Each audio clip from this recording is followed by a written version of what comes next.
Good morning, everyone. I'm going to call to order the Electoral Area Services Committee for Monday, September 19th. We have a number of people in the room, so I'm just going to point out the emergency exits to your right and through the doors you came in. The muster station is in the parking lot. Bathrooms are down the hallway and around the corner just behind this room. Before we start on the agenda, I want to acknowledge that we are doing our business on the unceded and traditional territory of the Comox First Nation. We have a number of delegations first off. We have the Goose Spit Fire Program, Mr.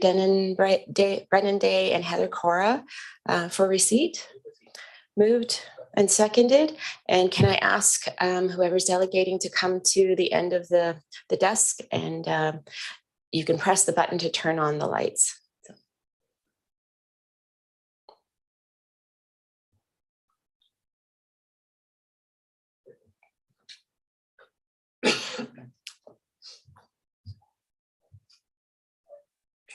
Go ahead. Hi there. My name is Brennan Day and this is Heather Cora. We are here today to present a petition and ask that you restore the Goose Spit Fire Pit program.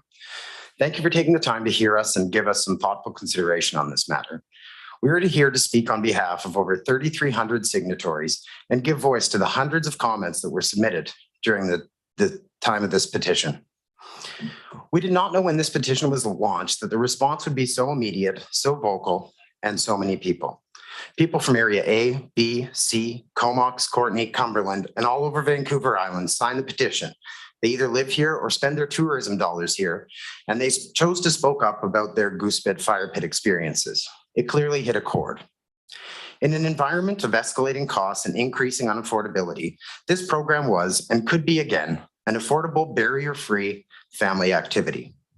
I could go on about the low impact the program has had on local residents. In fact, many of the residents around the Spit we spoke to were the most vocal supporters of the program, spending time with their own families there enjoying this service. This is not a partisan issue, nor should it be. This is a family issue. Please consider how this program affects all Comox Valley residents. You three have the ability to do the right thing and restore this amazing and well-loved program and remove it as a ballot box issue. Something so nonpartisan and universally loved as this is not deserving of the space on candidates' literature. Please free up some room for more substantive issues to be discussed during the election and reverse your decision to defund this program and continue to support affordable family activities in the Comox Valley. A full petition, including all of the comments that we received, will be emailed to this group following this meeting. I will now pass this over to Heather Cora, who will share the rationale residents shared for signing this petition and some of the hundreds and hundreds of supporter comments that this petition garnered. Thank you.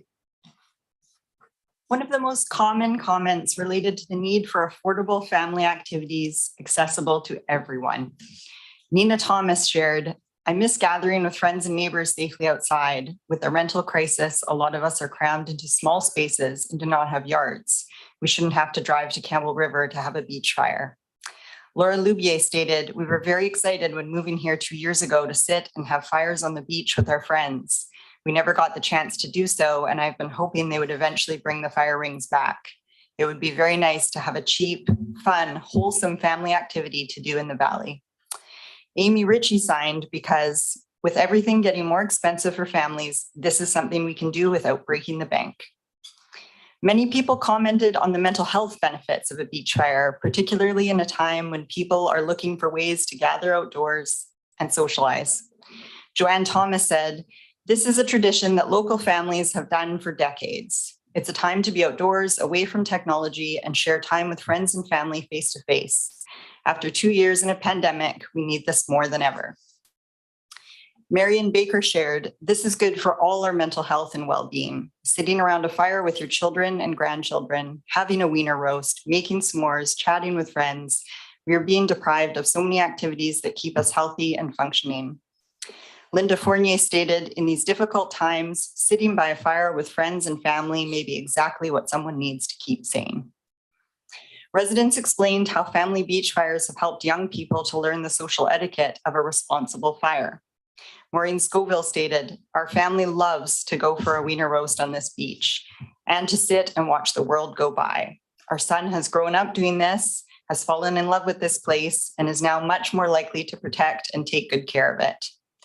Grant Gordon pointed out that Campbell River has 18 miles of family-friendly beach fire pits sprinkled along the waterfront in areas that are self-policing, have good access, where generations of teenagers are housebroken and learn the fine art of social etiquette under the watchful eyes of first their parents, then later neighboring fire pit attendees. Here in the Comox Valley, our children have to go out to totally unsupervised locations like the Comox Pit or Wolf Lake, standing around and smashing and trashing places, including each other, while they learn little or nothing about the more refined social rituals of fires. Many residents expressed concern that reducing safe places for legal fires will increase unsafe illegal fires. And as I read these comments, I'll ask Brendan to share some photos taken this summer at nearby beaches that are more difficult to access. Martin Sylvester stated, "It is a nice, controlled, safe, and secure area for people to have a fire. Remove it and people will go elsewhere. Less accessible and could be disastrous if the fire got out of hand." Michelle March commented, "If these opportunities are taken away, people won't stop having fires. They will continue to have fires randomly in many places with questionable burnables with no cleanup, resulting in a fire hazard and an environmental issue." Residents from all jurisdictions shared their desire to continue a program that has contributed to the livability of the Comox Valley. Carolyn Harmadiak shared, "I live in the CVRD where we have the privilege of being allowed our own fires, but I still strongly support this for families that don't have this opportunity.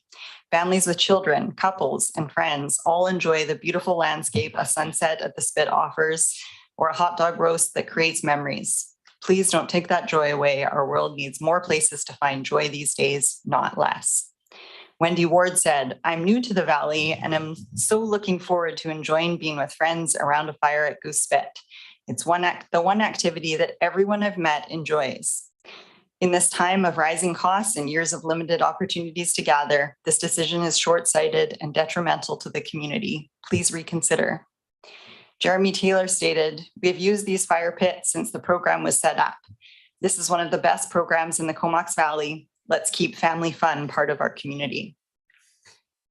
Beach fires at the Spit are a cherished pastime Comox Valley residents have enjoyed for decades. They are an affordable outdoor activity with mental health benefits at a time when both these things are desperately needed.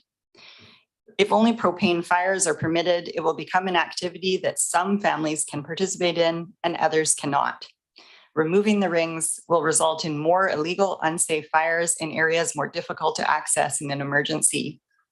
Many have taken the time to express their opposition to the cancellation of this program. There has been little, if any, public commentary in support of this decision. Of course, your first obligation is to constituents of the CVRD, but we are one community and the decisions you make impact what it means to live in the Comox Valley. Comox, Courtenay, and Cumberland residents all foot the bill for some of the things that make the Comox Valley a wonderful place to live. On behalf of all the residents who took the time to sign this petition, we urge you to reconsider. Great, thank you. I see Director Arbor has a question. Yeah, thank you. And I'm trying to trigger my memory, but are you the one who had written a letter back like a number of months? Yeah, okay. Your name sounded familiar, and that was a good letter, I thought, in terms of, as I recall, what you suggested was maybe. Okay, let me backstep before I get to what you said. The context for the decision. So this was a decision that was made as part of our COVID restart plan. And at the time, we were quite concerned about a number of things, chief of which was whether we were heading into a major recession. That year, the CVRD delivered a minus 0.78 increase in taxes. So we actually lifted every program and looked at everything. And this one came up because we had an airborne disease and we wanted people to have strong lungs. And we had heard some complaints around the effect of smoke in the area. So I think your examples are good around Campbell River and lots of different places. In fact, in the CVRD, we have places in the area where people can have fires.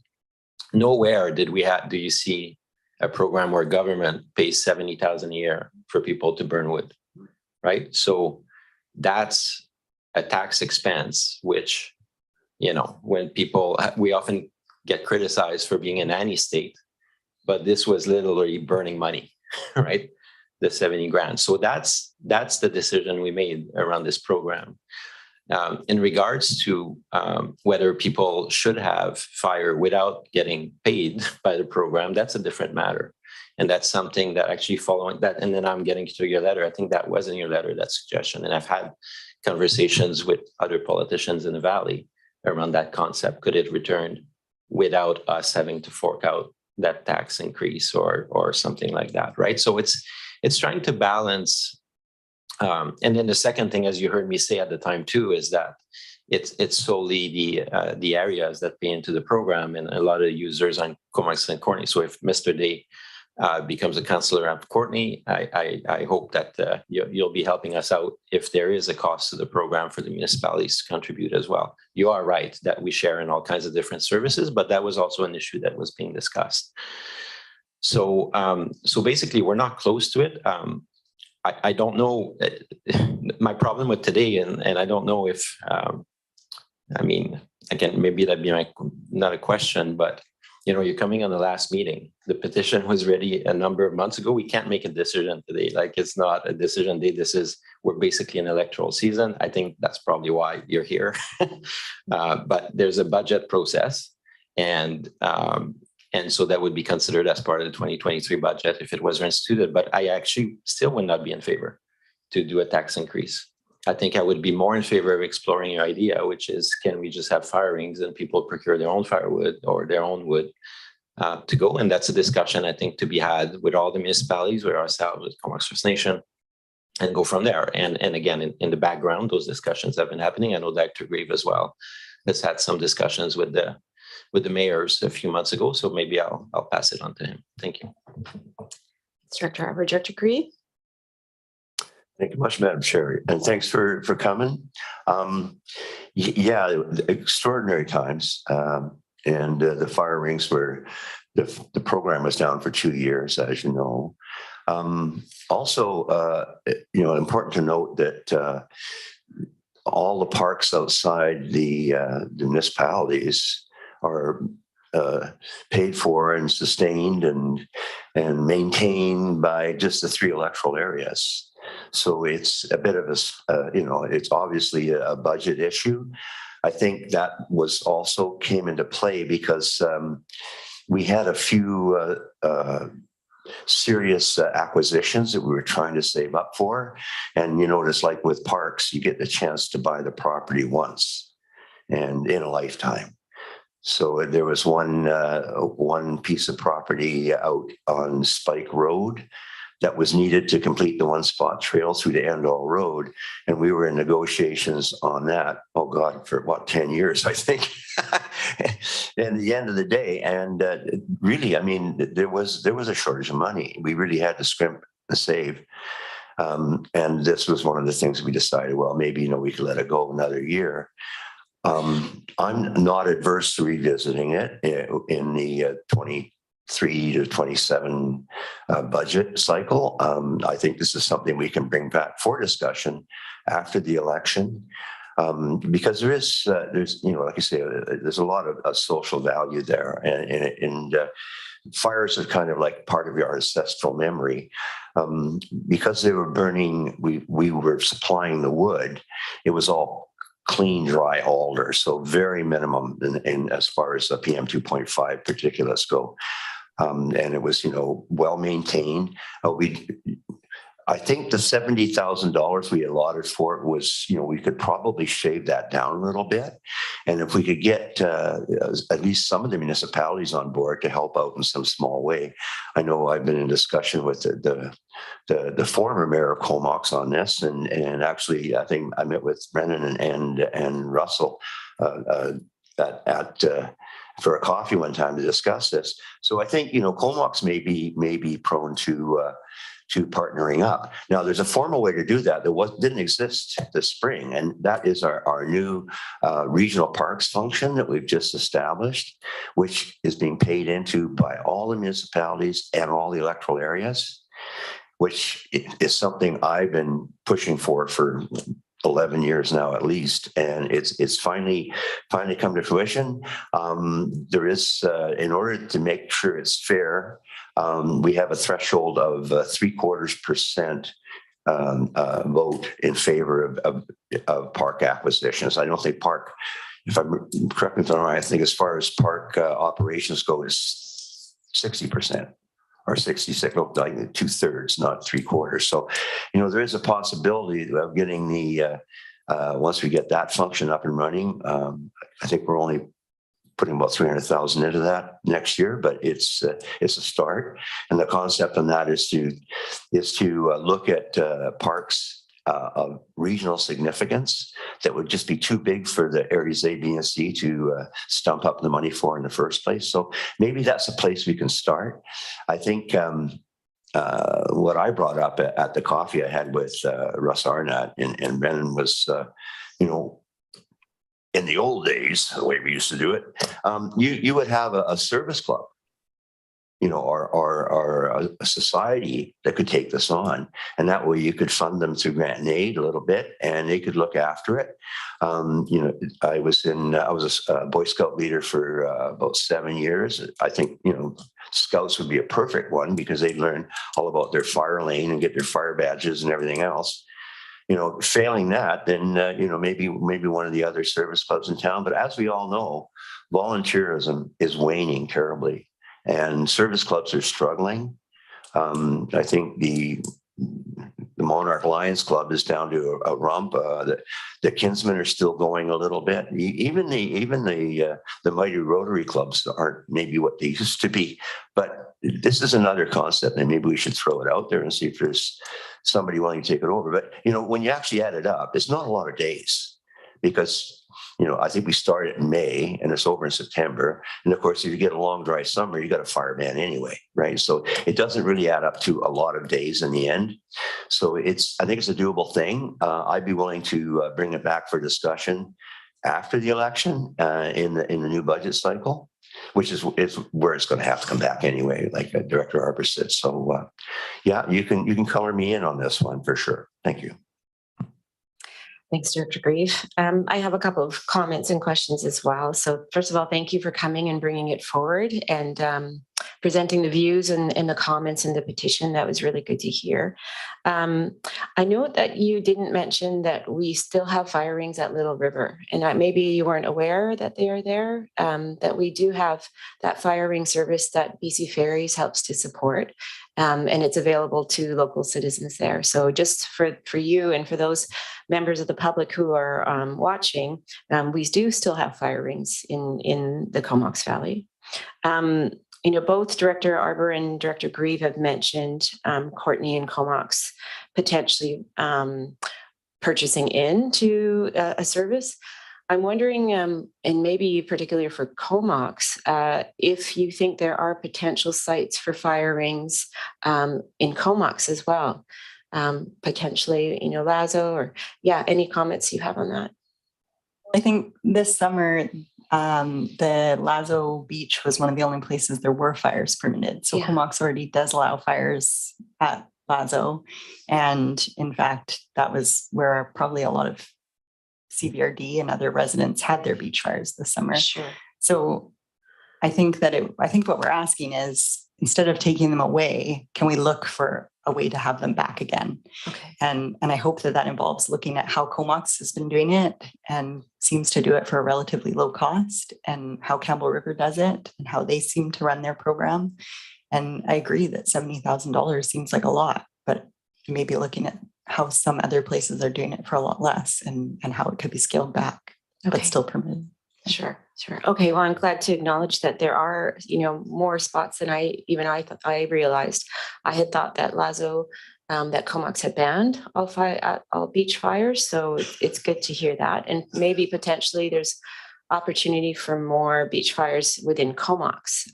So I'm wondering if you are planning to delegate to Comox Council at all around expanding beach fires in that jurisdiction.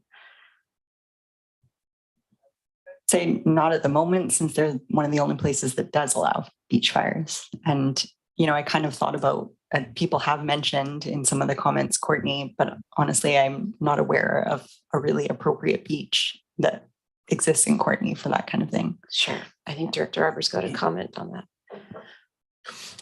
Yeah, and there's, I mean, you brought some informal information, and I think through staff in our fire departments, some of the questions could be asked is what has been the experience? Like, are the rings overused? Is there like not enough of them?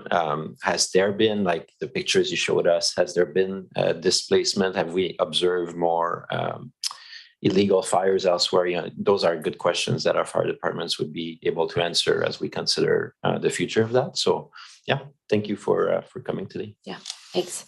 And I think just my last comment, you know, judging by some of the comments that Director Grieve has made and around the timing of your presentation on our very last day, when we can't really direct staff to do anything. I guess I'm wondering if you're hoping all three of us get reelected and that we're going to be bringing this forward. I think some of the sounds are like, yes, we'll hear this and we can take a look at this, but we'll have to get reelected. So yeah, timing wise, I think that's probably kind of what it sounds like to me, but yeah.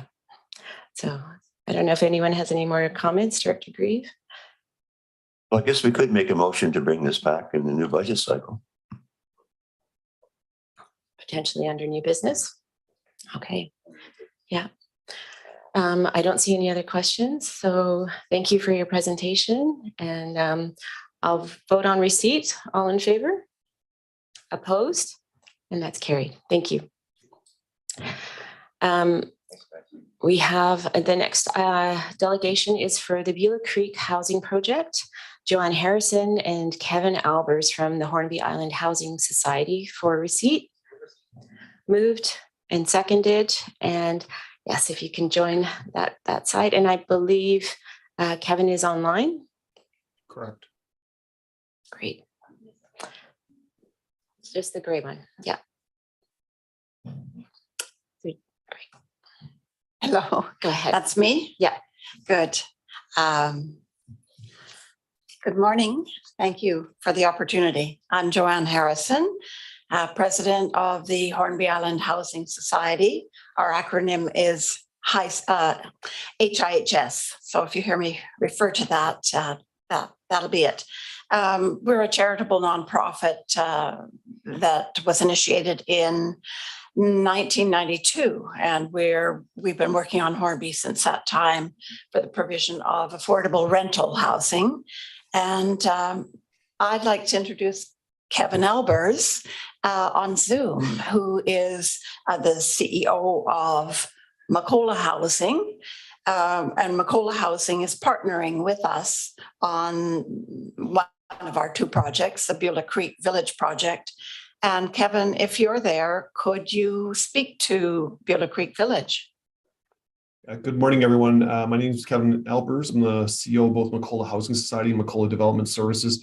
I'd like to start also out by acknowledging the traditional territory of the Comox Nation and thank them for allowing us to live, work, and provide affordable housing to their members and non-members alike on their traditional territories.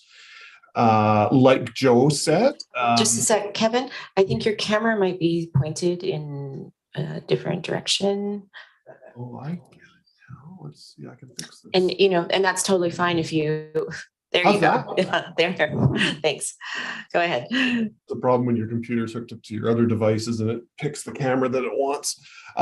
Yeah, as Joe said, we've been working in partnership with Hornby Island Housing Society on the Beulah Creek Village project for quite a number of years. We've certainly made some very significant progress in even in the last 6 months, with some major milestones being achieved. Probably the most important being that this project will be going through to BC Housing's project.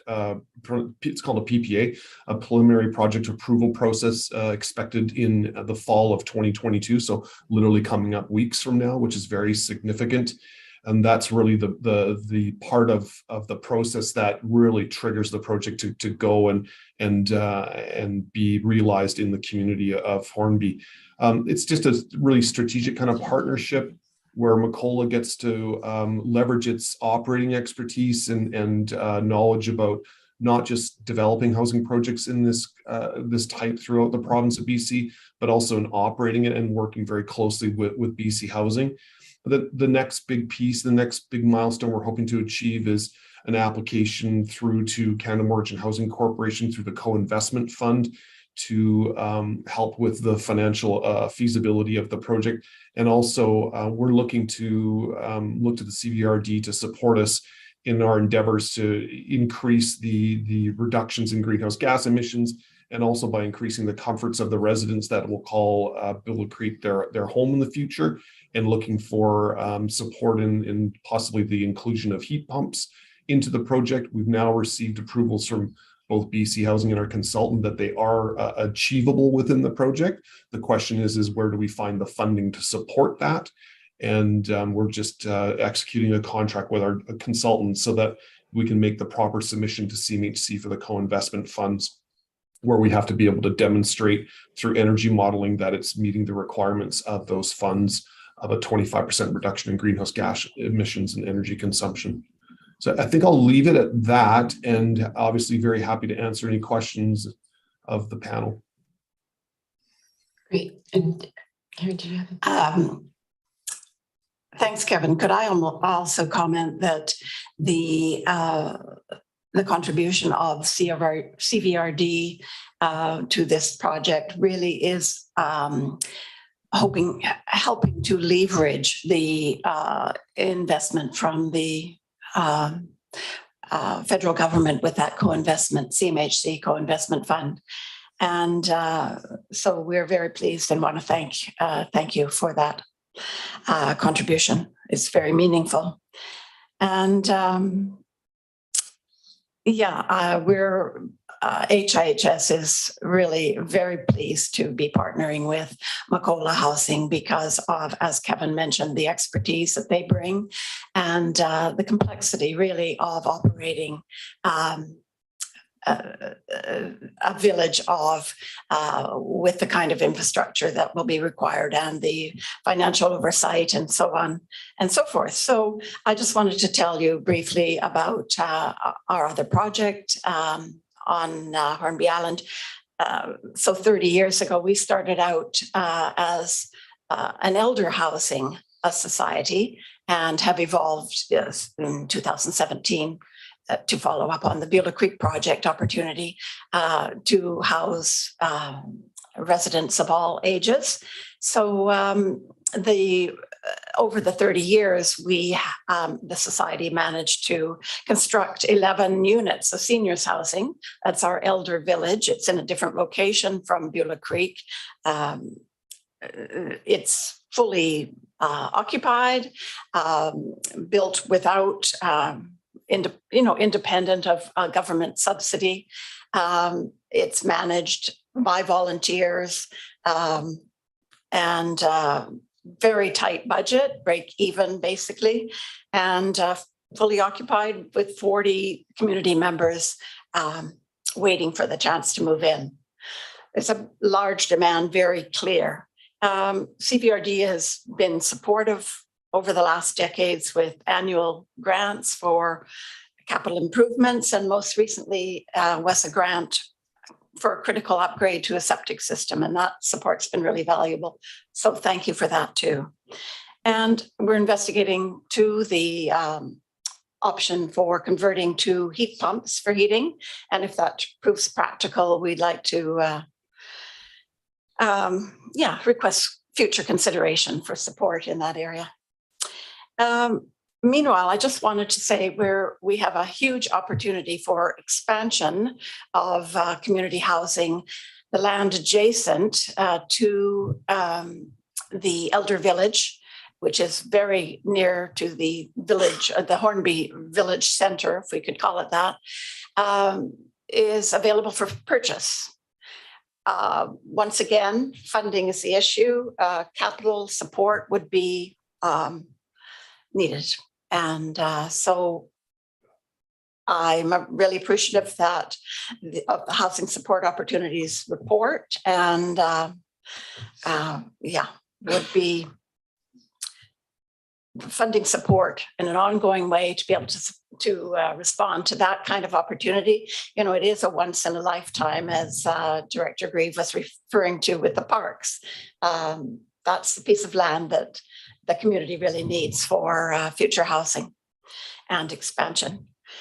Yeah, so, you know, the two projects, you can see the 26 units and this 11 units really has helped address the housing issue on Hornby. And we're really pleased to have accomplished that and got as far as we can. But I just wanted to say, looking at the fuller picture, you know, Hornby is really struggling as a community to sustain itself. The last few years have felt like a giant tsunami wave, really. The popularity of the island as for secondary vacation homes has driven housing prices into the stratosphere, rendering even tiny cabins really out of the rental opportunity. You know, we've got zoning constraints on development to deal with. We've got high cost of construction as a super rural area. These are all factors, some of the factors contributing to the really dire shortage of housing options. We carried out a survey this summer of 55 precariously housed and homeless individuals, and they need a spot to be housed. Additionally, it's leaving working families, long-time Hornby seniors, tradespeople, the workforce generally, with no housing options at all. Essential workers that we require, teachers, nurses, home support workers, plumbers, electricians, builders, they're unable to accept jobs that are posted on the island because there is no housing option. And so you can see we need a wide spectrum of housing types. On a community basis, the nonprofits are taking some action. We've come together as a housing network, really to focus on what we can do in a coordinated way. I noticed that this report references the importance of coordination. And one of the network's goals is to develop a housing strategy. So that too is referenced in this report, and support for that. You know, the housing strategy is to provide direction for a coordinated action. Hornby Housing Society was recently awarded a Plan H grant from BC Healthy Communities, with CVRD as the municipal sponsor. And the intent of that is to compile full socioeconomic profiles of Hornby and Denman. And this data is intended to inform the housing strategy. The reality is we're going to need financial support to take concrete action on that housing strategy. We're going to really need support at all from all levels of government. I heard recently, the other day, that the Union of BC Municipalities is calling upon the province to facilitate affordable housing projects in rural areas. So this morning I'm really calling on the regional district to find the means to provide an annual capital contribution to affordable housing. Please pursue whatever option mode there is, and we can use it wisely. Great, thank you. Thank you. We've got questions. Director Arbor? Thanks, John, for the presentation. And and the mood at UBCM is one of overwhelming for some communities and frustration for others. I'm so glad that both you and Denman are coming to present today, because to be honest, I thought Beulah Creek would be built by now. We got a funding announcement 4.5 years ago, or whenever that was, about 4 years ago. And it takes so long, and that's after a 15-year ramp up for that project, right? So I'm glad to hear the news from Kevin, and maybe a quick question, and maybe I'll save some of my comments for after Denman presents as well. But my question for Kevin is, I guess it's been a concern. We were approached and encouraged as local government to contribute some money. The monies we're using are core monies transferred from the federal government each year. So that's a community building fund. And so when we invest in housing or in projects, we essentially, there's an opportunity cost to that, to other services that we can support. Housing is the highest priority. So for me, it's an easy way to advocate for that, but those funds are kind of finite, you know? So, and there's a lot of demands for different services. So my question to Kevin is, you know, are you able to tell us that this project's actually going to get built and we should keep the money ready for it? Because what I've been worried about in the last 4 years is the cost of inflation. We were approved for, I think, 2.4 million and then some 2.6 million in grant and then the rest in financing. Are we able, and maybe for John as well, are we able to tell the residents of Hornby that it'll be the same number of units and it's actually, we're going to see a shovel in the ground in the near future? Madam Chair, I can ask Kevin to comment on community. Oh, Kevin works. Albers. Oh, pardon me. Okay. Oh, so you didn't want to answer that one? Oh, yeah. I'm nervous for you. Go ahead, Kevin. Thank you very much for the question. Really impossible question for me to answer. I mean, I like to believe that yes, this project is proceeding. I would say that we're continuing to receive positive, encouraging responses from BC Housing. I would say that the patience of the community, along with the patience of BC Housing and all the stakeholders, has been incredible. And that's what it takes sometimes. That it's just a very, very lengthy process. And we've been hammered with almost every kind of challenge that a project can be presented with. But I would say I'm quite confident it will proceed. That's about as much as I can say. I don't speak on behalf of the minister responsible for the BC Housing, but from my perspective and from my experience, I would say I'm quite confident. Okay, great, thanks. I have a question. Oh, sorry. You have a comment for that? I just wanted to add that 2 weeks ago, the development permits were approved by the Islands Trust. So all of our permissions, approvals that we require from the trust have been received. So that's a very positive step too. Thanks. Great, thank you. You know, probably a question for Kevin regarding the funding for the heat pumps.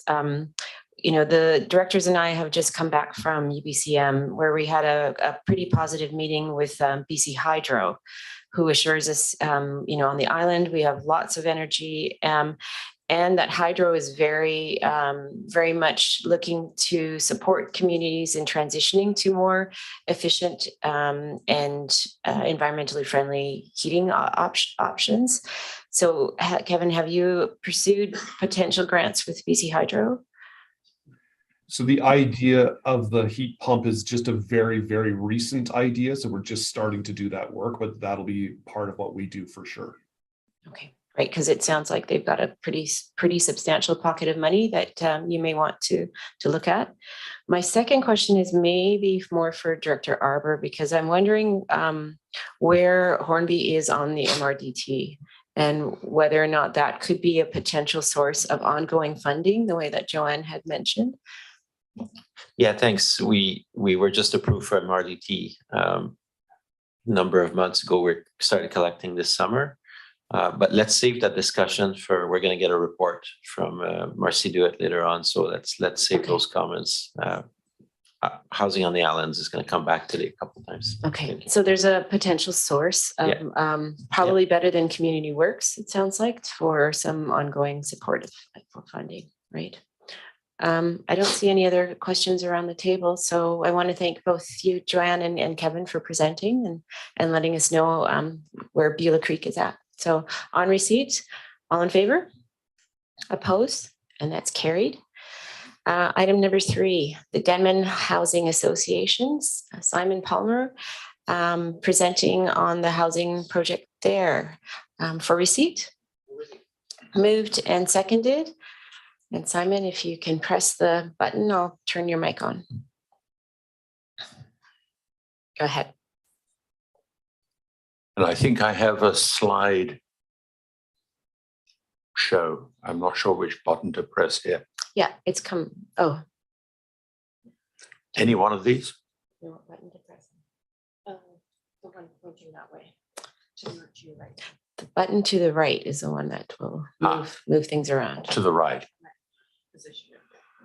Okay. Okay. Going ahead of myself here. Thank you, committee members, for giving me this opportunity to present our Denman Green project to you on behalf of Denman Housing Association. 2 points of context before I begin.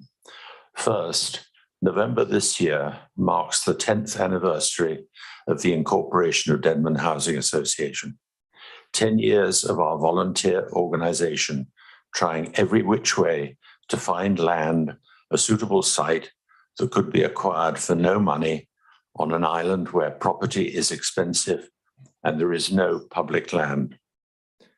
Secondly, I have been told by a one-time Denman Island trustee that the need for affordable housing was recognized and being discussed back in the 1970s. That is 50 years ago.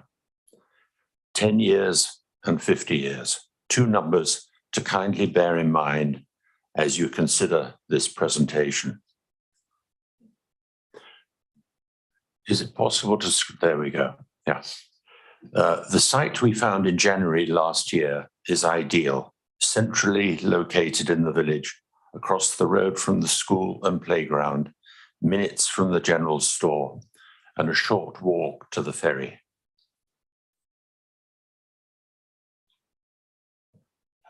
Islands are particularly vulnerable to a lack of affordable housing. We are more than a bus ride commute. A daily ferry ride plus time spent is too much on an hourly wage. The social fabric of our community requires a diverse population, a turnover of people committed to the island and its many varied needs. It requires people in secure, affordable housing.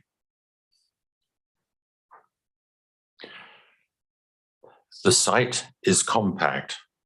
Development costs will therefore be relatively low. Bordered on two sides by hardtop roads and hydro. Notable at the top are the concrete water tanks along the lot line, which will have a PV array mounted on top of them. The number of buildings is minimized to reduce costs. 10 one-bed units, including 4 that are wheelchair accessible, 6 two-bed units, 4 three-bed units. These last two categories designed to house families with children.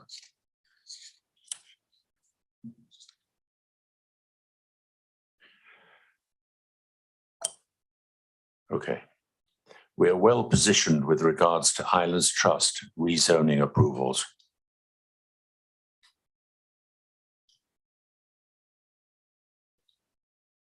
Also with preliminary building and system designs.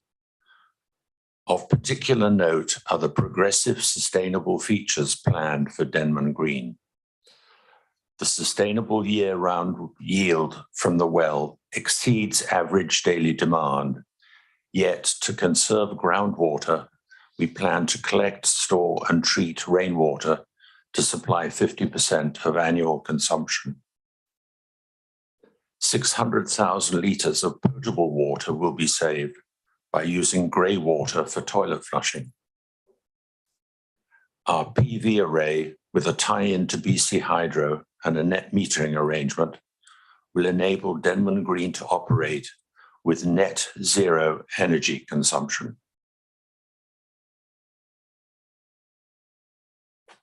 Finally, buildings are being designed to meet Step Code 4.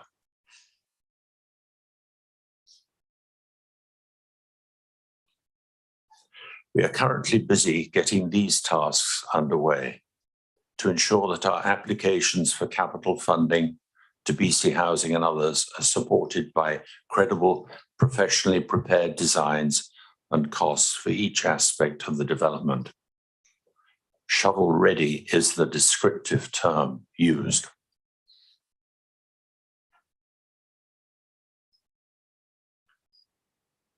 Up just a little bit. There we go. But this takes money, as you can see. We have raised over $60,000 privately on Denman and believe we can reach $100,000 this year. We are bringing equity in terms of land value of the site, estimated at $650,000 to the project. We're exploring other funding sources also. But we require your assistance also for Denman Green to become a reality. Therefore, today, I am formally requesting of the Electoral Area Services Committee that you recommend to the Board of CVRD that a one-time contribution be made to our Denman Green project in the amount of $100,000 to assist in funding these necessary design development and associated costs. I'm advised that this is the same sum that has already been allocated by the CVRD board to Hornby's Beulah Creek project. We are only asking for the same. Many thanks for your attention, and of course, I'm ready to answer any questions you may have. But just before I do, one comment on the housing support opportunities on Hornby and Denman Island staff report that you will be considering later. The availability and cost of land on Denman was our major first hurdle. It turned out to be an 8-year search for an answer, because there is no way we could have raised sufficient funds from the community to purchase the site that we have, and there is no public land. So any future affordable housing initiative on Denman will almost certainly require local or provincial funding to acquire the necessary land. Great. Thank you. Thank you, Simon. Director Arbor has a question.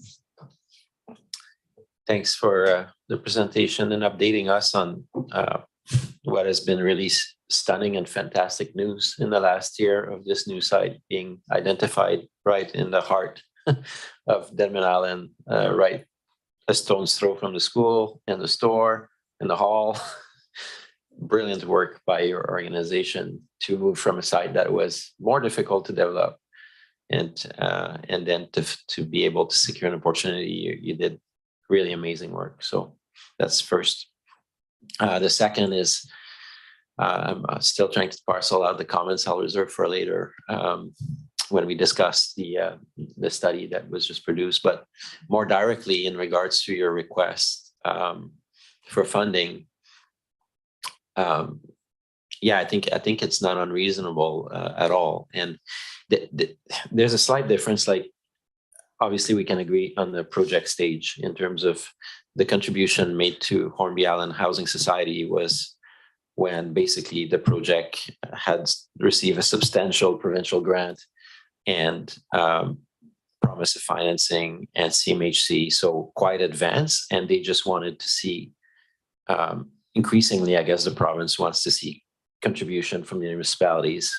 So we provided that contribution to confirm that the community was ready to go on it. When we were more at the stage that you were at, I was actually not at CVRD back then. When it was Isla, we had gotten, I think, 30,000 from the regional district for ground clearing and such. And so that's probably in 2015 or something like that, 2015, 2016. Regardless, the only place, and that's what we'll discuss later on the agenda, the only place that those monies can currently come from, because we do not have a housing service on the islands. Well, there's two places, I guess. One is the Community Building Fund, which is what we did in this instance. And I believe we are receiving a report on that later today as well, on the status of Community Building Fund. And I think there's a couple 100,000 sitting there. And those just so you know, like those could be contributions to the new fire hall on Denman. Like there's choices to be made around the allocation of those funds and how we parcel out. It could be for the Cross Island Trail. It could be, and they're limited, but they do accrue every year. But with the fiber optic having proceeded, we made a contribution to that last year. I could see space for that. So just as feedback. And the second place would be through grant and aid, but usually what we call the rural grants now. But now the scale of your ask is quite above and beyond what we ever do with those funds, because they're pretty limited. And those comes from property tax. The community building fund does not come from property tax. They come from a federal transfer. So just so residents know that. So yeah, I think I'm really glad you came here and commented on the report we're receiving today. It's really great to have both associations here and to witness as well when we'll have that discussion, because as we said with the other delegation, we can't really make decisions today, but I think for me to set the stage, and especially for staff who will continue no matter what, to understand the state of play and where we're at and the context for receipt of the report, I think I'm really glad that both island organizations were here today to update us on your progress. And again, I'm just really impressed by the work you're both doing to advance these projects and get them to market. And I do agree that it still leaves about 80 unit needs on each island after those projects are completed. So thank you so much, Simon. Thank you for that. Simon, one of the comments or one of the things that struck me, I'm not sure if I heard whether or not the Society Denman Housing is working with BC Housing. Are you a project that the province is aware of? Yeah, we have received $95,000 in project development funding from BC Housing. Okay, great. And we have an assigned project person with BC Housing. Super. Yeah. Okay. I don't see any other questions around the table then. So thank you for your presentation. And as was mentioned, the consideration will probably happen in a future meeting. Thank you very much. Thank you. All right, on receipt, all in favor? Opposed? And that's carried. And I know we have a number of people in the audience who are waiting for another item on the agenda. So you're okay to keep going? I think we can probably go through a few quite quickly. So the management report for September for receipt moved, and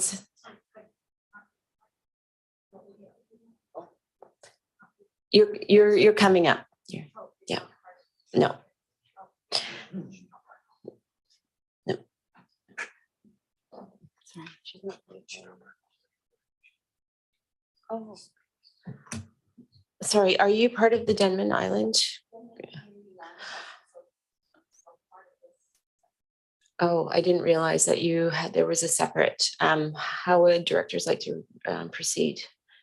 Should we give some time? Yeah, I think it's not appearing on the agenda, and there are two housing associations. What's the procedure for staff to accept a late delegation, or? For a late delegation, it'd just be 2/3 majority of the directors. Yeah, I would like to propose that we hear from them as well. Okay, first moved and seconded. All in favor? Opposed? That's carried.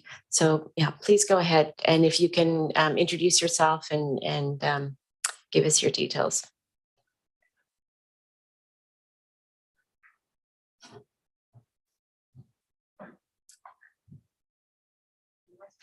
Press the button. Sure. Okay, great. Thank you so much. My name is Stephanie Slater, and I am co-chair. Hope I'm not bellowing at you here. I'm co-chair of the Denman Community Land Trust Association. And thank you for this opportunity to share with you some information about our work on the island. I did have a nice slide presentation, but I'm afraid you'll have to take my word for it because it's not playing nice with your technology. I will be as brief as possible. So the Denman Community Land Trust Association is a registered nonprofit charity. We were formed in 2008. Our mission statement is to create secure, long-term affordable housing for low-income earners and those on fixed incomes. My colleagues from the other projects have talked to you a bit about the needs. So I won't go into that. I won't go into the need. We are an organization that is involved with 2 projects. We have an existing single-family residence for affordable housing, but since 2014, our focus has been on the Pepper Lane Seniors Affordable Housing Project. This will be an independent living complex for low-income seniors. It is going to be 4 duplexes, so 8 one-bedroom units for singles or couples. We already have a location for it, similar to Denman Housing. Our site will be very close to the Denman Village area. It will be 2 acres of a 4-acre lot that is currently privately owned and is part of the agricultural land reserve. I would like to mention the huge amount of community support that we've been fortunate enough to receive for our organization. We've received over $175,000 in cash donations. In order for us to purchase the land, it's going to be $130,000 for that land plus other costs. We've had a huge amount of volunteer support, the perennial invasive weed clearing that seems to be part of every land project in the area, but volunteer support in many areas, including planting, fencing, fundraising, professional services worth many thousands of dollars, legal, hydrology, other work, and memberships. More than 10% of the population of Denman Island is a paid member of our organization. So I mention that because I know from talking to some other colleagues in other islands that sometimes community support is not quite as forthcoming. So we're very appreciative of that. Excuse me, our current status, I mentioned that the site is part of the agricultural land reserve. So an awful lot of work has had to go into getting that removed from the ALR. And we have met every condition of all the different agencies to do that. Just to give an example very quickly, septic system designed, installation of a drilled well, emergency access approval, completed a strata plan, a covenant plan, a topographic survey, designed a stormwater management plan, and built some fencing and done some planting, but more of that has been done and will be done as well when the facilities are actually constructed. So this work, because it was in a 4-acre lot in the ALR, it required the Islands Trust to create a separate land use bylaw for this, and they amended the Denman Island official community plan. That took quite a long time for them to do this work. And then it went to the Ministry of Municipal Affairs for approval. We did just recently receive that approval just a couple months ago after over 1 year of waiting for that. We're in the process of purchasing the land right now. Now that approval has come and we see the way is clear to proceed. We have a design created. I'm sorry, I don't have the picture here to show you. We have contracts in place. We're working with an established, credible project manager who has experience working with nonprofit housing. We have a designer who's done a design, and this is based on consultations with the community as well, with potential residents and with people working in healthcare and other related needs.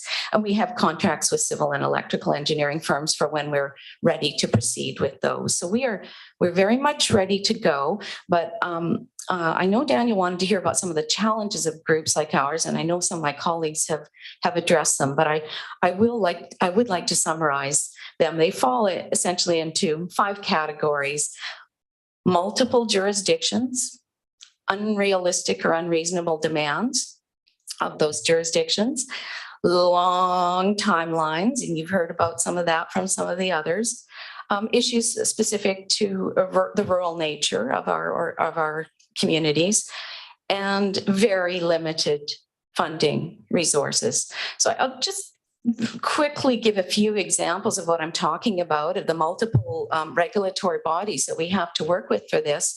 The Agricultural Land Commission, the Islands Trust, BC Hydro, Ministry of Transportation and Infrastructure, Ministry of FLNRO, Forests, Lands, Natural Resources.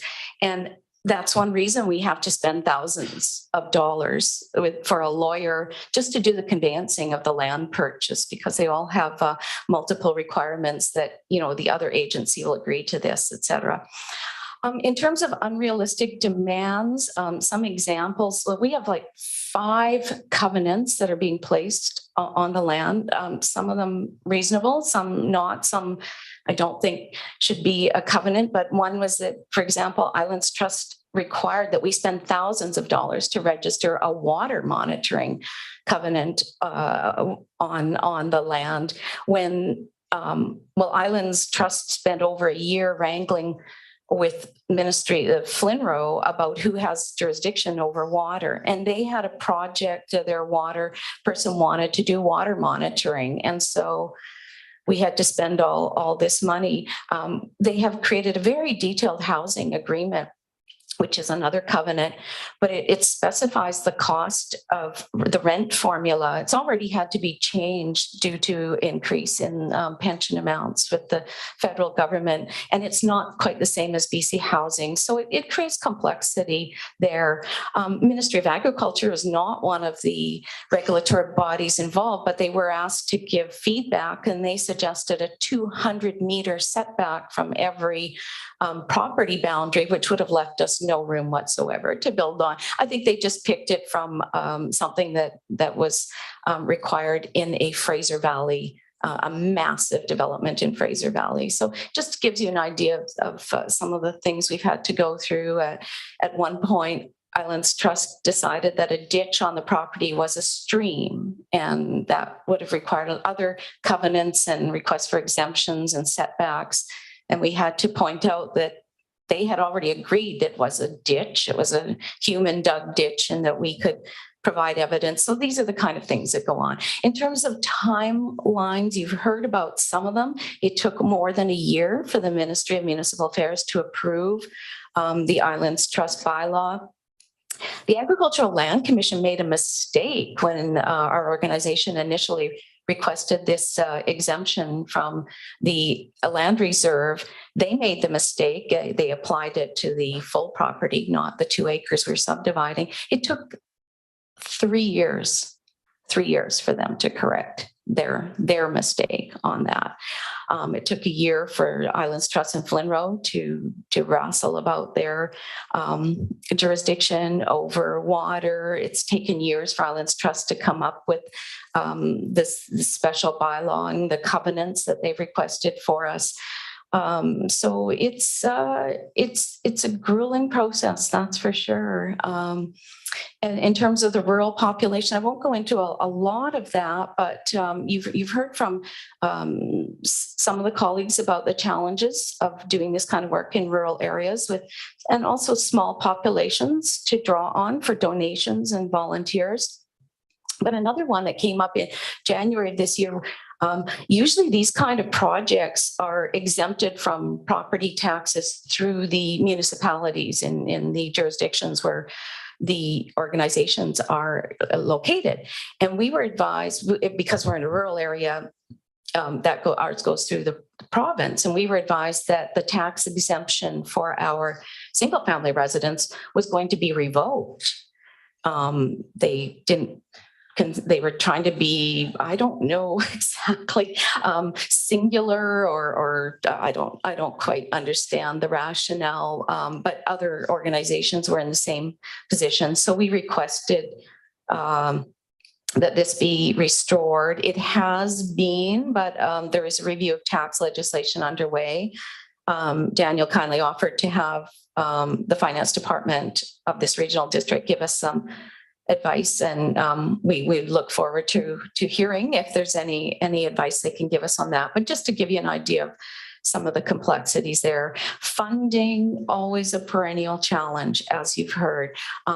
Canada Mortgage and Housing Corporation, CMHC, and BC Housing have been very encouraging, very supportive. We're working with designated program officers, project officers with each of those agencies.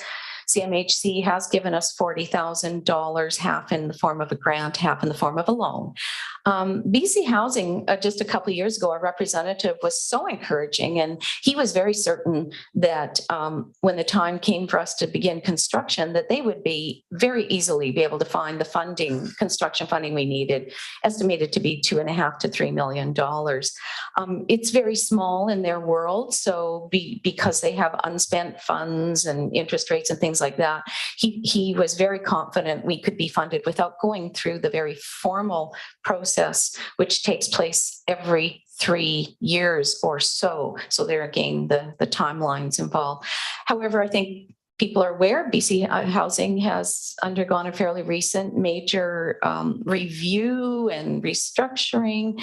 And a part of that results there is that we've been informed we will need to apply, after all, to the Community Housing Fund when they next call for proposals, which are probably will be in next year. That hasn't been announced yet. I would like to thank the regional district for being supportive over the past few years with small grants for studies, business planning, fencing. We're very appreciative of that. Of course, in terms of the $100,000 funding commitment given to Beulah Creek, that was a bit of a surprise when we found out about it, because we just weren't aware that there was this opportunity for funding proposals. So, I think one feedback I could give would be, more information, more clarity shared about these opportunities and the criteria. Just to leave you, I'll just mention that we're proceeding with pre-construction work. We do have funding, a little bit of funding. We have been told we will be receiving that pre-development funding from BC Housing. Simon mentioned they have received some. We're hoping to get some very soon too. So we'll continue to work with them and CMHC. As you've heard, it's a very long, it's a very difficult, it's a very incremental process. And but they do, every agency involved, they do take inspiration, if I can say, from commitment of other agencies. So every agency involved who can offer commitment, it's very, very valuable to us in many ways. So thank you for your time today, even if you didn't expect that we were here. We are here. We are two different organizations doing different work over the many, many years. There's unfortunately a lot of need, a lot of demand. So, okay, thank you, Stephanie. Are you open for questions? Absolutely. Director Robert? Thank you, and apologies for the mix-up with the agenda there. And I wasn't sure. I was like, maybe you'll be with the housing report later that we'll receive in probably a couple of hours from now. Yeah, totally. Another great project, and I think it really underlines both the need and the amazing work that's being done in the communities. Again, on the Community Works Fund, just to, if I may be so blunt, that not every regional district is allocating monies to even the nonprofit sector. So early in this term, we actually passed a little amendment so that we could open up our Community Works funds to third party. Prior to that, the preference of the board was to keep it all for internal CVRD assets. So, and for housing, there was also some heavy discussion, but there was a recognition that that's the only way that the CVRD can participate in any meaningful way. But again, it's trying to make exception. I think that showcases why all of Canada and BC is struggling with this housing problems. Everything you identified between the different agencies, it's really hard work, and we'll hear more about it in a couple of hours. Thank you so much for coming. Thank you. Director Green? Thank you very much, and thank you for coming and presenting. I mean, I think you sum up a lot of the problems that we face, even here in the Comox Valley with our own building codes. And I was reading an article in The Economist magazine about bossy government. It's all over the world. You know, where the hell would we be if we didn't support this incredible matrix of regulation and it might have been fine in the glory days of the being a first world country, and that now we're facing some serious issues that need to cut the red tape and move forward. And I think this is a problem with government. It gets in its own way. We lose sight of the real issue that we're trying to solve. And instead, we're in fact, I've been talking. I'm doing a little renovation of my shed, and of course, I got to get an RP bio now. I got to get a surveyor. It's a shed. It's 500 square feet. So I'm getting an inkling of what's going on. And it's not to call down, our staff and the staff of the province and everything, but honestly, folks, we got to think of it in a new way. we've got some serious issues out there. Just came back from UBCM, and the big takeaway for me is the fact that you've got both a party in power and the party in opposition actually talking about partnerships and brainstorming and coming up with solutions, because there's some serious issues out there right now that we can't just look at it as business as usual. So I don't know what to say. I mean, we're the Fisher Price level of government down here, the regional level, but I think that message has to be hammered home. And we really have to eliminate the fluff and the surplus. I know a lot of it is well-meaning, but at the end of the day, we need affordable housing here. There's people in need. We're not going to get there using the same old mechanisms. We got to really brainstorm this and throw all that stuff aside and have honest, frank discussions on how we can move all this forward. Otherwise, we're going to just drown in a sea of bureaucracy, which is what I'm seeing. So, and I'm not saying this because it's an election. It's true. So, like I say, at UBCM, you could hear for the first time in my 15 years at UBCM, you can actually see the different sides saying, we got to roll up our sleeves and get together on this. So, thank you. Thank you very much. Yes, I think you're right about well-meaning. I know I've made some comments that might sound very critical, but and they are overall of the system. Everyone's well-meaning. Everyone wants to preserve it, but it's not working. You're right. We need a new approach, and we need to be really coordinated. So I do appreciate that your movement to review this and have a study is an important step, and I commend you for doing that. And let's hope we can keep that, going throughout all these many bodies involved, and that we can be a little more reasonable with groups like ours. And it's because it's just grueling trying to get this through. And that's one of the other issues of rural areas. It all has to be done by volunteers. That's tough. I wanted to just reiterate the comments of the directors to thank you for your tenaciousness. It sounds like you really had to be a project manager over a very long period of time. So thank you. Well, not just me, but lots of people. But over that it is a long time, and with my colleagues as well. It's when you think that China built a hospital in a week, and something, it's like that's what can be done if there is the will, the willpower and the resources directed to a priority. And I'm not saying we can do it in a week, but I think we can do a lot better than 8 years or so. Okay, some of these, 2 weeks maybe. Thank you so much. Thank you so much. On receipt, all in favor? Opposed? That's carried. We have the management report for September for receipt. Second. Moved and seconded. Are there any comments from the directors on the management report? No. All in favor? Opposed? And that's carried. We have a number of advisory commission minutes. Moved. And I can second. Yeah. Are there any of the minutes that directors want to speak to? Nope. Seeing none. All in favor of receipt? Opposed? And that's carried. And the next item is Electoral Area A, Commercial and Industrial Form and Character Development Permit, DP 15A 21 for 501 Holiday Road for receipt. Moved and seconded and over to staff. Thank you very much, Chair and Directors, and Brian Chow, planner, is here to present this report and answer any of your questions. Thanks, Brian. Okay, so good morning. Through the CEO to the committee members and the chair.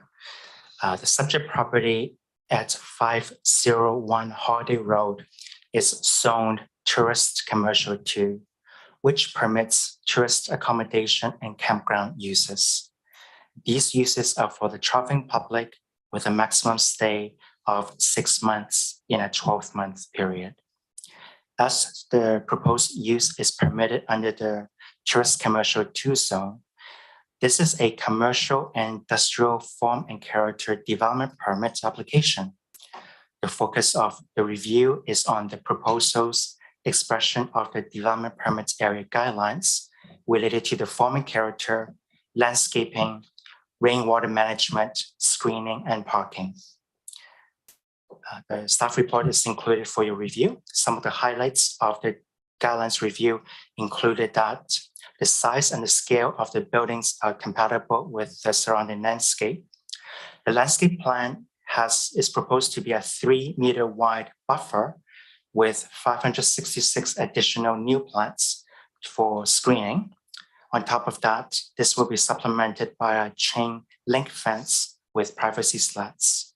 The parking guidelines are met with 40 parking spaces, and a rainwater management plan has been prepared to control post-development flows to pre-development levels. This application meets the development permit area guidelines. Additionally, as a development permit application, public notification is not a legislatively required. Nevertheless, frequently asked questions were mailed to adjacent owners on October 30th, 2022, and information website was created with additional information. Staff received comments and questions from adjacent owners. Those with questions were responded on an individual basis. Overall, staff received 11 correspondence, and some of the general comments were related to increased density, lowering property values, firefighting concerns, water capacity, littering, and past history of the property. Just want to add that with respect to density, the proposed number of sites meets the TC2 zone density provisions. With respect to noise, CVRD has a noise control bylaw. With respect to roads and traffic, which are under the jurisdiction of Ministry of Transportation Infrastructure, and this ministry has issued an access permit for the entrance and the emergency exit on March 26th of this year. With respect to firefighting, staff and the applicant have contacted the local fire chief, and some of the changes made were to make sure that the emergency exit is at least 10 meters wide, and that building materials would change to meet fire smart standards. With respect to water capacity, this is a island health jurisdiction at the building permit stage, but nevertheless, the applicant prepared a hydrogeologist report to confirm adequate water supply from the 2 existing wells. Other comments received were not development permit area guidelines. Again, as this is a development permit application, the review criteria are limited on the adherence of the development permit area guidelines. As the proposal meets these guidelines, planning staff recommends the issuance of the development permit, and that the advisory planning commission area A met earlier this year in March. They believe it was not fit with the form and character. And some of the changes to respond to their comments, including shifting the buildings, which may generate more noises, farther away from adjacent owners, and that the number of vegetations doubled to 566 plants. The owner of the lot, Mr. Rob Wormet of Fanny Bay Resort, is in attendance to answer any questions the committee members may have, Madam Chair. Great, thank you, Brian. Rob, do you want to come and speak to the presentation?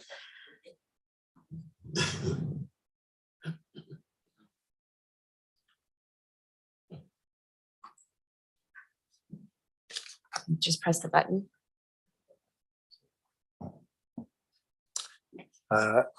Thank you.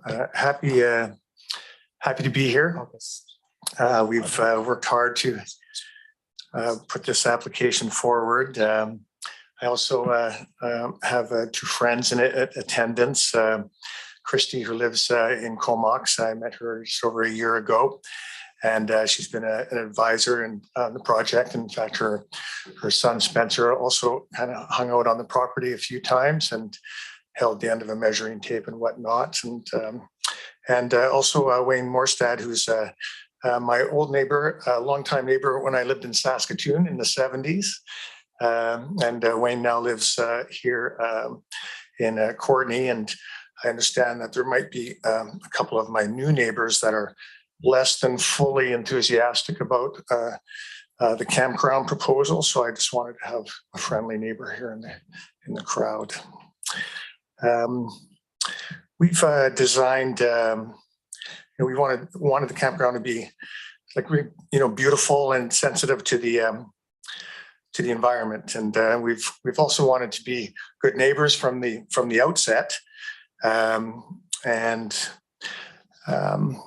get not everyone's behind it, but certainly not everyone is opposed on Holiday Road, and many in the community really do like the idea.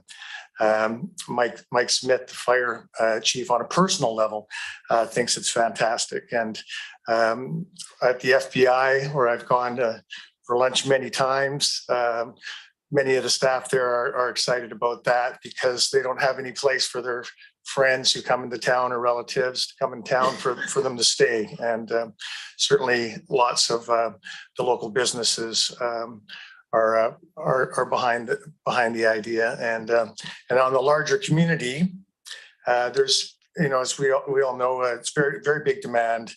And it's very hard to book a campsite out there because everything is full. And the BC government has increased the parks budget, and there's a lot of demand for that. Brian spoke about the advisory council back in March, and we did what we could. And I get that it's a change for some of the neighbors, and the changes can be difficult, but maybe just try and embrace it. Brian also spoke about a number of the questions that came up recently, and I had a couple comments on those. Certainly, we're looking for a kind of consciously created, curated experience. We want to attract high value clients, and so we're on the noise side. We like all residents have to abide by the noise bylaw, but we don't want kind of errant Yahoo type energy there. Hopefully there'll be lots of laughter and people connecting and recreating and quality patrons. And so we put quite a bit of energy in design, and we want to have lovely buildings, beautiful bathrooms. And we put, I think 500-600 plants, and going to retain hundreds of conifers. There was a question about glamping, and so we were thinking on some of the walk-in sites that we could provide for a few months a year, kind of sidewall tents, and that would allow other people that don't have an RV or don't have camping gear to enjoy the facility. Yes, we did speak to the fire department again, and we will also, it's not, I guess, in the report, but we will add a 6-inch fire connection so that the fire department could access the storage water tanks that we propose on the property. And we also plan to have a couple, 2 or 3 2-inch standpipes with hoses, and also backup generators in case power outage. I think when about water, we did, as Brian mentioned, engage a water line hydrologist to do confirm that there's adequate water supply, and I did hear that one of the neighbors, one of their wells went dry, which is fairly near ours. So I did ask Waterline about that, and we measured on Tuesday, and the well that's on that side of the 501 land has 9 feet of water in it right now. And so they just, they couldn't answer exactly why the neighbor's well might be dry, but they said maybe it's, maybe they could speculate that it's not connected, and that their well might be, at a different depth and different superficial ground, I think the word is. So we did follow the recommendations back in May as well, and put in measuring devices in the both wells. So they're being monitored daily, every 20 minutes, I guess it is. Let's see. I think that's really all I have to say in this moment. I appreciate it. Thank you. Are you open to questions? Sure. Great. I wish I had a glass of water, but Sure. Well, we can get you a okay, glass of water. thanks. Thanks. Director Arbour. I was going to call for a glass of water for myself too, but I'll skip. Thank you. Yeah, this one is it's a property not without history, as we all know. And there's I think there's still some healing to be done around that property, and some of those wounds are not quite closed yet. Thanks. So I appreciate you making the effort of trying to turn it into something positive. But as you can tell, it's not necessarily.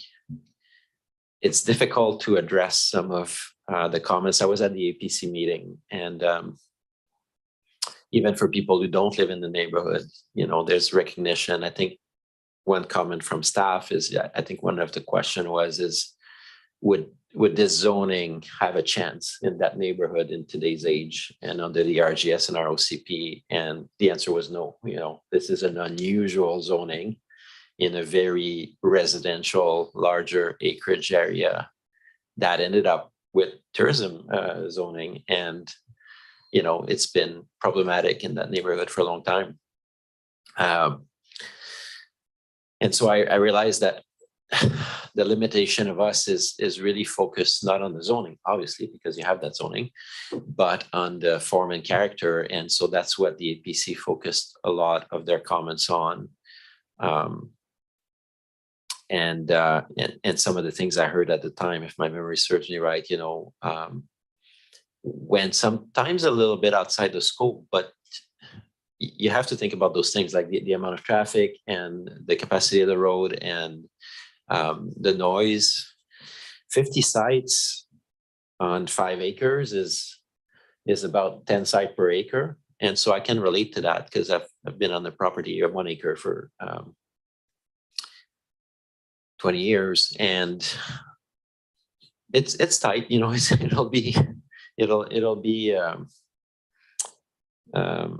definitely be a big difference in the neighborhood.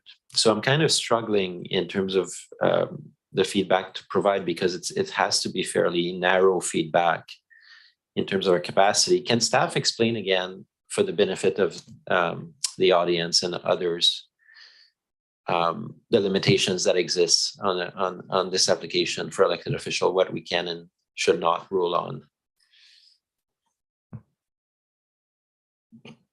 Okay, so through the CEO to the chair to Director Arbour. First of all, again, the zone is tourist commercial 2, which permits tourist accommodations such as hotels, motels, resorts, hostels, as well as campgrounds. So the use is there. The zone also has regulations on density through the minimum size of each RV campsite, as well as the minimum size of each tourist accommodation. So on that alone, staff review to make sure that based on the site area, that the numbers were met, were consistent with the zoning bylaw. So again, the zoning bylaw only regulates the number of sites, and the proposal meets that. Given that the use is permitted as per the zoning bylaw, this is actually a development permit area, meaning a commercial performing character only. And so the limits of staff, as well as the board in this case, is to review the proposal against the guidelines, which are expressed in the official community plan. And the staff report is structured in such a way that it talks about the different guidelines. For example, through the forming character, meaning the size and the scope of the buildings relative to the neighborhood. Things like the requirements of a landscape plan having to be professionally prepared, and which was submitted and it was professionally prepared. Things like screening has to be at least 3 meters of vegetated buffering adjacent to residential lots, and the applicant has met that. Things like rainwater management plan, professionally prepared by engineer, landscaping, screening. So those are the guidelines that staff can only comment on, and the applicant has gone through the guidelines themselves and adjust them through and through. Therefore, as such, staff has no opportunities to comment other than that it meets the guidelines. Therefore, staff recommends the issuance of development permits. Again, the use is permitted. It's just the expression of the use that's what's being controlled by the external look and feel of the project. So, Madam Chair, right. Thank you. A further question, Director Arbor? Yeah, it may be good to hear a bit more from the applicant. I'll give context why I'll ask the question is, I've heard in the application, a lot of it is, and maybe you'll be able to speak on that, is mostly RV focused and things like that, of RVs visiting. And it occurred to me, if I look at the kind of guidelines for forming character that we have, say, around mobile home parks, it's much higher. We see some more intricate rules around that one, where the ones that exist. There's for turnarounds and all the rest of this, and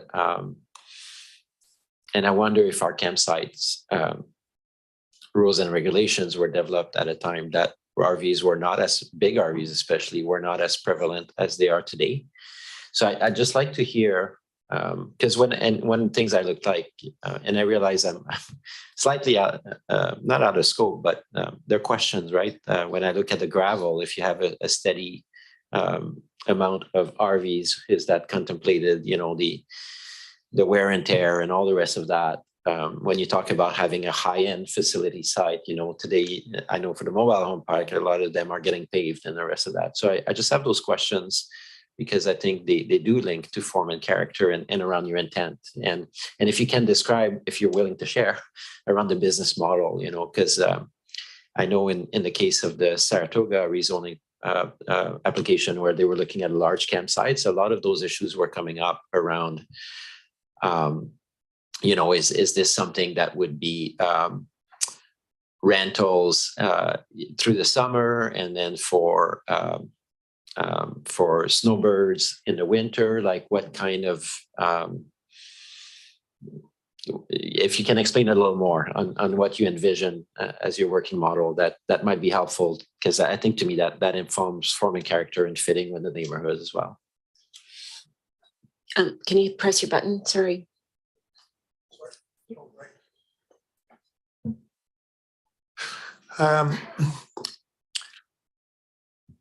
The focus, I think, on RVs is in part because talking to other camp operators, they would say something like, if there's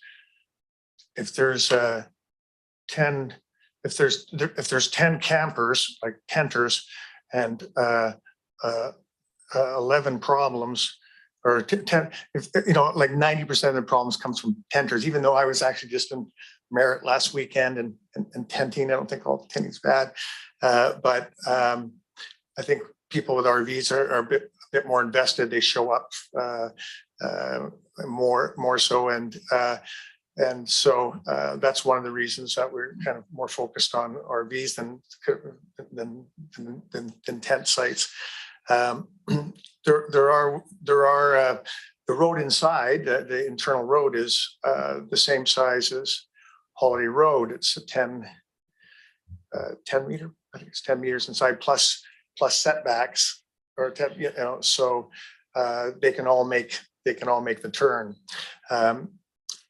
We thought about pavement, but we actually want more. There's more of a movement out there, I think, with planning, is to let water percolate. And plus, if there was more pavement, it would be hotter. So I think that's the main reason but there's still going to be a lot of base, and it's going to be engineered and all that. The traveling public is who we're after, and one of the questions that I heard from the neighbors was just the quality. Like some RV parks, they limit the age of the RV. It can't be more than 10 years old or 20 years old, and so we will likely do something like that. But I think I rule nothing. Beauty first, and nothing really. Won't be any tarps or that kind of thing. And in fact, many of the RV parks in the area, they have quite extensive rules about that. You can't set up your own patio or tarps, or limit the number of vehicles and that kind of thing.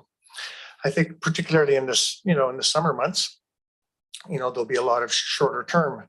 And the bylaw, we're aware of it, we'll certainly follow it.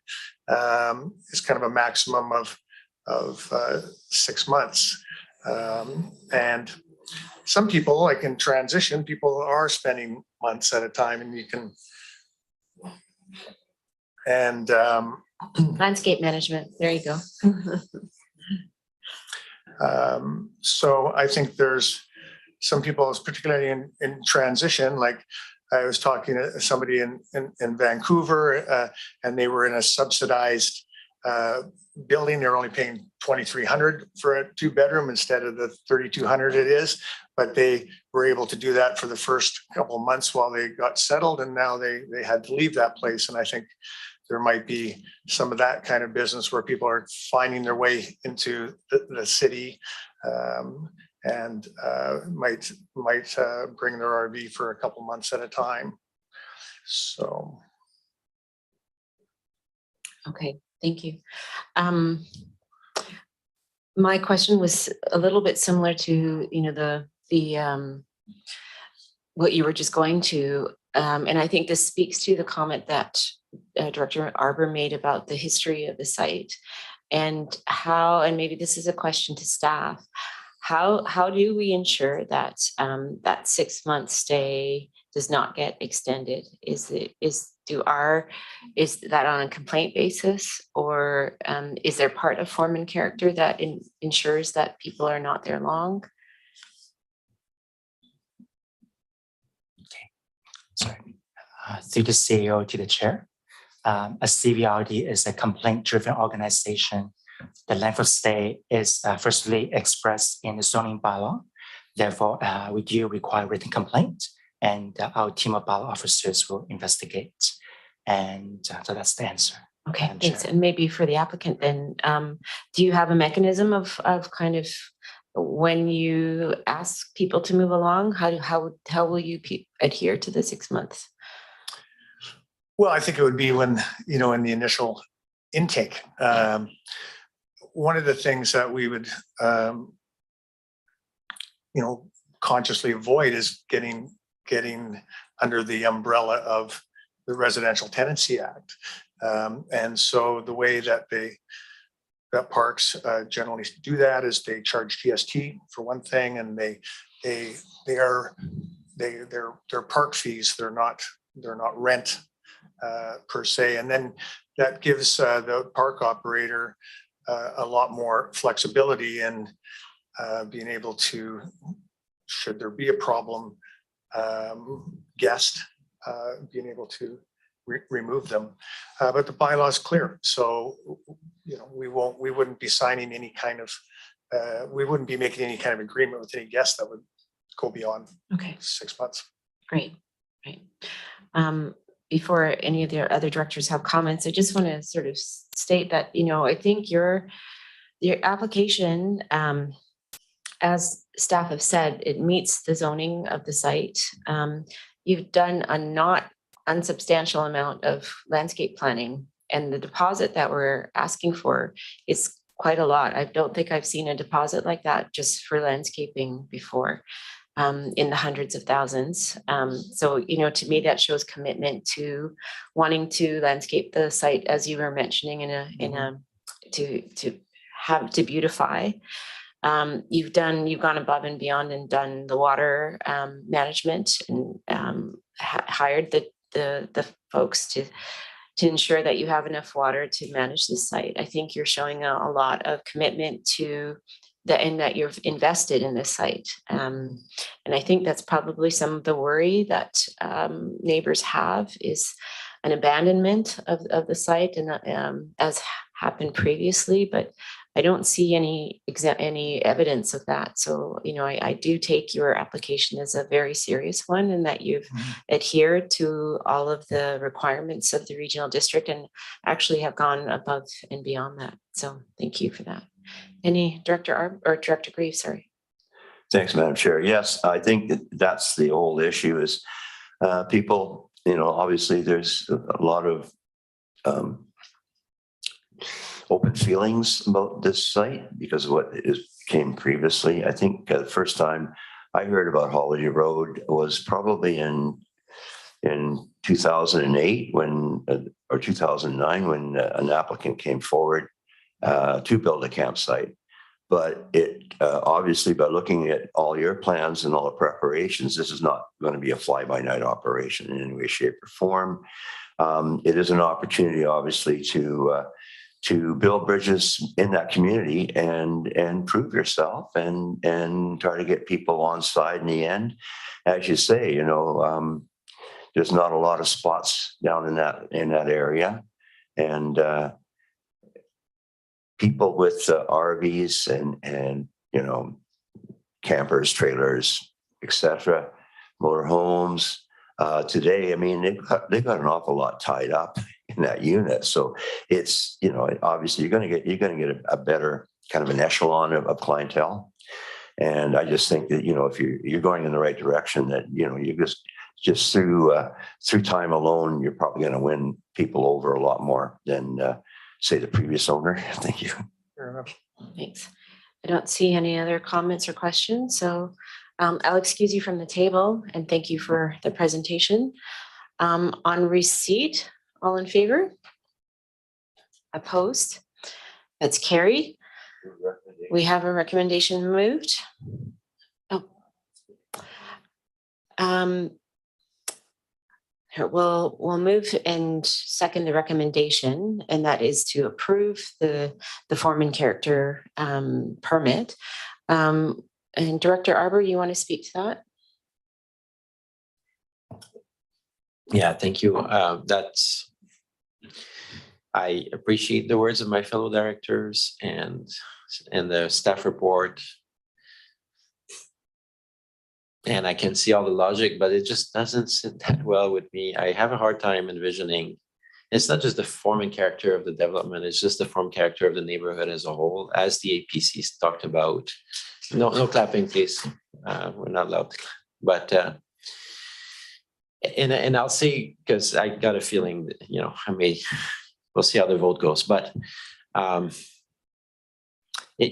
driven Holiday Road a couple times, and it's not the easiest road for RVs. And if you have RVs that, you know, at 50 sides coming in and out on a regular basis, that's going to be a substantive change to that neighborhood, you know. And I would be more amenable to a mobile home park or something where it's more residences that favor some level of affordable housing, and those kinds of things. Some things that fits better with what is essentially is a residential area.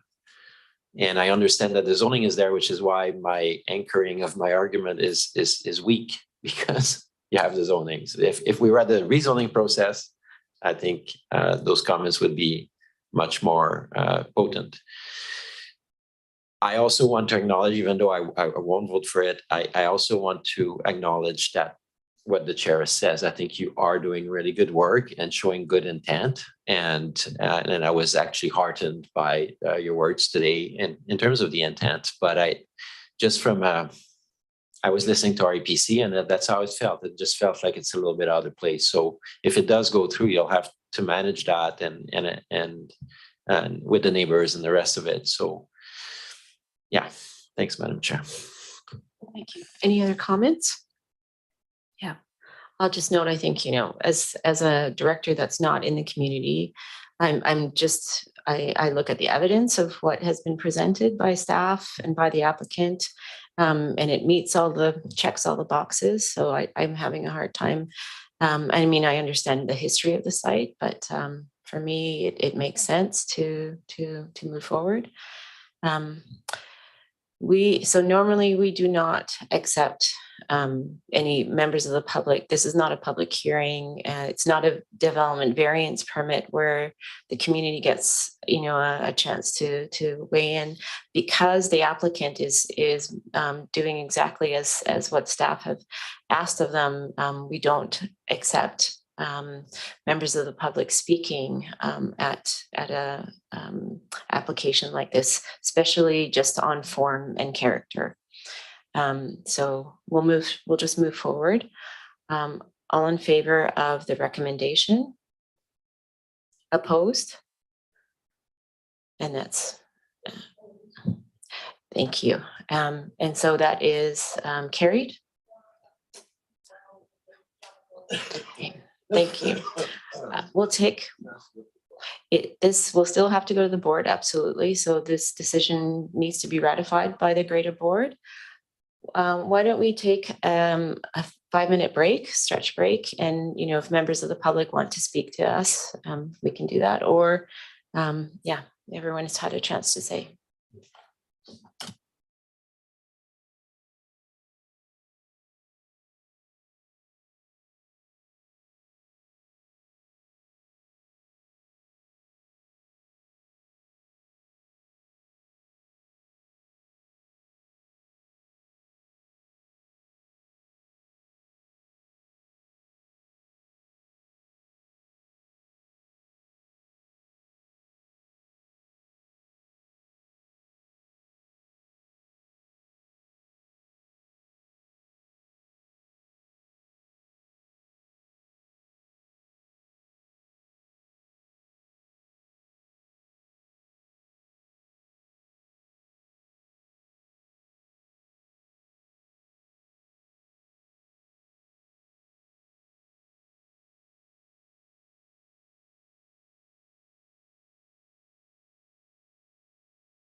Can I call us back to order again?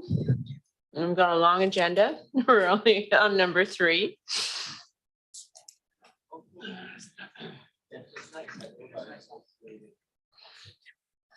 Okay, so the next item on the agenda is under electoral area C. It's a site-specific exemption to floodplain management bylaw for 8958 Clarkson Avenue for receipt. Moved and seconded. Over to staff. Thank you, Chair and Directors. And Dylan Thiessen, planner, is on the line and will make this presentation through Zoom and answer any of your questions. Thanks. Go ahead, Dylan. Thank you very much.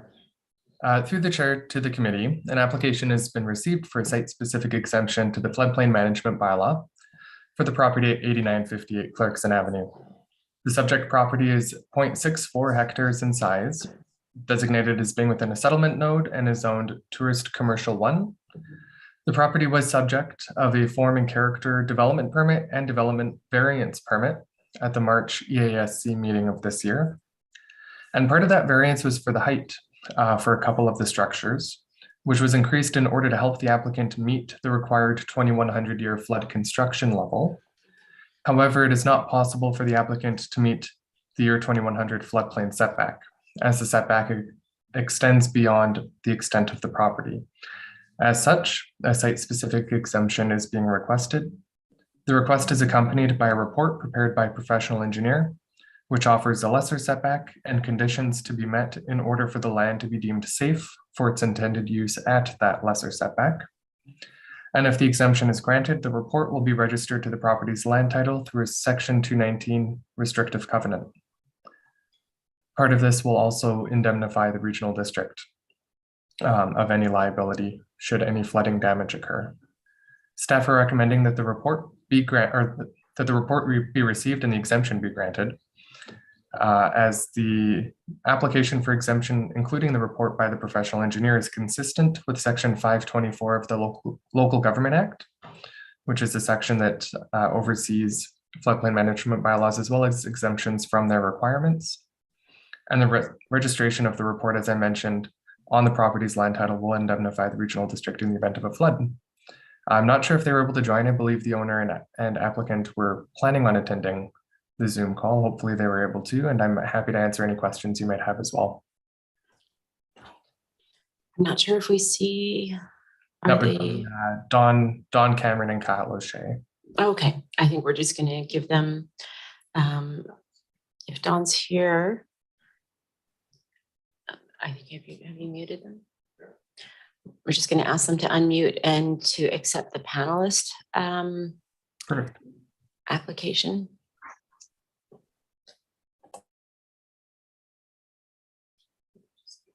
Great. Oh, okay, great. So please go ahead.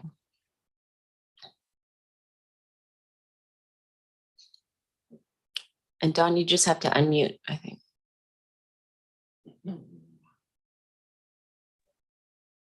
How does that work, guys? Yeah, we can hear you and we just can't see you. And that's up to you if you want to keep your Okay. camera off. Well, yeah, we'll turn that on for sure.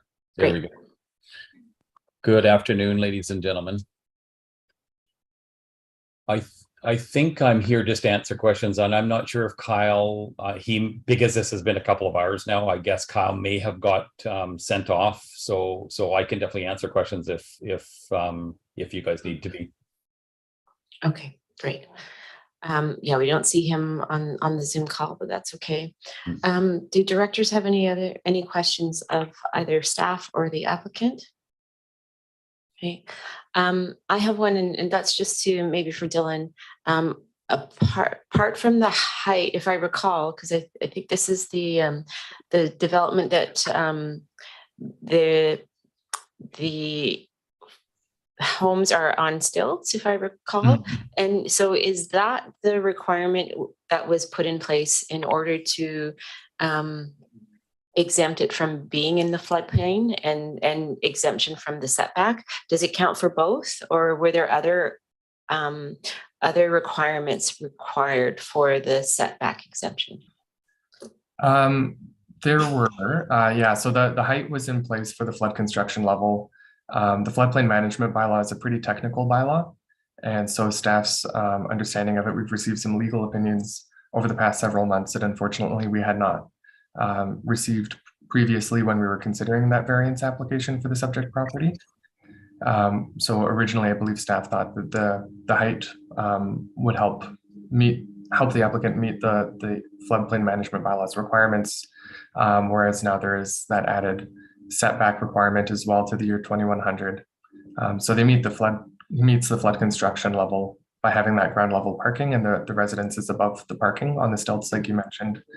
But because Clarkson Avenue is a very low lying area, there's very little topographical difference between the property itself and the sea.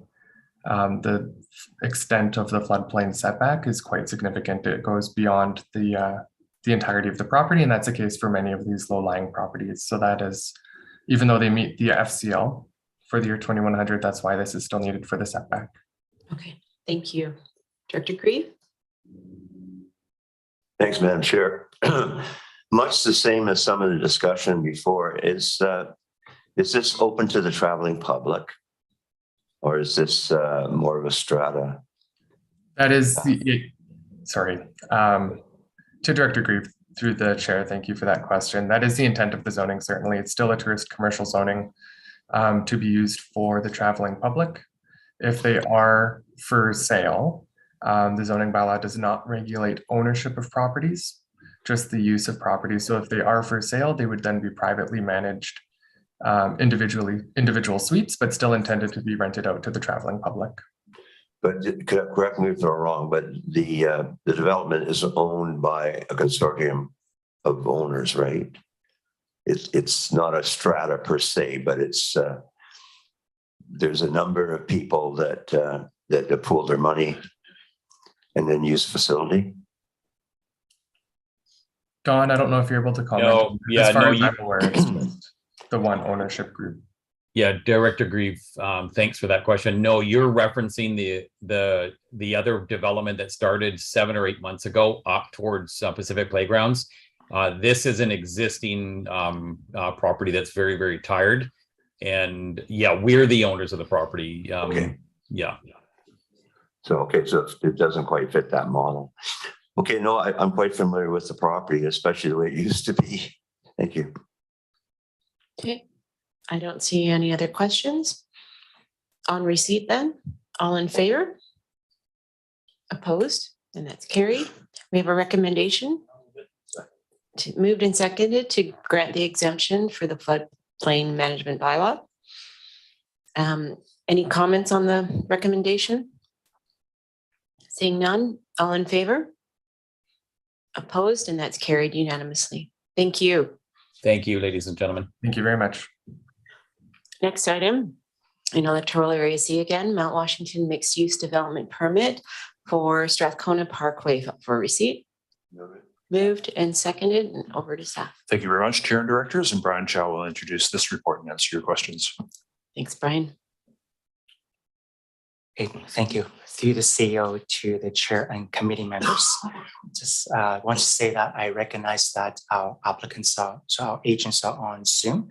There are Stuart and Jordan and Tad. So they are here to answer any questions you may have. This is a Mount Washington mixed use development permit application has been received for a 9-lot subdivision proposal for a 15-hectare undeveloped property. This development permit is for the alpine farming character look and feel. As no new buildings are proposed as part of this subdivision, only guidelines that are related to rainwater management plan, erosion and sediment control, and vegetation plan would apply. As the subdivision meets these guidelines, planning staff supports the issuance of this development permit. In future phases of this development, when their new buildings are proposed, they will be brought back to the EASC for the review of the farming character on a case-by-case basis. Madam Chair. Great, thank you. And do we have an applicant to speak to it? Yes, so we have agent Stuart Masterman, who will be on Zoom. as well as the Mount Washington owners. I believe I see Jordan's name listed, and he might be accompanied by Tad. Thank you. Do Stuart or Jordan, did you want to add anything to the presentation that staff have made? No, looks good. Oh, Stuart? No, just wanted to confirm, but Okay. say thanks for your consideration here. Sure. Do directors have any questions? I don't see any. So on receipt, oh, was that a possible? Director Arbor? Yes, thank you. I mean, in terms, it's almost like the Fannie Mae one, in terms of ticking all the boxes, you know, like we're being asked, it looks good, but I do have some questions around, and I'm glad that there's representative from Washington on this, because I have concerns about the long term. And this is more like an RGS question, that we have Mount Washington as a settlement node, and there's a big part of me that think that we shouldn't. I think we saw the updated projection for Comox Glacier, which was set to disappear in 50 to 80 years, and now they're saying 20 years. We've already had to deal with the infrastructure at Forbidden Plateau. Forbidden Plateau used to be a ski hill. It's kind of a little hard to ski there. So, you know, I like skiing.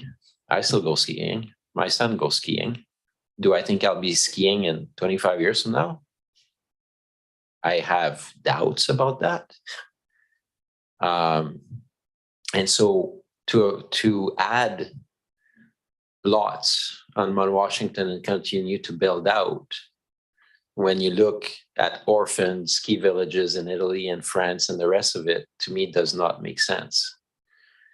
So it's a much larger discussion than a subdivision application that we're just being asked to tick the boxes on. But it's also, I don't think I'm missing the mark. I think that we all know that Mount Washington will end up like Forbidden Plateau. And that begs the question as to why we should continue to support subdivision and further development up there. Thanks. Thanks, Director Arbor. I don't know if either of you wanted to speak to that. Sort of future projections on Mount Washington, whether or not you're looking at snow levels and how homes are going to be used in the future. Director Greethan. Thank you, Madam Chair. With all due respect, I think we're getting a little off the track here. I know it's election season, but Mount Washington is a settlement node. It's a resort community. It's not a one-trick pony. It has mountain biking, hiking. It has Paradise Meadows. It's enjoyed by thousands and thousands of people. And it's quite a long-term community. It's been there for a long time. It's got its own water system, its own liquid waste management system. You know, as far as where we're going to be in 30 years, we might be covered with nuclear fallout by then. So let's just keep focused on the job at hand here, and I will support this. Thank you. Thanks, Director Grieve. Director Arbor. Thanks. So on the merit of the application, I'm quite happy to support it as well, but I think it's good to vote, and it's not an election issue, a bit like you said earlier. I could have said the same thing about your comments earlier. I'm actually speaking like I always am. And I think it's just a mental mark for ourselves as we get into next term and into the RGS review, that I think that the question I just paused, I don't think we can ignore it. And I think it'll come back inside the regional growth strategy review and discussion. Thank you. Thank you.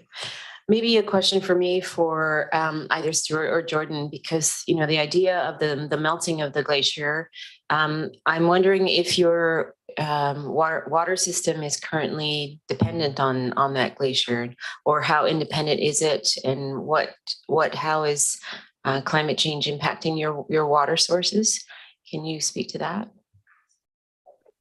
Yes, Stuart Masterman here. I'm the owner's agent working for Highland Engineering. Apologies, I had some issues unmuting myself on that previous response. Yeah, on the merit of the results, like the director said, there is summer operations as well as some permanent residents up there who call that home. So specifically talking about the water system is not at all reliant on Comox Glacier.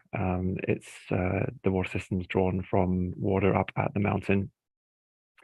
And as part of the ongoing every subdivision approval that will be submitted for the mountain, there needs to be a review of that water system that's undertaken for each of those applications. So that's going to be an ongoing review, over the life of the resort for every development application that goes on up there. Thank you. I don't see any other questions. Then on receipt, all in favor? Opposed? And that's carried. Recommendation's been moved. I can second it, and that is to approve the subdivision. Any other comments on the recommendation? Okay, all in favor? Opposed? And that's carried. Thank you very much. Item number 5, Electoral Area C, the cancellation of subdivision application within the Agricultural Land Reserve for 651 Farnham Road for receipt. Moved and seconded, and over to staff. And Brian Chow will lead this one as well. Thanks, Brian. Okay, through the CEO to the chair, through the chair and to committee members, this is a very short report, just to report back on the request to bring back this particular file back to EASC for information only. So this is a 2-lot subdivision at Farnham Road, 6751, that's the street address. As you may remember, this application appeared in front of you at least 3 occasions, the EASC and the board meetings. And at the last board meeting, the applicant spoke and said that if the board was inclined to refuse the application by not sending it to the Agricultural Land Commission for decision, he would like to withdraw the application. The board referred the matter to today's meeting to find out more in terms of the process. ALC staff has advised that as this application has not been reviewed by the Agricultural Land Commission, they do not have any concerns with the cancellation. We understand that there are no ALC imposed timing restrictions on any subsequent application. On the request of the Agricultural Land Commission staff, the applicant submitted a cancellation request. As such, this 2-lot subdivision in the ALR application is deemed closed. Madam Chair. Thank you. Any comments from directors? Seeing none, on receipt, all in favor? Opposed? And that's carried. Electoral Area B, Farmland Protection Development Permit for 1269 Wilkinson Road for receipt. Moved and seconded. Over to staff. Thank you very much. And Brian Chow again will present this report and answer your questions. Thanks, Brian. It's a Brian show today. So far. Through the CEO to the committee and the chair and committee, we have a farmland protection development permits application presented for 1269 Wilkinson Road. The applicant or the owner would like to propose a new accessory building being a 1-story garage on their residential property. The proposed building is approximately 15.1 meters from the ALR boundary to the rear. This property is only approximately 0.24 hectares in size. And the purpose of the farmland protection development permit is to provide screening and landscaping for the interface between the residential use and the agricultural uses in the back. The applicants commission, they have their own agrologist, and they recommended a 3-meter wide continuous vegetative buffer along the boundary. At the Agricultural Advisory Planning Commission meeting on July 21st, 2020, The AAPC recommended that native non-invasive species be planted, and to ensure the implementation of the landscaping, a security deposit will be collected prior to the execution of the DP. Staff recommends the approval of the DP as the proposal meets the development permit area guidelines. Before I hand it over to Madam Chair, the agent, Sean Vincent, is here to answer any questions you may have, Madam Chair. Great, thank you. Any questions from the directors? And Sean, do you want to add anything else to the presentation? At the risk of screwing up the application of my recommendation. Take it. Sure. And this may be an election issue, but I see number item 14 in your guys' agenda today is timelines for building services. And I'd just like to say that these people that we've been working for, we've been at this about a year with you guys. They've spent approximately $30,000 to date on floodplain studies, environmental studies, ALR studies, in a situation where their home is actually going to be closer to the ALR buffer than this new structure. They're being asked to contribute a $16,500 landscape plan, as well as a bond. And they're having a real tough time making sense of it, you guys. And I understand Brian and Ton are great to deal with. They're good guys. But I just think that in this day and age of our building and housing crisis, that we need to actually start considering that in some instances, and this being one of them, where their residential home is actually going to lie within the within this buffer, and the kicker on this one is they're actually taking down a building that lies illegally in the ALR buffer. So this is all being done to try to make things better. And, and again, I hope that my pals over here in the planning department not taking my comments too critically, but this is right across the board. I heard the people at the Denman Green talk about their timeframes, and this all computes to cost for buildings and housing. So I don't think there's anything I can add. And if I've just stepped in it, you have to excuse me. Yeah, I think the directors are well aware. So thank you for bringing it up. I don't know if staff want to speak to what triggered the requirement for a vegetative buffer if the house is already there. Okay, through CEO to the chair and the committee members. First of all, I just want to emphasize that to ensure that the landscaping plan is executed, we take in a deposit of 125% of the estimate to ensure that it gets done. Once it gets implemented, and upon the receipt of a written confirmation that it was done, the full amount of the deposit will be returned to the applicant. So this is as a financial security deposit. And to talk about the reason why this development permit is triggered is because this is for any new buildings or changes to existing buildings that's within 30 meters of agricultural land boundary, so that this opportunity to see if there's a screening and vegetation buffer for things like trespassing, reducing of any dust and noise between the two uses, being the residential use on one side and farmland use on the side. So this gets triggered whenever we have that. And it went through the Agricultural Advisory Plan Commission for the insight and knowledge from the local farmers, so that developments like such as this will be compatible in the interface between the two different uses. Madam Chair. Thank you. So it sounds like it doesn't matter where on the property that the new shed would have gone, it would have triggered this this process anyways, and that's where like the vegetative buffer, everything has to be looked at when you do any kind of building on land adjacent within 30 meters of the ALR. Director Grieve. Thanks very much. Yeah, back when we did the rural OCP in the days of Ann McDonald, we were trying to basically reflect best practice around the interface between agriculture and residential, because there've been a few instances where they've been like right up against each other. But when we actually did the mapping, we realized fully right away that there's going to have to be lots of exceptions to this because it just isn't the space out there. So, and I do see all these people with letters behind their name are all getting employment, and that's all good. Maybe they can go out and buy a new Tesla. Thank you. Thank you. Director Arbor, you had a comment? No? Okay.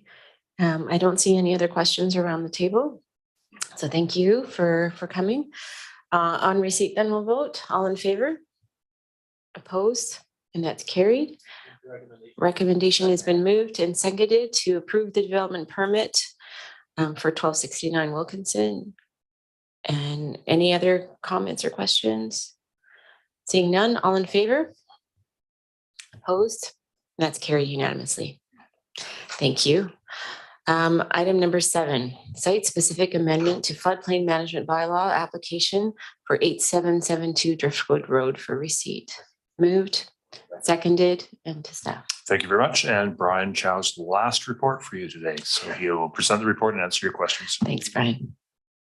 Okay, thank you. Through the CEO to the chair and committee members.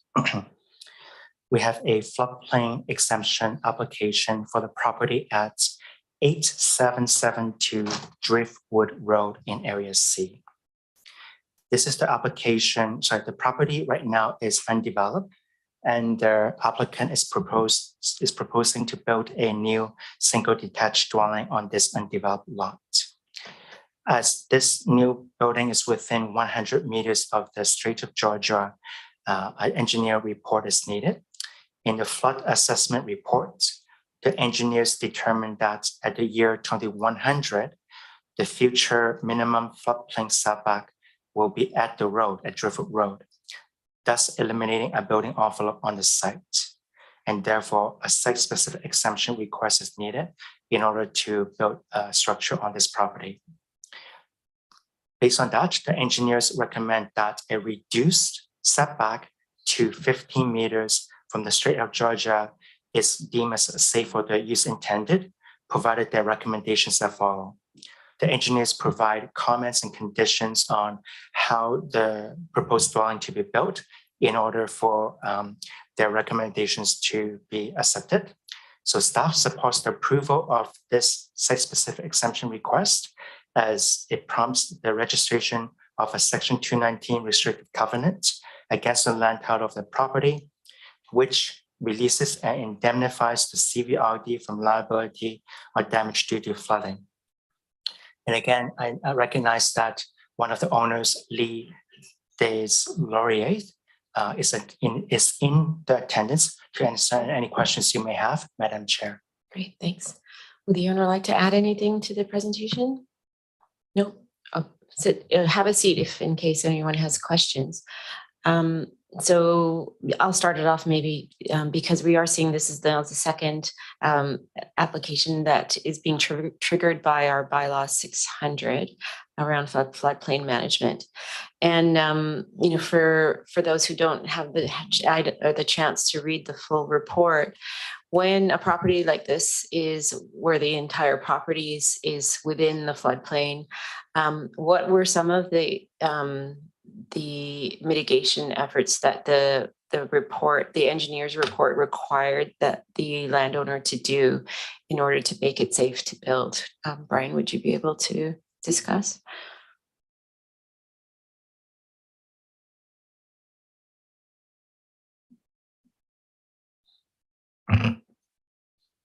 Okay, so Madam Chair, the engineering report prescribes how the foundation is to be built. First of all, it talks about what kind of soil, the type of materials it needs to sit on, and then how the foundation is to be built. And also it ensures that it has to meet the future flood construction level, being the vertical distance from the average natural grade of 5.2 meters in order for their recommendations to be followed. They also provide comments on once this is built, once the development is done, that in the future that the current and future owners need to monitor the foreshore for any regression. And after any significant storm events or winter season, that professional, such as an engineer, should be contacted to protect the shoreline. So the engineering report goes into very detail on the building side to make sure that the engineers feel confident in providing a recommendations to reduce the setback for floodplain purposes down to 15 meters. And that's for the building permit process to go through, as well as it gets registered on a land title for the future and current owners to follow, so that their buildings will be protected from the hazards of flooding due to sea level rise and storm surges for up to the year 2100, Madam Chair. Thank you for that explanation. That was really good. My other question may be more for Alana, but seeing that this property is right on the foreshore, and that the requirement is for the owner to continually to monitor the foreshore, do we have any kind of linkage to our Green Shores kind of program about, you know, how to manage without armoring, or how to do, you know, better green shore when you have a waterfront property like this, for future, I guess, best management practices? Through Madam Chair to the directors. As you know, in the rural official community plan, we've included language around a preference for soft shores. And the reason for that is so that these shores can be more resilient in the era of flooding and storm surge, in particular in this low-lying area in Saratoga. And so that's something that we would work with the applicants and the property owners to try to preserve that over time. In this case, at this early development stage, we are looking for engineers to be able to establish that they are developing the development does not rely on the hardening of the shore. Okay. And we know that that might change in time, but certainly at the outset, that is something that we are looking for, an assurance from the engineer. Okay. And are the engineers aware that that we're kind of wanting them to go in that direction? Or I'm just wondering how the engineering community knows that this is where the regional district wants to go. Through Madam Chair, this is a work in progress, but it's a work I think that started back in at least 2014 in working in Saratoga on the official community plan. And that was recognizing that we need to build these resilient developments. And so if the safe for intended use, that important clause that we're looking for, if that relies on a hardened structure, then that is going to put a lot of pressure on the owners of that property to maintain that structure now and forever, in order to certify the safety of that use within that structure. So, it is ongoing. We've got more work to do with the folks who are in this field, and we're learning from them, and trying to be as flexible, but meeting that public interest. Right. Thank you. So then maybe my next question will be for the applicant. Are there any future, I guess, ideas of what to do with the foreshore? Have you contemplated what will happen there?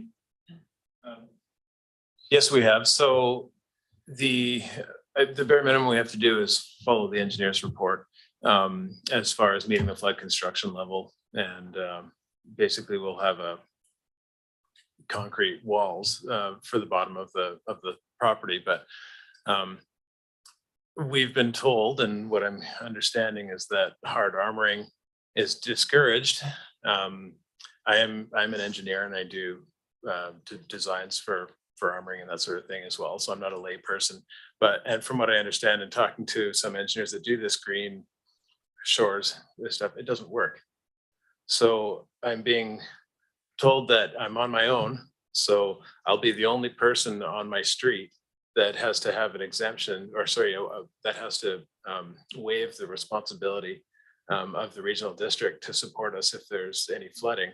I'm also being told that I can't do hard armoring, which is the only real way to protect the house. So I feel like my hands are a little bit tied, but I'm also being told that if anything happens, I'm on my own for it. And I understand that, and that's a risk that we're taking, but it does seem to be a little punitive when, the green shores and using logs and stuff like that, it's going to be better than nothing, but not by much. So I understand that it's better for shoreline vegetation and habitat. So that those are all good things, but I guess the only the only, I guess, complaint that I have about the process is that I'm being told that we have to sign a waiver saying that we won't have any support for emergency funding if there's flooding. Whereas, you know, basically everyone else on the street will have that, even though we're being held to a higher standard, by going to 2,100. But we're also not allowed to do any kind of armoring, which would actually help protect our house. Okay, thank you. I'm assuming you've seen our Green Shores report. Yes. Okay, and you still Yeah. feel that the Green Shores system doesn't Right. work for you? Yeah, that's my opinion, and that's also the opinion of our engineer. I'm not doing the designs for my own house, but the engineers that I've talked to, because we did inquire about getting Green Shores armoring. I was like, well, let's do the most that we can.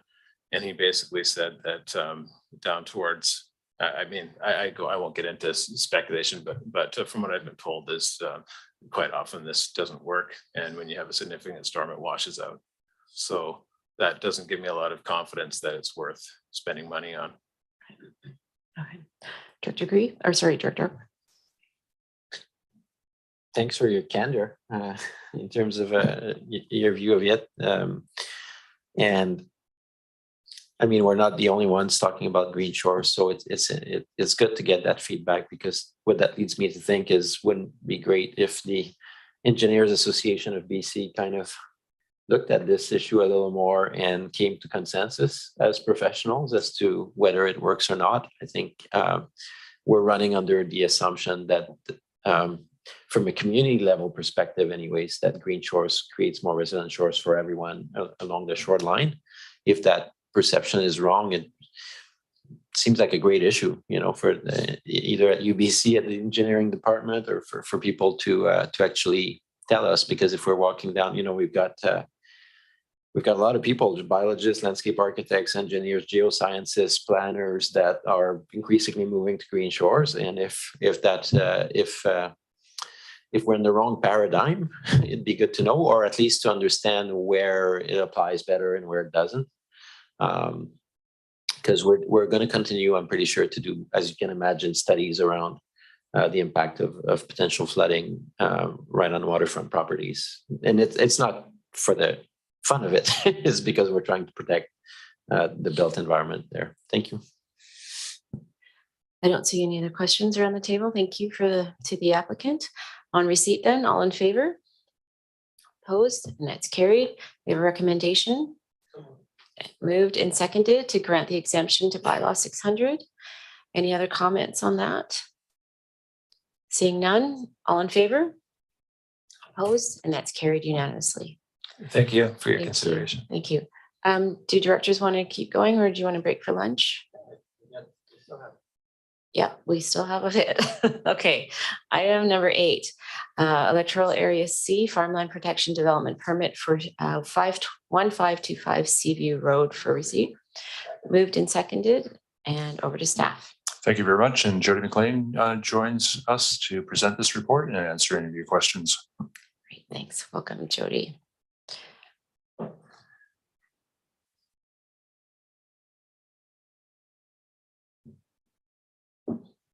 Good morning. Thanks to the CEO, to the chair and directors. This is a farmland protection development permit. They're required when constructing a building within 30 meters of an agricultural area. On this application, we have Bob Harding on Zoom, who can speak further to it. These development permits can include conditions relating to siting of the building, fencing, landscaping, and buffering measures along that agricultural interface. In this case, the south side of Seaview Road residential subdivision backs onto one large farm. And this subject property is, and the lot that's subject to this application, it's an undeveloped lot that's about 44 meters deep. The owners are now proposing to develop it with a house and several small accessory buildings that are under 10 square meters. In response to the guidelines and in consultation with the neighboring farmer, the owner is proposing a 15-meter setback for the house and a 9-meter vegetative buffer consisting of trees, screening shrubs, some trespass inhibiting shrubs, and some ground cover, as well as a new wire fabric fence. The Agricultural Advisory Planning Commission reviewed this proposal and supported it. as is. The Ministry of Agriculture and Foods referral response was received. They are satisfied with the fencing and landscaping, but encourage a larger setback if possible. It is the siting of the septic field in the front, which is a recommendation from their on-site wastewater practitioner due to a neighboring well that is inhibiting a larger setback of the house. Madam Chair, staff recommends issuance of the development permit as presented in Appendix B of your report. Right, thank you. And Bob, did you have anything to add to the presentation?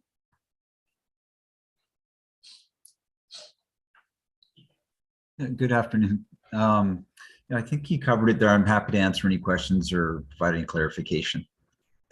Right, thank you. Do directors have any questions? I don't see any. Oh, Director Gabe, thanks. Well, my understanding is Seaview Road is just outside the Black Creek Oyster Bay water system. Is that correct? For your staff? Yeah. So the Seaview Road property, it has water access to the system. It's actually an irrigation well that's in vicinity of this particular septic field. But they're just outside the Black Creek Oyster Bay system. So theoretically in future, might be something worth considering. I know they're just outside the growth node too, theoretically, right? So yeah, so maybe in the future they could hook up to the system and they wouldn't have to worry about this. Great, thank you. Can I just correct? We actually have water on the street. Like I've got water supply for our lot there. And the well that we're talking about there is an old residual domestic well from years ago that they've kept because they weren't required to get rid of it, even though they hooked up to the regional district water and they use it for irrigation of their garden. Okay, thank you for that clarification. I don't see any other questions around the table then. On receipt, all in favor? Opposed? And that's carried. We have a recommendation. Moved and seconded. Any comments? Seeing none, all in favor? Opposed, and that's carried unanimously. Let's try and get through the development permits and then we'll have lunch after that. So item number 9. And Madam Chair, I'll just remove myself in consideration of an ALR application as my wife is the chair of the Land Commission. Thank you. Moved and seconded for the ALR non-adhering residential use for 6821 Farnham Road. And I'll move it over to staff. And I think Jody's going to be taking this. Thank you. On this application, we have Blake Michaud on Zoom who can speak further to it. In this proposal, the owners are seeking to convert an existing accessory building, which was constructed in 2018, into a dwelling. This would be the second residence on the lot, and the regulations require that the secondary dwellings be no larger than 90 square meters, measured from exterior wall to exterior wall. This accessory building is 140 square meters, making this non-adhering residential use application necessary. The board has the option of forwarding the application to the Agricultural Land Commission with comments and recommendations, or alternatively to refuse the application. The Agricultural Advisory Planning Commission reviewed the proposal and recommends supporting the application. The regional agrologist at the Ministry of Agriculture, Agriculture and Foods reviewed the application also and responded to the referral saying the ministry staff have no concerns with respect to this application. Madam Chair, staff is also recommending forwarding the application to the ALC. If the ALC approves the application, a building permit for the conversion will be necessary. Great, thank you. Any questions from directors? I don't see any. Would the applicant like to add anything to the presentation, Blake? Good afternoon. No, I have nothing to add. Just can answer questions if you guys have any. Thank you. It doesn't look like it. So then on receipt, all in favor? Opposed? That's carried. The recommendation has been moved and seconded. Any comments? Seeing none, all in favor? Opposed? And that's carried. Thank you, Blake.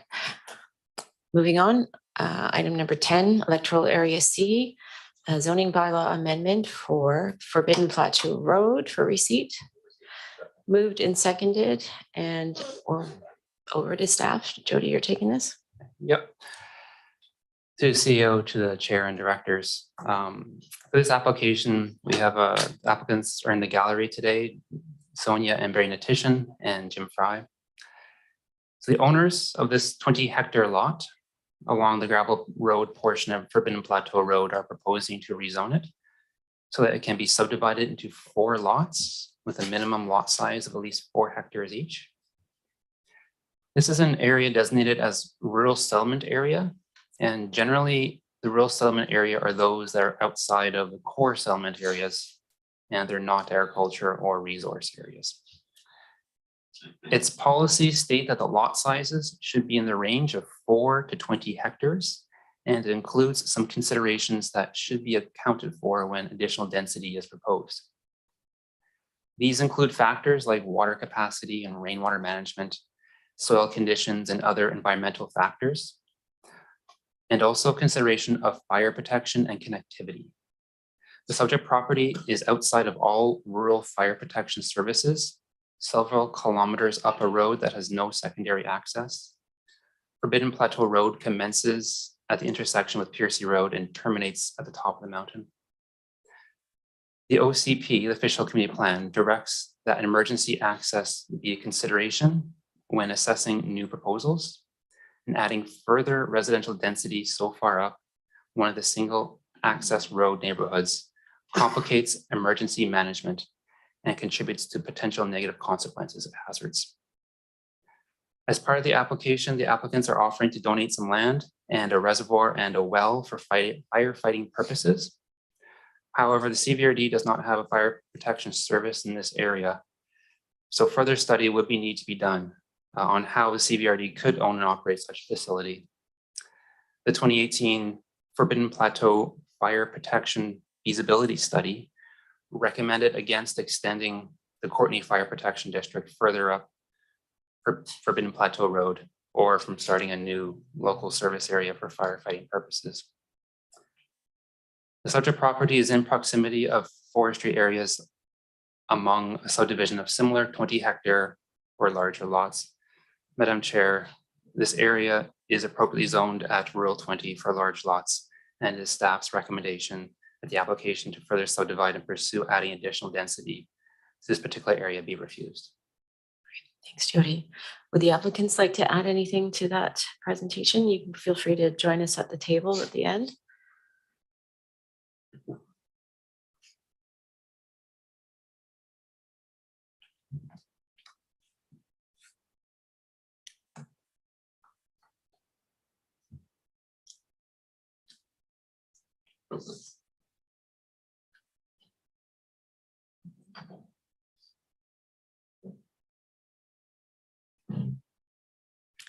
And you can just press the button on the mic to turn it on. Directors, committee members and staff. My name is Sonia Natition, and I moved to the Valley in 1992 to get away from the busy Vancouver life and raise a family. So family has always been my number one focus. We started researching somewhere in a smaller community to assist our sons with affordable housing, and purchased part of a lot of Forbidden Plateau Road in 2020. So we've heard a lot about affordable housing today already, but it's a really big problem for the younger generation as well. So what parent, wouldn't want to help their children if they can to have a sustainable house that's affordable. So by living on the same property, we as parents have their support as we age, and they also have our support as they grow their own family. We know that the CVRD supports the intergenerational living focus.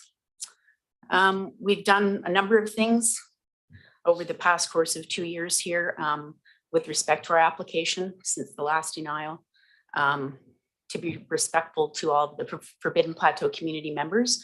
We posted bulletin on all of the mailboxes for 6 months and invited them to contact me for any conversation they had or any negative comments they would have. And everybody was in support. We had 10 plus people come to us. One of the lower neighbors did have a concern about water runoff, And so we had our engineer meet with him specifically to alleviate any of his fears, which went very positively. Offering a piece of our land for a reservoir to mitigate the fire hazard is a progressive idea, we believe, that will aid the Forbidden Plateau community, where the need is extremely great, as supported in the letter by the PRRA President Mike LaRock. He worked very closely with us. I'm surprised that the community needs to provide a petition or fight so hard for a safe community environment. The last fire protection feasibility study, as Jody mentioned, was done in 2018, which was more than 4 years ago. The study included an option for a deep well staging area and a water reservoir. So development has increased substantially since 2018 up Forbidden Plateau. I believe there's 5 new builds this year alone. And Coubertin has just recently put some of their lots up for sale as well. So, you know, we started thinking about this fire mitigation situation, and with the recent approval for Mount Washington now to have its own fire hall, we thought perhaps the Oyster River Volunteer Fire Department could now support the Forbidden community, because in the past they couldn't support us due to their Mount Washington agreement. So we contacted all the immediate neighbors, parcels 1 to 8. They're all in favor of our community initiative and our application as well. The plan was to present it to the PRRA committee meeting. COVID stalemated that. There's been no meetings, but the next meeting, this initiative will be on that agenda for sure. The report states that further analysis would be required with respect to ownership and operation of this initiative. We believe now is the time to proceed with this analysis before it's too late and the community suffers a loss of human life, property, or the beautiful forests that we all love up there. With our donation of land and additional costs associated with the reservoir, the well and the staging area, the cost to the CVRD and the community are decreased at the onset of the initiative. We acknowledge that the community discussions and working together is required to move an important item like this forward. But we feel confident that the community members will stand by our side in the coming months and years if needed to bring this to completion. The report contains a point regarding our application and that residential density in such an area dependent on one route increases the potential consequences of an emergency or disaster. The CVRD recently approved a campground 4 kilometers further up the gravel road from our specific lot, and is also directly promoting more traffic with revitalization of the Wood Mountain area for public use. Biking, cleanup was done up there. The community, I believe there was some money put towards taking down the old ski towers to support biking and a more safe environment for trail riding, people that want to hike up and still snowboard in the wintertime, et cetera.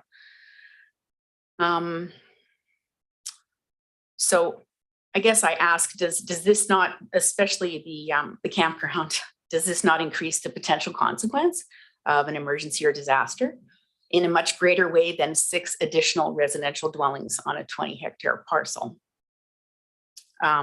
Withholding residential development on Forbidden Plateau Road does not stop the potential for fire hazard, as evidenced by the house fire 3 years ago up at the top.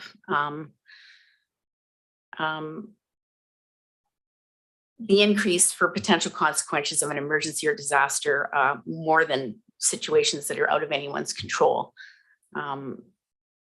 So what I'm trying to say there is that to withhold the residential development is really a small piece compared to things that are out of our control when it comes to emergency and consequences. So we'd like to formally request that our application move forward, and if necessary, initiate with respect to our community amenity proposal to look at that further. And I thank you for your time and your reconsideration. And my partner, Jim, will now like to comment if he may. Thank you. Good afternoon, Madam Chairman and fellow directors. First, let me say I wish you all the best in the upcoming elections.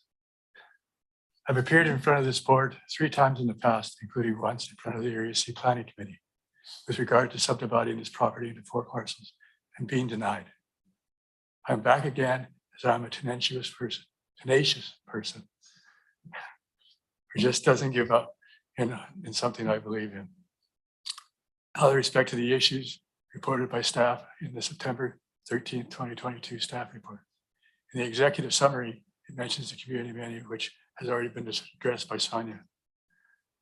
The issue of policy 23.1 in general, new multi-lot residential commercial developments should have 2 separate and unobstructed accesses, comes up again, and was one of the main concerns and reasons for being denied approval in my last application. This issue has been addressed by our lawyer, Devin Lucas, and I quote, that the 2018 interpretation is not legal, reasonable, or fair. The applicants contend, first, that policy 23.1 refers to the individual lot access and that the proposed subdivision is consistent with the policy, does not refer to the access road to the lot, which would be Forbidden Plateau Road. Second, that the CBRD staff and board has approved 4 other rezoning applications on dead-end roads since my last application, which the applicants view as having similar circumstances where policy 23.1 was not mentioned. These lots are stated in our lawyer's letter. So in our opinion, a precedent has been set that policy 23.1 is not as important to be followed as staff is making it with regard to our application. Now, the latest staff report, it is stated that this policy should be read broadly in the context of emergency access to consider the entirety of the access route, not just off the individual lot or any proposed roads, to a point where there exists a second, separate, and unobstructed access. I am confused. The policy states the word should have 2 accesses and egresses, where the word should stands out clearly. We provided 3 access and egresses, 2 of which are in place now, and a 3rd when the new road is built on the north side of the property. I have not seen or read anywhere in the RGS or OCP where a policy should be looked at broadly. It is our understanding that policies are to be followed how they are written and not interpreted differently to support an approval or denial based on staff's opinion. Our law abides by the policy's intent. It is to be applied as stated, then no residential. If it is applied as stated, then no residential development should be approved for Forbidden Plateau Road. With the lot being located next to a privately managed forest on 3 sides, this should not be an issue, as the forest company Timber West never even replanted these areas after they clear cut them more than 10 years ago, as they are required to do within a 5-year period as per forest land management. The land is covered in voluntary growth of fir and alder trees, as well as other plants. With respect to our proposal adding to greenhouse gas emissions, I have the following data to share based on in-person research with respect to vehicle traffic on Forbidden Plateau Road. I'm sure that once you hear the numbers, you will see that with the approval of our application, maximum 8 homes allowed by the RU20 zoning states, 2 homes per 4-hectare lot or more in lot size. The effect on green emissions will be negligible. Percy and Forbidden Roads intersection, February 26, 2022, 8 a.m. to 5 p.m. Winter months to gather volume specific to residents and business traffic. 960 regular vehicles, 324 gravel trucks. Saturday, June 7th, same site, 2021, 8 a.m. to 5 p.m. Warm, beautiful day. 560 regular vehicles, 4 large trucks, no gravel trucks. Nymph Falls parking lot and road shoulder, 100 plus vehicles. Forbidden Plateau Road at our lot entrance, Saturday, July 31st, 2021, 8 a.m. to 5 p.m. 87 regular vehicles, 14 vehicles with mountain bikes on the back. Nymph Falls parking lot and road shoulder, 126 plus vehicles. In conclusion, I would like to say that any rural landowner in the valley who wants to do anything on their property must first go to the CBRD to see as what is required by the OCP and the RGS with regard to policies and bylaws, which they must follow to be approved to move forward. We have done just that and more with all the information we have supplied, being over 100 pages, yet the CBRD staff still tries to deny our application. I'm asking the board to realize that we have done everything as required by the OCP and the RGS, as well as addressed all other concerns brought up. We ask you to approve our application and recommend that we move on to external agencies. Thank you for your time. Thank you.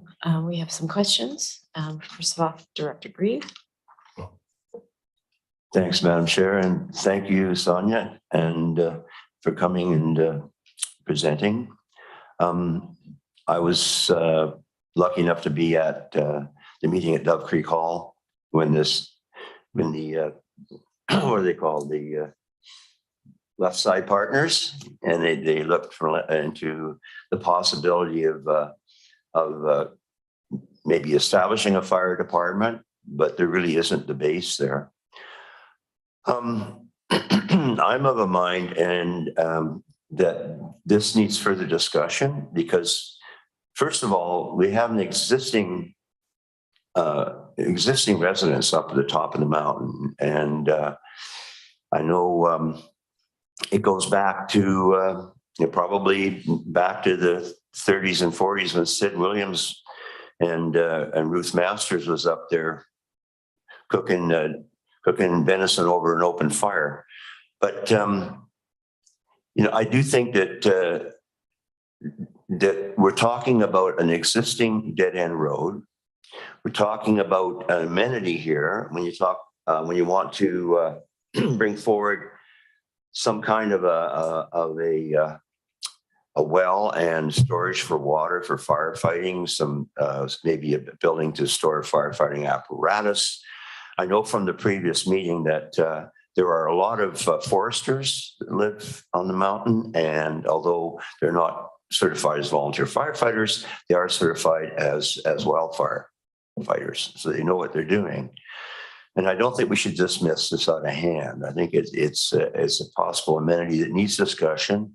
I texted Mike LaRock today, and he says that there's a lot of people that support it. There's other people that do not, obviously. So that means we need more community discussion on this.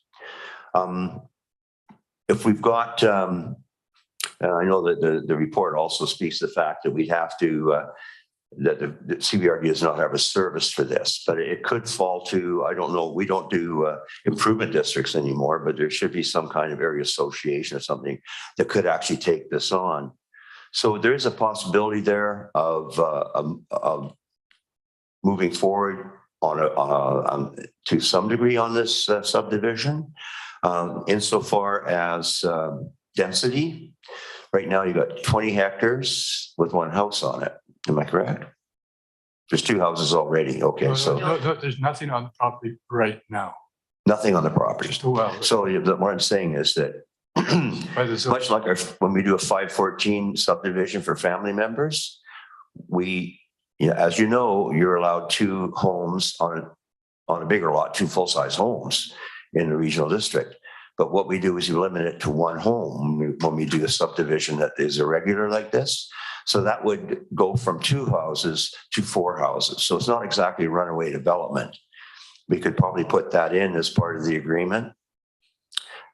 So I'm going to stick my neck out here and say that I would like to defer this for future discussion after the election and the new term, and to organize with the area association some kind of open house and bring this back, because there is a benefit here to the community. We talk about fire smart communities. I mean, if you've got water, that's huge. As I say, it's irregular because we do not have a fire department, but a lot of the people that I remember from the meeting worked in the forestry industry, so that they weren't, they weren't like babes in the woods here. They could actually pick up a hose and put out a fire or what have you. So yeah, I would like further discussion on this. I think it deserves that at the very least. I think we can put in some restraints that would maybe allay the fears of too much development in the mountain. If we only have, a potential of 4 homes, you have a potential of 2 homes already. So I would like, after the discussion here, to move a referral motion. Thank you. Thanks, Director Grieve. I saw Director Arbor's light on before your motion, so I'm gonna allow him to speak, and then we can go back to your motion. Yeah, thanks. And, I think we had the Mount Washington subdivision, and I think everyone was in the room to hear my comments on that. And the reason why I reluctantly let it go forward is because it's in a settlement node. And I think we have a regional growth strategy and an OCP that's quite clear around trying to avoid more density in areas that are rural and to keep areas rural, not to become like Nanaimo or places that are poorly serviced, that are farther away. And I have but there are things in your arguments that I really appreciated. I think the intent is good.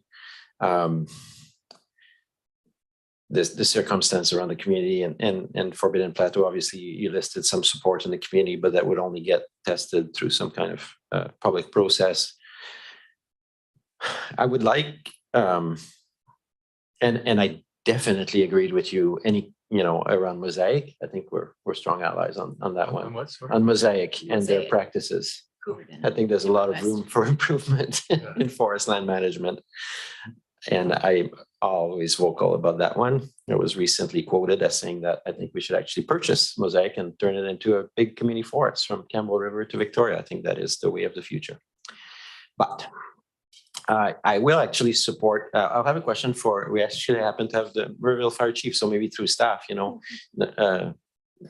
I would be curious, there were comments made in the presentation around whether that area is serviceable through the Merville Fire Department or otherwise. I would like to know if staff has considered that. There are, the report does speak to that, but how is Forbidden Plateau viewed through the lens of fire protection? It's not presently in our plans to extend the service there. Some study work has been done in the past. It's just not a question that Bruce would be able to answer today, but further referral can allow us to get back to you on such a matter. Okay. And in the end, while I would likely vote no today, there was another element of your presentation that gave me pause, which is, and I was going to lean towards a referral. So probably Dr. Grieve and I will end up at the same place for a different reason, which is when you mentioned the legal advice. And I think that I would want to make sure that we check the boxes on our own side around that, but that is not something for a public meeting. That would something that be parallel, but it might buy some time and also explore some of the questions that were raised today. Overall, you probably heard where I lean, and if I'm back after the election, in terms of I'm a strong believer in not increasing density in our rural areas to keep the rural areas rural, and in terms of affordable housing, to concentrate it near services where that's part of affordable life for people as well. I think if they're up on the Forbidden Plateau, when they have to spend that gas money all the time, it's not necessarily the most affordable way either, right? So thank you, Madam Chair. I will support Dr. Grieve. Madam Chair, just like to qualify, the applicants have presented to you an opinion from a lawyer that's part of their application, but there's nothing that compels you to make a decision one way or another. This is a policy decision for you to make. It's not something that your hands are tied one way or the other on a legal matter. Thank you. I had a question to staff because the applicants did refer to a campground that was approved, and I can't recall seeing that application. Maybe this was prior to us being here at the table, but is there a campground above the property? Through the CEO to Madam Chair and committee, you may recall, maybe not. The board did approve a development permit back in 2017 for a campsite at 8010 Forbidden Plateau Road. Okay, so that was prior to us. So, okay, phew, I didn't forget it. So, yeah, and just to qualify, that was a development permit where the zoning was already in place, correct, Tom? Correct. Yes, it was for a form and character development for a campsite. Okay, thank you. Thanks for clarifying. Director Grieve? Thank you. Therefore, for the reasons that I've outlined, I think this deserves further discussion. I think there's a possibility for an amenity that's actually needed in the community. You know, the world's not going to stay static. People are moving here, and obviously we don't want the kind of density that we have in Nanaimo. That's why we created the regional growth strategy. But the same token, things have to be viewed on a case-by-case basis. And I think this is one that deserves a second look. So I'd like to move referral to probably sometime in the spring or after Christmas. Give us a chance to get our legs under us if we have a new board, and to come to the community and see if we can work out something with the community. Do we have a manager of fire services anymore? Madam Chair, we have somebody acting in that position at this time to answer that question, but I'd just like to refer to Ton. What you have right now is a motion to receive a report. And Ton, can you outline options of deferral, referral, as the directors have been talking about? Through their Madam Chair to the directors. So the report has provided you guys with two options. The first option is to refuse application, or the second option is to proceed with external agency referral. This agency referral will, the components of this referral is we will send their referrals out to everything that's in, I believe, within the report to all the Comox First Nations, any senior provincial staff, and if so, any surrounding municipalities. If this committee decides to move forward, staff will continue with this process, and we can report back at a later date. Okay, why don't we first vote on receipt then, and then we can decide which way to go. So on receipt, all in favor? Opposed, and that's carried.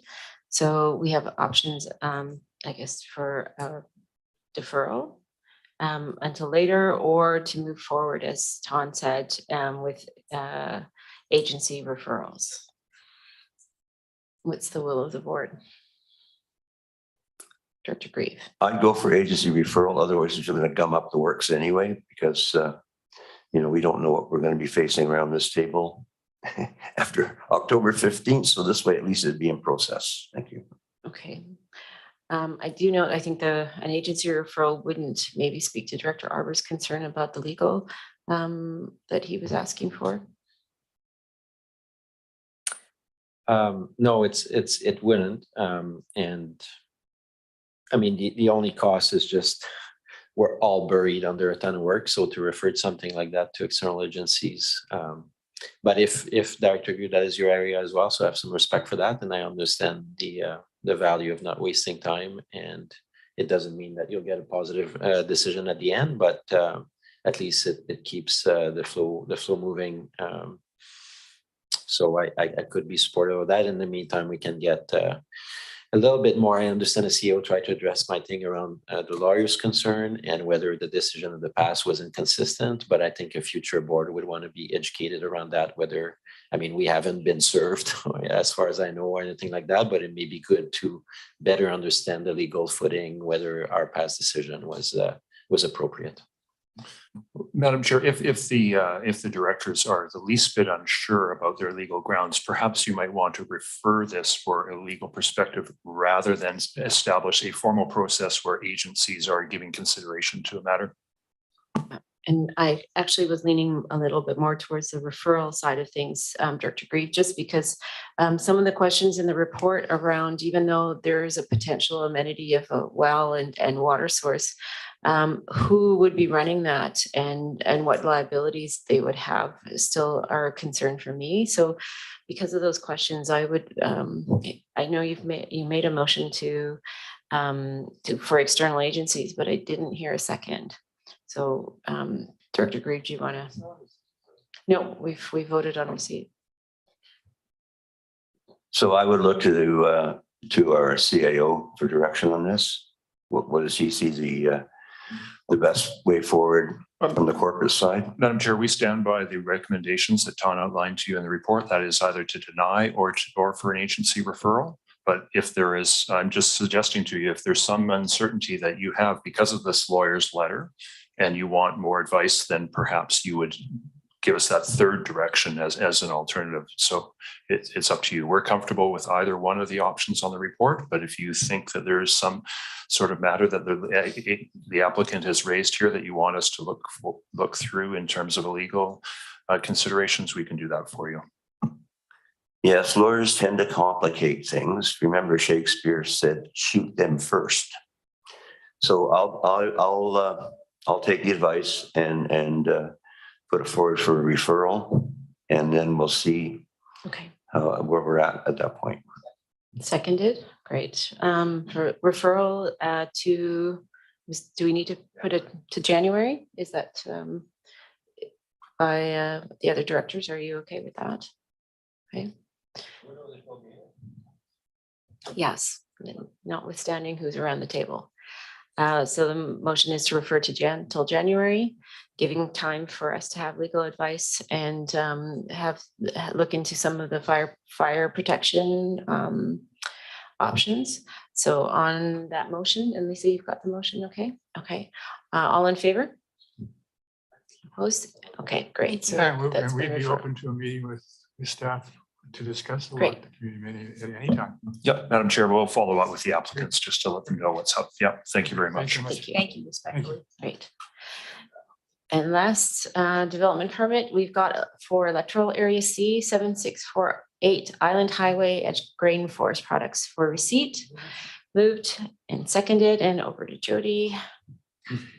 Thank you. As you may recall, this committee reviewed this proposal to add wood processing to the list of permitted uses on this commercial 1 zoned lot at 7648 Island Highway. Since then, the referral response has been received from several agencies. The proposal is part of a larger development project that required a variance addressing the building setback to the highway and a development permit addressing the performing character and farmland protection. Both the Ministry of Transportation and Infrastructure and the Ministry of Agriculture and Food responded to the referrals that their interests have been addressed in these previous permits. The Agricultural Advisory Planning Commission supported this proposal. The Area C Advisory Planning Commission advised that wood processing is too broadly defined and that noise impacts on the neighboring property should be in consideration. Madam Chair, a draft bylaw has been prepared in Appendix B of your package, which staff is recommending be given first and second reading. It includes, it allows for an inclusion of wood processing, but also with the condition of use that it is limited to joinery and cabinetry and does not include a sawmill. Staff is also recommending that a public hearing be held, which is a necessary condition prior to consideration of third reading. Thank you. Director Arbor. Yeah, thanks. I'll support the staff recommendations on this, and I like this project. I remember we looked at it a couple of months ago, and everything seemed to make sense. But I think the APC observations are good, unless we hear more from the applicant or whatnot. I'm supportive. Thank you. And I too also appreciate the comments of the APC around joinery, and I'm glad we were able to include that into the bylaw wording. So all my concerns are pretty much set. I don't see Director Grebe at the table, but I think we're probably okay to go. So on receipt then, all in favor? Opposed? That's carried, and we have a recommendation. Moved, and I can second. Oh, Director Grebe seconding. Thanks. I hear you. Any comments about the recommendation to move forward? None. All in favor? Opposed, and that's carried. Okay, and we have a motion to adjourn for lunch for yeah. And we will be back at about, do you want to try to make it a working lunch? Because we still have quite an agenda. All right, so we'll be back in about 10 minutes.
we'll keep going and work through our lunch if that's possible. The next item on the agenda is an overview and update on agricultural related initiatives for receipt. Moved and seconded. Over to staff. Thank you very much, Chair and Directors, and Jody McLean will introduce this issue. Great. Thanks, Jody. Oh, thanks, the CEO, the Chair and Directors. Also with me is Nikki Whitaker. She is the Agricultural Coordinator for the CVRD. So more generally, the Regional District has had an agricultural plan since 2001. And since then, that plan has guided staff in updating official community plan policies, zoning regulations to prioritize farming in the agricultural areas, to pursue means of agricultural residents conflict resolution and mitigation measures, and pursuing agricultural watershed planning, among many other initiatives. It was a very broad plan and oriented to not just the CVRD, but also to economic development, agency, Ministry of Agriculture, Farmers Institute, and other stakeholders at the time. 20 years on, it has become obvious that it requires updating. Numerous recommendations of that plan have been complete, several are still ongoing, and several simply never had their requisite conditions met for initiating. And several have been overtaken by technological advancements, and that is expected to continue in the future. Several years ago, when staff began contemplating this update, it was acknowledged that a significant consultation would be needed throughout the process. Therefore, an agricultural coordinator was contracted on a 3-year term basis to overlap with this update, helping it getting it going and helping begin some implementation afterwards.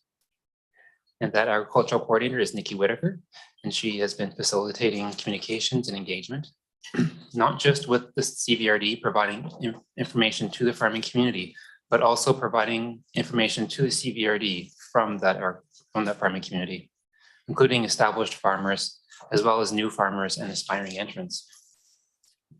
The agricultural coordinator is also authorized to pursue other initiatives around agricultural extension. And the report in your package there lists some of the activities that she's been involved in the last few months. As a second generation plan, the update also involves a review and evaluation of implemented and ongoing measures that have been occurring over the summer and moving into the fall. An advisory committee will be formed and a survey will be distributed with engagement continuing throughout 2023. The new agricultural plan is expected to be completed in late 2023. Also in this report is consideration of Food Hub initiative, and Lisa Kilpatrick is online to discuss that. Thanks. Welcome, Lisa. Good afternoon, through the chair to the directors. So since the board approved the appointment of our 8 stewardship group members, we've had 4 meetings. They've been great meetings, and I thank the group for their dedication and commitment to coming to the meetings prepared and always willing to have great discussion. So Nikki has been working with us to provide the group information as needed. We spent quite a bit of time looking at models from other food hubs throughout the province. And the last 2 meetings, we've been really talking about what a successful food hub for the region could look like or would look like, who the food hub would serve, suppliers and buyers, and then what specifically would the services, would the service offering be. And this is all building on the feasibility study that has been done. So the task of this group is really to take this information, test it with the producers and processors and prospective buyers, and then be able to come back to the board with a go or no go decision or recommendation as to whether or not we should be moving forward with a food hub based on what sites are available, the users, the commitment from folks in the region to supply and buy from the hub, and then also the availability of funding. So I think we're on a good track right now, and we're hoping to be able to come back to the board with a further update following our reach out to the prospective suppliers and buyers, And that will likely be probably later in the winter at this point. Okay. Do directors have any questions, or is Jody, any other further? Okay, Director Grieve. Oh, thanks, Madam Chair, to the CEO, to Lisa. So I heard you say the stewardship group has 8 members. Yes, So there's still room for 2 more? that's correct. 4 more. Okay. Well, we're progressing. Thank you. Mhm. Thanks. I'll follow up on that question, Lisa, and just ask, because the consultant's report did kind of focus us in on a specific site. It sounds like the group is looking a little bit more broadly and reassessing sites in the community. Is that what I'm taking from your comments? It's definitely a chicken and egg piece. So I think as we hone in on the gaps and where a food hub could really benefit and support the agricultural community in the region, we then start to look at what site or what sites may be available at that time to pursue funding to access. Okay. And is it mostly still vegetable and fruit processing, or are we looking at other potential types of processing? Mm-hmm. I would say that is probably the biggest topic at the table right now is around the vegetable or produce processing and meat processing. And again, one of the definite directions that this group is very committed and focused on is ensuring that the food hub becomes a sustainable business. And so, really identifying where those key customers are within that space, so that a food hub can move forward, that will be able to sustain itself in the long term. Okay, thank you. I have more questions, but I'm going to pass it over to Director Arbor next. Yeah, thanks for the update on this project. I mean, we heard Dr. Hamir in the last couple of meetings at the board talk about the amount of work we need to do to increase agricultural projection as California, Oregon, all that becomes more and more insecure in terms of their own production. So I think I want to, on our behalf, Lisa, you can thank the people on the committee, I think, for the important work they're doing. I'm also got a glimpse of excitement in relation to this effort, because though the scale is quite different, Hornby Island just received food hub funding and they cleared the site, and a building is going in just right next to the community farm. And oh my God, the energy of people around that and the beauty and all the rest of it is something else. And so if we can achieve something like that in the broader Comox Valley, and I don't know what the building looks like or what the final arrangements look like, but I think I can never find a person on whatever political spectrum that is against helping her grow more food. I think that's across the board. So, and it's difficult because I think there's been lots of failed initiatives in the past, but at that scale, I guess Port Alberni is doing pretty well. And so we have examples to look at, and I'm really glad that the committee and the group is continuing. So thank you for the report.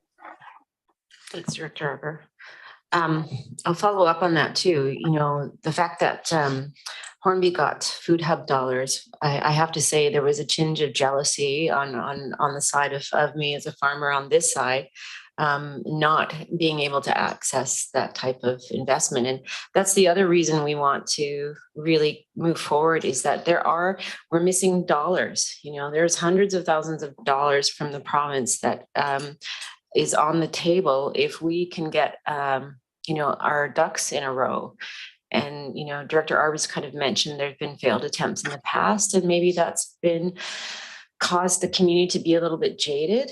So I'm wondering if either of you or Nikki could speak to, do you see potential behind the agricultural plan being able to maybe put some direction into the food hub? Like, could we raise some more excitement through the farming community? And if so, is there something specific we should be looking at when doing the ag plan? So Nikki and I have definitely had some good conversations around this, and we recognize that from the Food Hub perspective, that we do need to have some communications efforts out to folks to hopefully build on that excitement and also engage interested parties. The more interested parties we have at the table that certainly would like to have some skin in the game for something like this, the more successful we'll have with the Food Hub. I think from the integration with the agricultural plan and how that can certainly stir up some interest for the Food Hub, I'm actually going to defer that over to Nikki. Can you hear me? Thank you for having me here, first of all.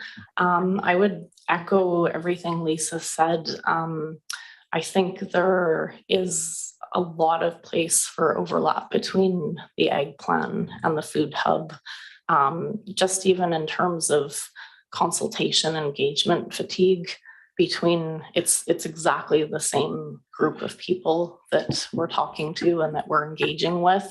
And it doesn't make a lot of sense to me that you would engage on one thing and then the other thing and not just combine them.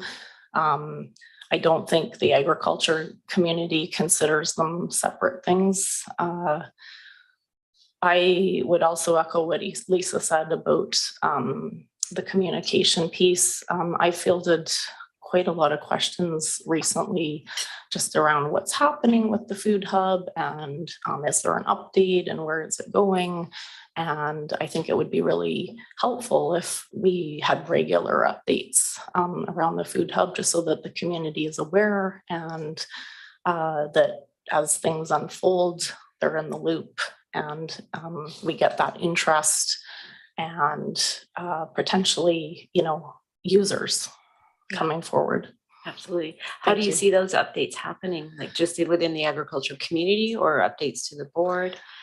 I think as much updating as we can. I'm doing as much updating as I can and talking to people and posting stuff on Facebook, which is pretty common use out there. At meetings, producer meetings, agricultural meetings, wherever I can. I would love to see stuff on the website if we're able. Yeah. Great. Okay. Yeah. And is that possible? I guess question to staff to put on the CVRD website updates about the ag plan and Food Hub? Yep, absolutely. And we'll look to Lisa and Nikki to advise our communication staff as to what's required for sure. Yep, we'll support that. Okay, great. And yeah, I'm hearing what you're saying about, fatigue in the community and kind of the same people showing up all the time.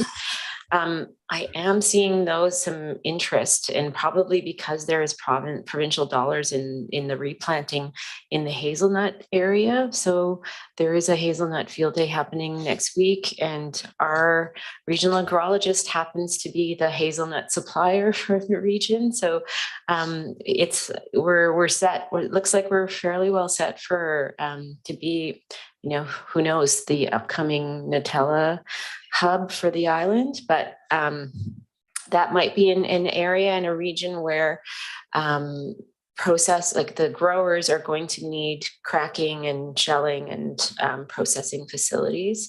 And so maybe potentially equipment's kind of targeting that and I do know there's acreage because there's probably, I know at least 4 or 5 growers with about 20 acres of hazelnuts combined. So I think there would be some good demand.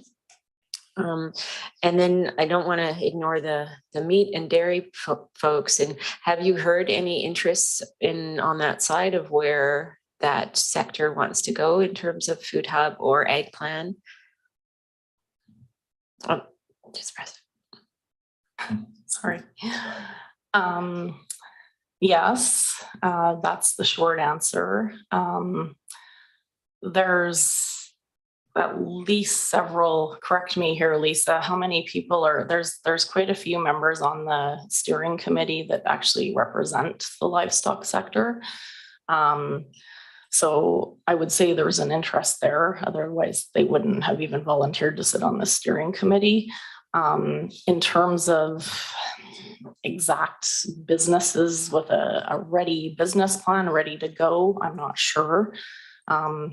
As Lisa said, I think it's a bit of the chicken and the egg situation where I think there's people sitting on the sidelines waiting to see how this is going to pan out and what it's going to look like and what it's going to offer. And there might be people with business ideas sitting back there waiting to see. But then on the other hand, it would be really nice to know what people need and what they want to do going forward. So yeah, it's a bit of a tough one. I'll just make one last comment, and sorry, because you all know that I'm embedded in the industry. A comment that maybe the other directors aren't aware of: we have a fantastic farmers market in the Comox Valley. It's one of the attractions to local farmers setting up here is knowing that we have a strong farmers market that runs almost year round, producer led. This last summer though, interestingly, a number of food processors wanted to come and sell at the farmers market, but the rule is that you need 60% direct farmers growing, primary goods and 40% processors. And the number of farmers has dropped, and the processors weren't allowed in, even though there was space for them. So, as much as I also want to focus on food processing as a way of moving the industry forward, we can't forget that we need to keep on attracting and developing new farms so that they can eventually supply processors and can go into that sector, but also just to keep our, already it's a great farmers market, but keep that going into the future. So just some information for you to keep in mind going forward. And that sparked Director Grieve. Well, thank you very much, Madam Chair. My question is more around the user side. Do we have representation from anybody, say North Island College? Is there anybody on that side of the Chefs Association, North Island Chefs Association? None of those people stepped up. So we're still really kind of like very, very light on that side of things. I don't know how you light a fire under people. You probably remember I made a passionate plea at the Farmers Institute, but it's a tough one. But we need, I think that's the other side of it. We need the market end too, right? And I don't know, maybe you guys can clue me in on this, but my understanding is that the farmers, even though groceries in the grocery stores are going up, the farmers are getting paid about the same. Yep. So the middleman's sucking up all the dough. So that seems to be the bane of our modern existence, and just about everything is all this middleman stuff, which obviously that's why you have farm gate sales. That's why you have a farmer's market. But that only takes you so far. So I'm really looking forward to this discussion continuing. And I mean, we're not really going to be able to take the ag plan and the food hub as two different things, because they're really the same thing. We got two initiatives going on both of them. But my question is, where's the federal government on all this stuff? I know the provincial government is involved, but is there any federal money coming down the pipe? And should we be knocking on Rachel Blaney's door and saying, where's our money? I would say there are federal dollars out there to take advantage of, but I think you have to have a very good plan and a solid routing before you go after them. And I don't think we're quite there yet. We're not at the dollar point yet. Hey, Lisa? Not quite yet. Certainly at the provincial level, we are making them aware of what we're working on. So that if and when further funding does come down from the province, that will definitely be part of that conversation. And the folks that we do work with at the province have that connection at a federal level. So I feel that as staff, we are tapped into to being aware of what's happening at the funding level, and hopefully we'll be in a position to go after some of that if the recommendation to the board is that we proceed. If I may, just one more. So my feeling would be that at the federal level, they're zeroed in on big commodity stuff. And when you talk about large farms and small farms in the Comox Valley, let's face it, they're all small farms. Even the large ones are small by comparison. So, we don't have that economy of scale. So we have to go to value added. And that's where we have to convince people that we do need a food hub. We do need some secondary processing. We need to do the value added piece. At UBCM, Arzina and I visited a couple of farms, mostly small farms, and one farm's cranking out $40,000 on a quarter acre. So it is there. It's a different kind of farming. But maybe would you say that basically that stuff flies under the radar of the feds? I don't know if anyone wants to take that on. I think what I will say is just that we have historically had Western diversification, which is now Pacifican, and we have federal employees that are now based on the island, so closer and more aware of what's happening within our communities. And so, the hope is that they will also be able to be part of the discussion around how to move forward with our agricultural and food sustainability. Great. Question from Director Arbor. Thanks, slightly on a different note, but still, since the title is update on agricultural related initiatives. So I initiated an initiative. So I guess I should talk about it today. I did that two weeks ago on the campaign trail. And I've talked to CSWM staff about it. And I went to a farm and they were really promoting, they paid attention on Denman around our efforts to gather aquaculture waste. We now have a stream with Ocean Legacy. And so they actually invited me to their farm and we had a good discussion about agricultural waste. And we're gonna try to work. I mentioned it, I think, to Russell and to others that it'd be nice to also try to lend a hand and see if we can get some of that stream out of the landfill as well. So for not exactly in the heart of growing food, but in terms of the outcomes of it, also trying to work in that direction. That same as with agriculture, and I think that brings a lot of public support too when you do that. Thank you. That's a good comment. And sorry, Nikki, go ahead. Yeah. Are you talking like agricultural plastics? Yeah. That is a huge thing that has come up across the board, whether you're a horticulture person, a livestock person. Agricultural plastics is a massive issue. There's a lot of plastic sitting out there and there's no good way to dispose of it. It's disposed of by burning. Some people bury it. Some responsible people take it to the landfill at their own cost. But if an initiative that's something I would love to see and put forward. Yes. That would be great. And I'll just add to it because I know in Alberta, which they do have much bigger farms, but some of the communities are turning their agricultural plastic waste into posts and they're upcycling the plastic so that it doesn't go into the landfill. And I don't know if that's what you were referring to, Director Arbor, but.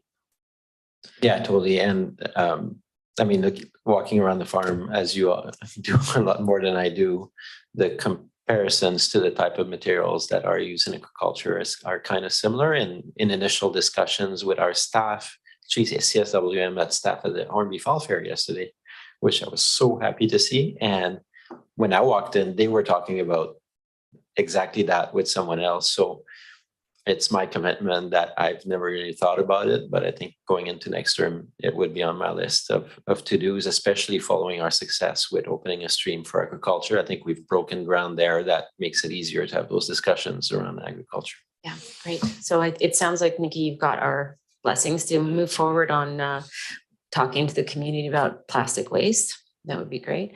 I will add one more because I heard you were contemplating looking for some of the user groups for the hub. And we did hear at this table that North Island College was looking for a site to conduct a brewery course, in order to teach brewing, and needed space and was looking for space. So potentially there is that connection. Director Grieve brought up North Island College, but specifically around food processing, there might be an anchor tenant in the college there. So I think our staff know who to speak to at the college. So yeah, quality control, we can look at that. All right, I don't see any other comments or questions around the table. So on receipt, all in favor? Opposed? And that's carried. We don't have recommendations, but staff have noticed that they're going to do some connecting between solid waste and the ag plan. Right, thank you. Yes. Item number 13, Macaulay Road alternative access for receipt. Moved and second. Thank you very much, directors, and Mike Zabarski is on the line to present this report and answer your questions. Thank you, Russell, through the chair to the committee. So as you may recall, last year we had a delegation from the Macaulay Road and Area Neighborhood Association. They were presenting about their new association and their shared concerns around road access. Subsequently, this committee directed staff to work with MOTI, the Ministry of Transportation, to look at conducting a study with regards to alternative access on Macaulay Road. And a budget amount of $25,000 was included in the financial plan for the Electoral Area C feasibility study service. CVEP, our Comox Valley Emergency Program, have confirmed that CBRD already has emergency evacuation routes and guidelines in place. And we've heard from the ministry that they are addressing road safety separately with the Marana Group, the residents association there. So staff have followed up with the Ministry of Transportation to kind of understand, their perspective and what their outlook on this road access issue is. And they've reiterated that they do not have any plans to extend the road or provide an alternative access at this time, and then that would only be something that would be triggered through new development of a significant-ish size. So they're very clear that there's no, short-term forecast for a new road here, given the proposed, or I guess the expected development in that area, which is very low. The ministry's planning guidelines do allow them to undertake new roadway projects where there's a mobility, safety, or reliability issue. MOTI are the jurisdiction for roads in the electoral areas. CBRD does not have any jurisdiction for roads, nor do we have a service to kind of develop or maintain roads.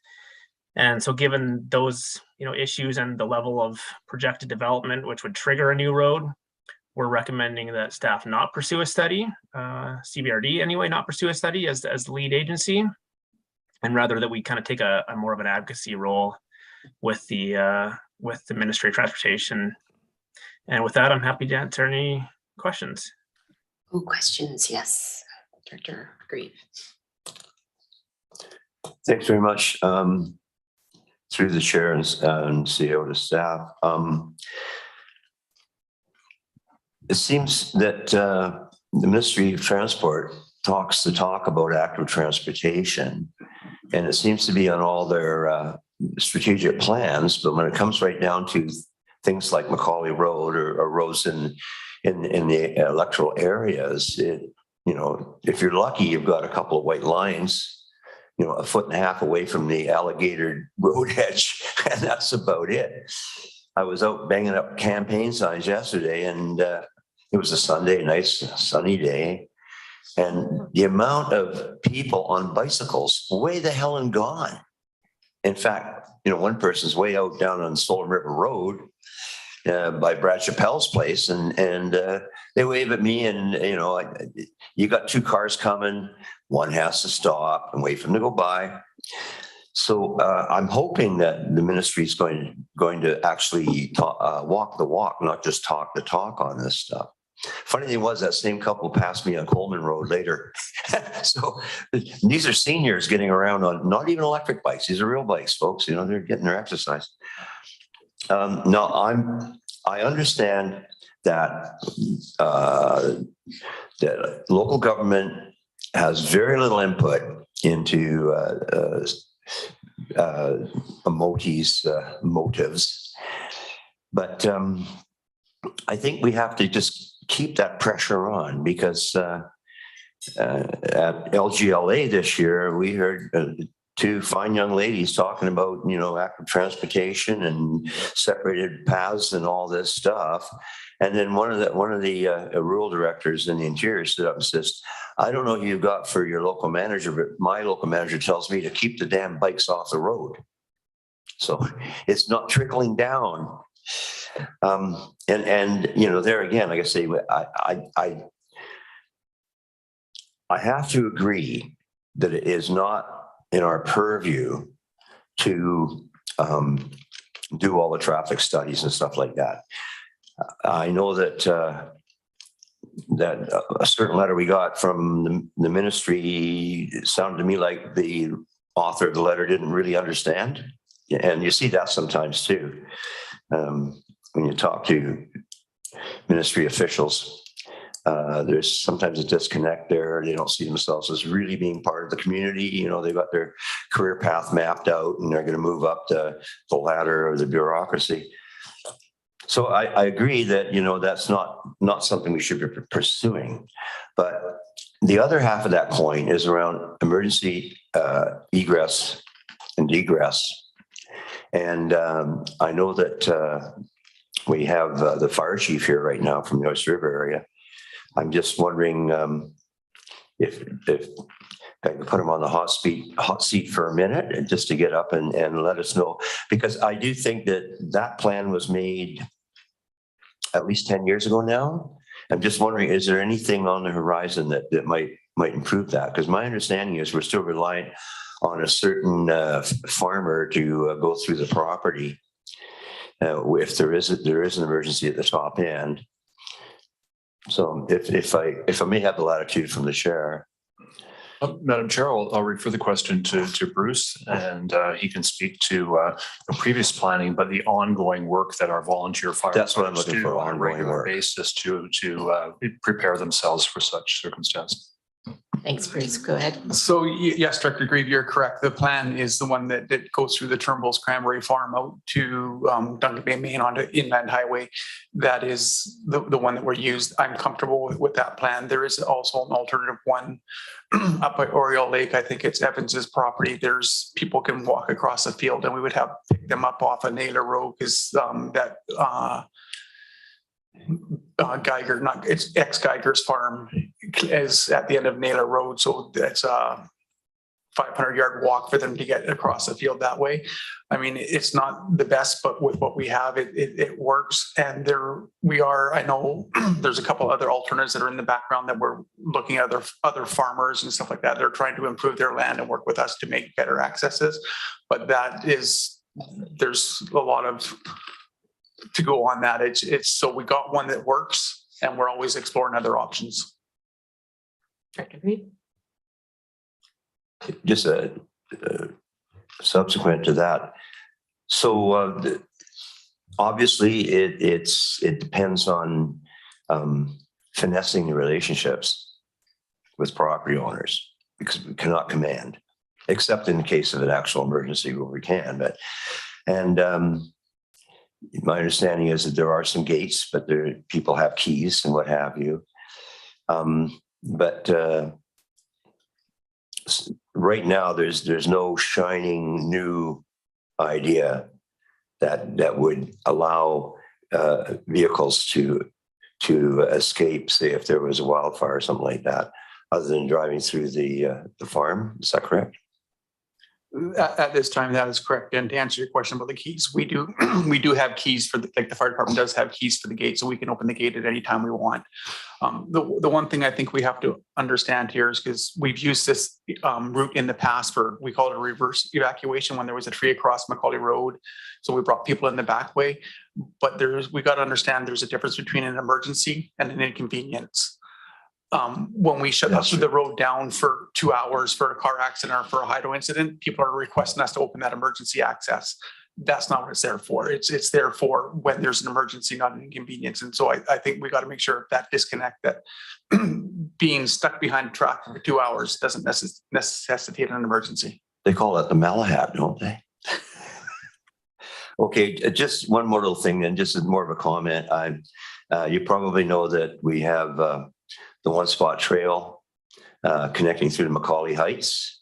And my long-term goal is to see if we can get that through to Ham Road, which would allow vehicle traffic if in an emergency, but, you know, obviously it's not an inconvenience. So, but I just want to put that out there because that's what I was told by a ministry employee, the two young ladies that were talking about active transportation.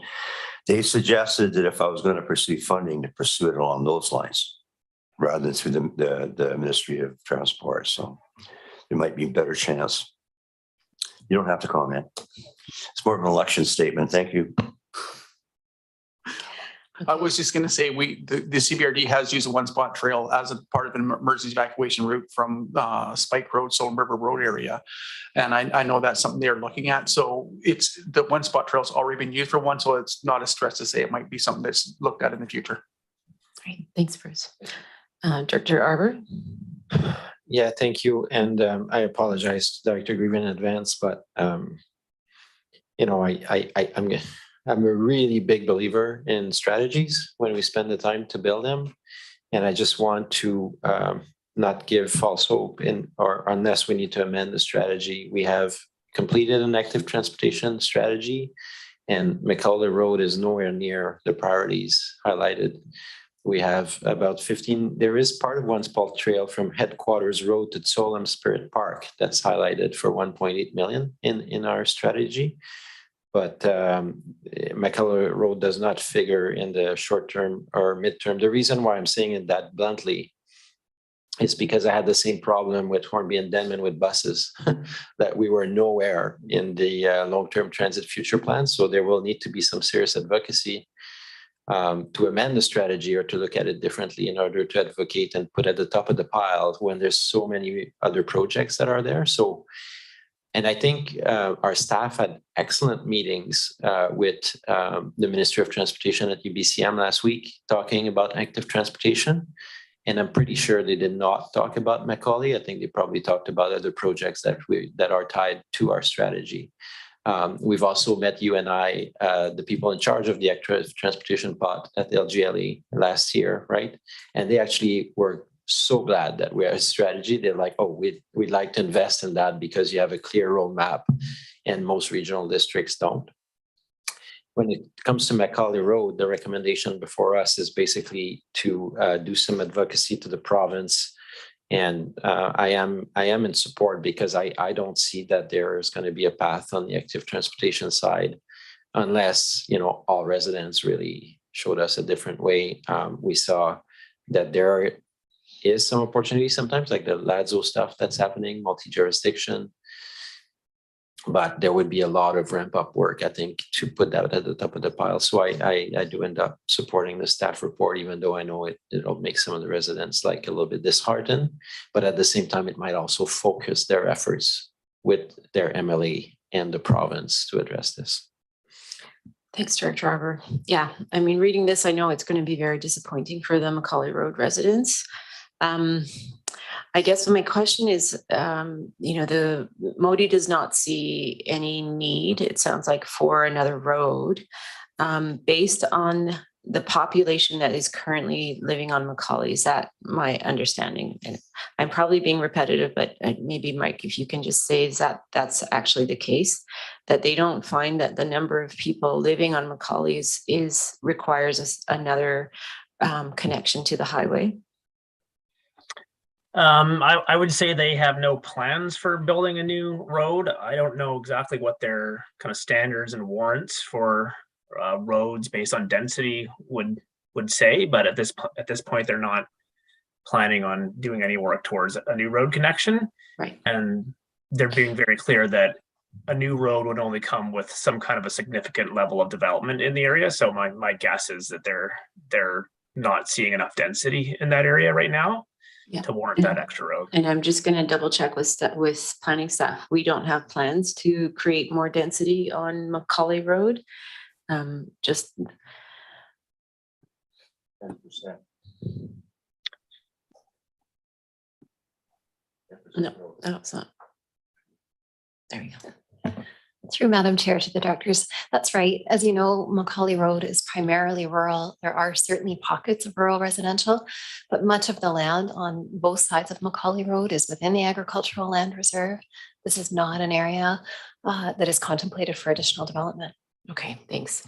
So we're kind of at a bit of a dead end when it comes to advocating just based on the population that's sitting there and future plans for the area. So I think advocating maybe differently. I recall Director Arbor said he was really surprised when he actually drove the road, how many people and how long it was.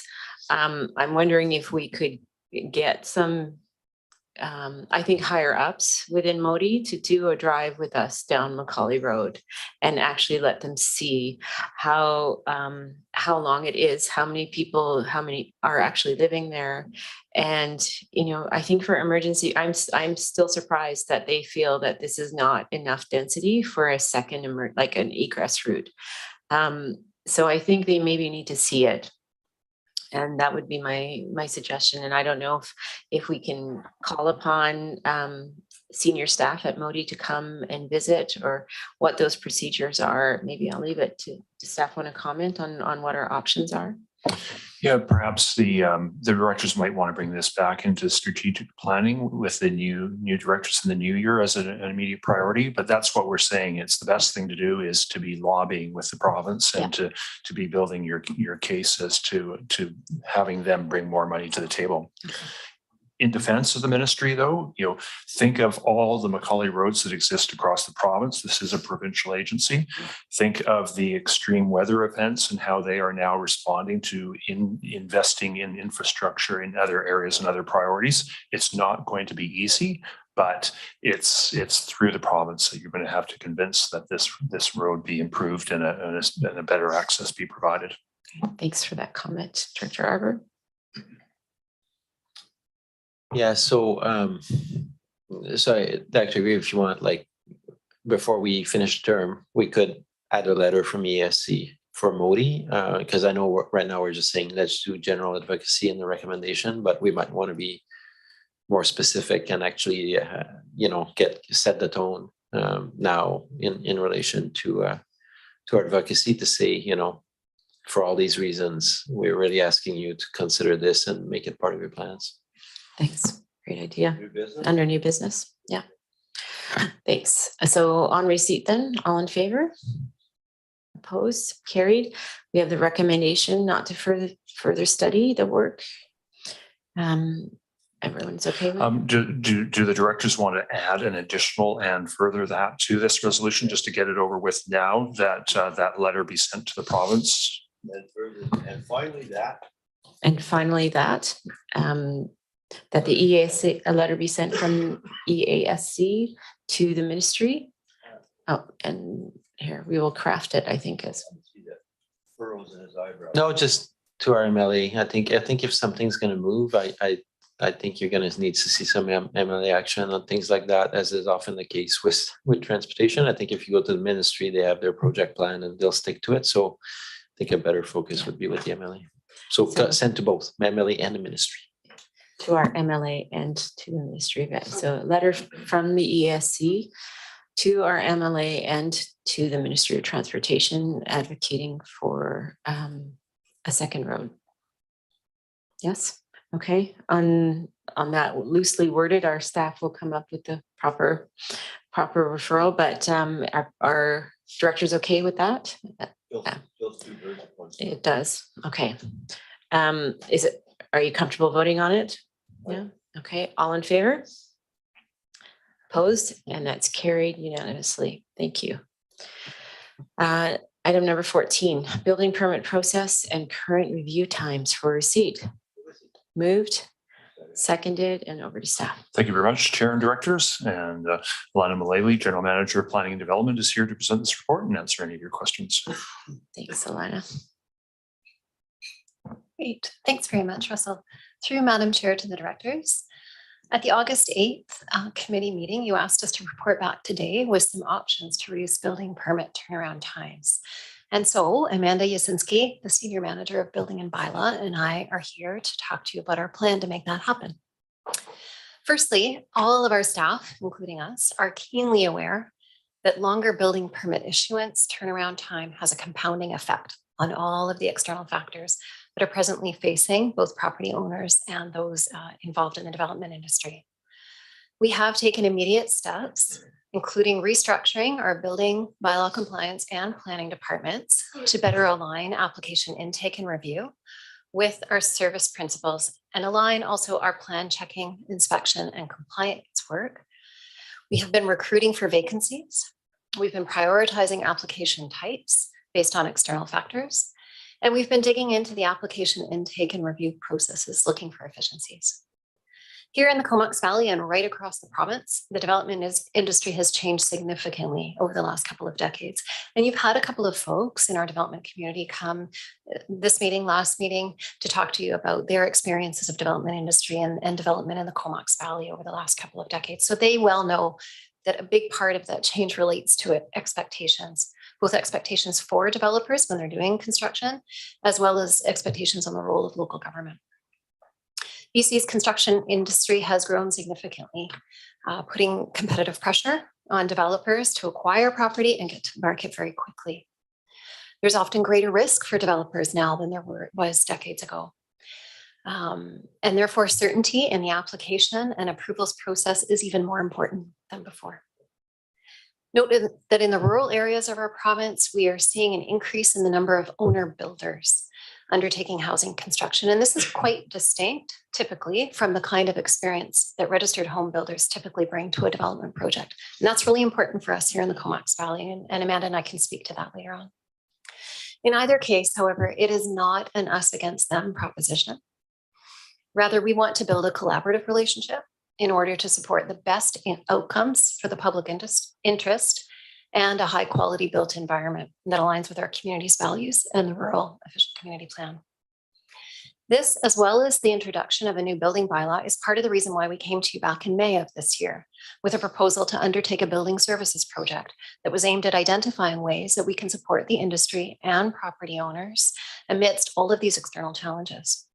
So unfortunately, on the heels of that report, we lost 3 of our key staff members, but that's okay. We're on a path now to filling those vacancies with filling a position at the front counter and then a new temporary building official, hopefully.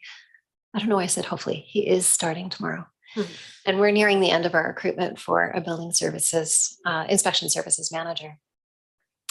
So today we would like to recommend that you allow us to carry on with this project with a focus on streamlining those application and approval processes, improving our communications with the public. This is an area where we know we can do better and we owe it to our public to do that. We'd like to conduct outreach with the local building industry to support innovation and training. And we would like to increase awareness broadly of the CBRD building permit application, review, and inspection processes. So if you'll just indulge me really quickly, I mentioned that there's a bigger context to what is happening in the Comox Valley. And in 2019, the province undertook a development approval review process because we are not unique. The provincial review was aimed at the kind of transformational change that this committee has spoken to.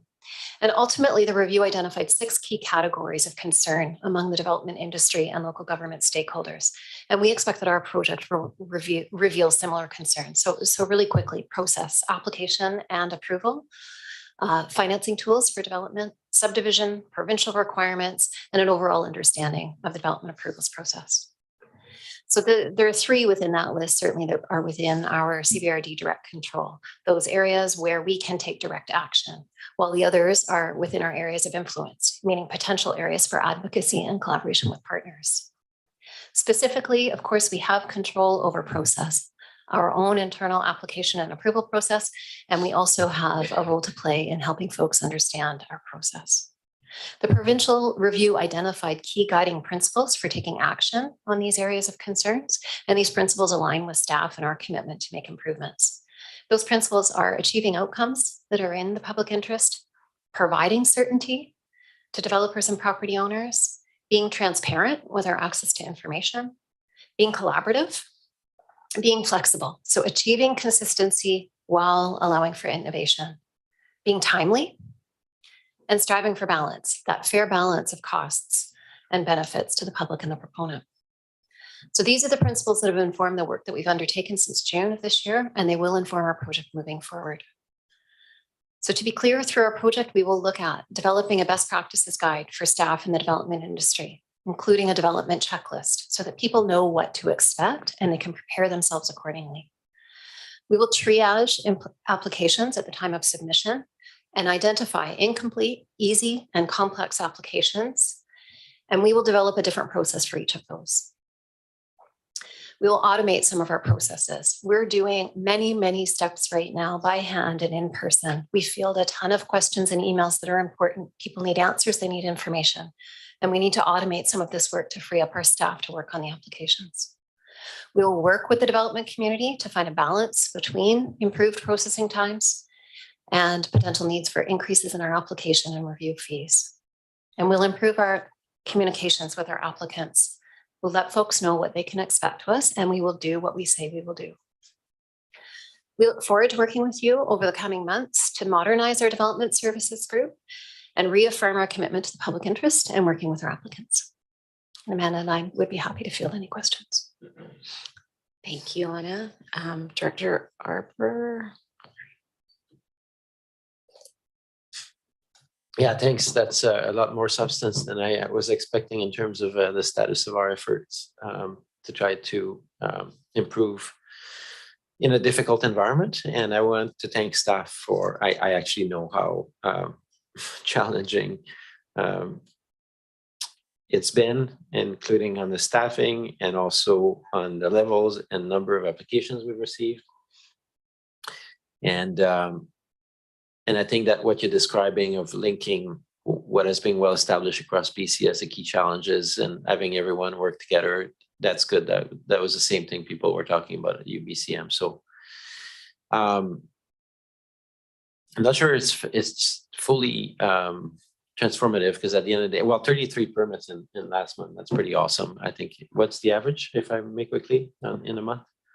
Ooh, I'm going to hesitate on that, but 33 is very good. No, it is very good, because I think we, yeah, I remember 20 or something. Anyways, so you're really working hard right now trying to sift through that pile, but we're probably still at 6 months or something like that for permits. Through Madam Chair, I'd say we're at that 4-month mark, the 16-week. Yeah. Okay, thank you. I was thinking about one more thought I've had since we passed that resolution is, how do we incentivize? Because I had made a comment about Langford and I got slapped on the fingers a little bit by some of my colleagues because, they're not necessarily, they're seen as being fast, but not necessarily everyone being happy with that. But I was thinking about how do we incentivize good practices? So, is there a way, because one of the things that I remember that struck out for me that they were doing is buildings under 700 square feet or whatever, they don't require a permit. I have already mentioned on the Gulf Islands, we don't have permits at all. So surely the sky is not falling on our heads without building permits. But then I was thinking, what about if we incentivize things like if people want to go to step 4 or step 5, that we actually waive the building permit or make it even more streamlined for them, because we know that the regulatory things that they'll face is even more. So maybe we could have something like that discourages, or it's like the gas tax, right? It's costing you a lot if you're building a big home. You could go by square footage, that if you build a home that's under 1,700 square foot, you get a free pass. I'm just trying to think about how do we also incentivize through the building processes some of the things that the community has said they want to see. So I'm not seeing that in the report, but it's just additional thoughts. I think that your response is very good to the challenge we're facing. I'm sure we'll continue to hear some voices that are dissatisfied by the length of time, but it's tough labor market. We've got somebody starting tomorrow. You're doing all the right steps. If it gets worse though, by January, I think I'll come back with a vengeance around some of those ideas of what additional policy could we apply so people don't.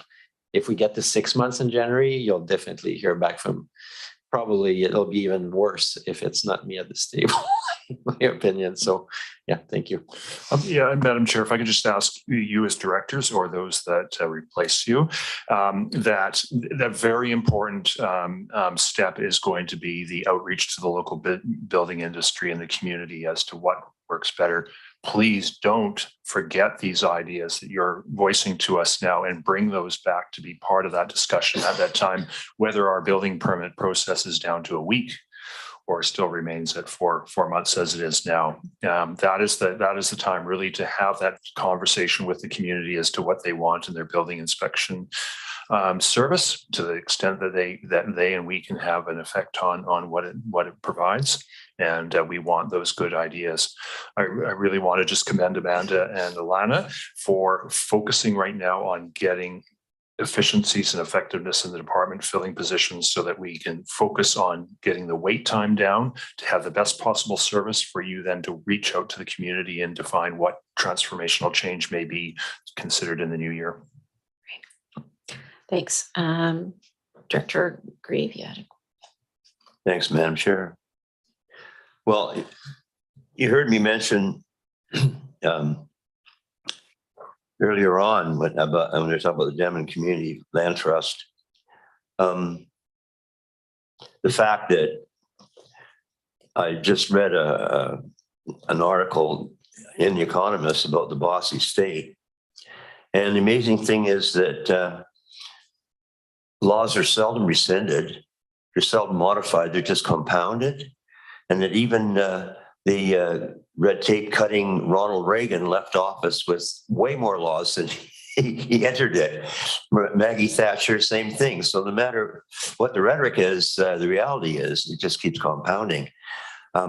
We've got, somebody building a chicken coop in the electoral area that's not in the ALR has to go through all the hoops. They got to make sure they're just far from a water course. I think it used to be is 30 meters now. No, it's 100 meters now. Anyway, I know all the intents are good intentions. But if you're building a building in the ALR, then there's no inspection. And I remember fighting for that when Jeff Garbutt was actually a planner. He was pushing it, and I said, no way, because the Farmers Institute told me they're not really in favor of this. They already have to, abide by all these other rules as well. And farming is hard enough as it is. So, I think what has to be realized here is the immense impact this has on builders having to lay off their employees, the homeowners having all their life savings all tied up and watching inflation eating away at their nest egg as they wait for all this to settle down. I know that we didn't go down this road, that City Courtney did about 10 years ago when they got all the construction associations together and everybody had a big powwow. And at the end of the day, I don't know if it made much difference. Things just grind along. But, too often we look at it like, oh, it's just part of the business. But as I say, the average person, this is extremely negative for them because they have all this waiting period before they can actually move in. Where they're going to stay in the meantime, they're going to stay in a hotel.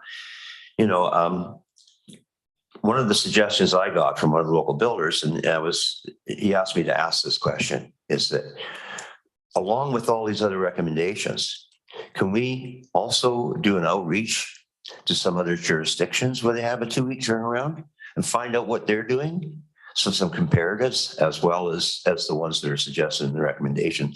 So I'd be willing to put that forward just to see if there's something out there that we can copy a little bit. We can take a page out of their workbook and move things along a little faster, because when you talk about a 2-week turnaround compared to a 4-month turnaround, it's not even close. And I'm not blaming our building department, because you got capacity issues there right up the yin yang. So what are you going to do? But meanwhile, we're always heaping more and more regulations on everything. I mean, if you dig a ditch, then all of a sudden you got to get a biologist in there to make sure there's no fish in your ditch. And I know this stuff it's federal and provincial and regional government as well. So it's all mixed up in there. But sometimes you have to go through the book and rescind things when you bring new things in, rather than compounding it up. And that's why I made that comment about, when you read all this, all the professionals that worked on a building, and there's all these letters behind their names, and the list goes on for about 7 or 8 different agencies and companies. And that's why I said, well, maybe at least we're keeping those people employed. They can actually afford to go buy a Tesla. Thanks, Director Reeve. Alana, I wanted to pick up on the comment you made about owner builders, because I can imagine that if you have someone who's maybe inexperienced in what are the items that they need, they haven't done the full checklist. And if you have a single hopper of applications coming through, those owner builders can clog the system. So it sounds like, and maybe this is a bad analogy, but you've got now maybe 3 hoppers that you're trying to move applications along. Am I getting the assumption right? Yeah, through Madam Chair, thanks very much for raising this, because this is a really important reality in rural areas. We, about 50% of our applicants are owner builders. And so what that means to us in a nutshell is that these are folks for whom this is likely their first and last construction project. And they are doing it for lots of good reasons. But what that means for our staff is that we are providing a lot of service to those individuals. And we are very happy to do it because it is in the public interest. We want to support those individuals to have a good project. And that means spending a fair bit of time looking at alternative solutions under the code, connecting them with professionals, repeat inspections. And that's quite different from the kind of construction that you're seeing in Campbell River, Courtenay, Langford, those communities that are heralded as having really tight turnaround times. With our registered professionals, Director Hamir, to your point, I think that's right. There's likely a different process that we can look at for them. Another piece I want to bring up about some of those other communities, and please do not get me wrong, we are so happy. We don't need to reinvent the wheel. We are very happy to look at other jurisdictions to see what they're doing, to see what to learn from and what we can do. Some other jurisdictions, including at least 2, I won't speak to Langford, but Courtenay and Campbell River, they've put a lot of the inspection and review, they've flipped that back to the peers and put it on third parties. And that works well for them, meaning that they're engaging engineers for items that we don't. And that's because they're putting that liability back into the private sector. And that works for them. There are good reasons for them doing it. That would make our process look much different if we did that here. And I would hazard that the cost of that construction, there is a trade-off. So I really appreciate your support for the items that we've outlined today. And we will come back to you to look at these models, these examples, these ideas, and we'll speak to you about those models within a rural context, because that's where we are. Thank you. Great. And just one last question about the outreach to the building industry. Do you have an idea what that might look like, and when and how often? Through Madam Chair to the directors, we haven't put our mind to the specifics of this yet. You might recall that when Mr. Cole came to you back in August, he spoke to some of the challenges around not having that voice in the North Island, or certainly in the Comox Valley, that represents the development industry. But there are some good outlets that we can tap into to that outreach. Okay, thank you. Any other questions for staff? I don't see any. On receipt then, all in favor? Opposed, that's carried, and we have a recommendation. And Director Grieve, you want to maybe, are you going to move the recommendation or are you going to speak? I'm going to move the recommendation. Okay, moved and seconded. Go ahead. With the addition of maybe point number 3 should be something to the effect that to review policies in other jurisdictions. And do you want to keep it as simple as that? So we'll just add a new bullet then. Add a new bullet? Yeah. It should fit in there because the other one's quite wordy. Yeah. Okay. And you say you're okay to add But yeah, review, in other jurisdictions, especially the ones where they have more effective turnaround times. Director Arbor?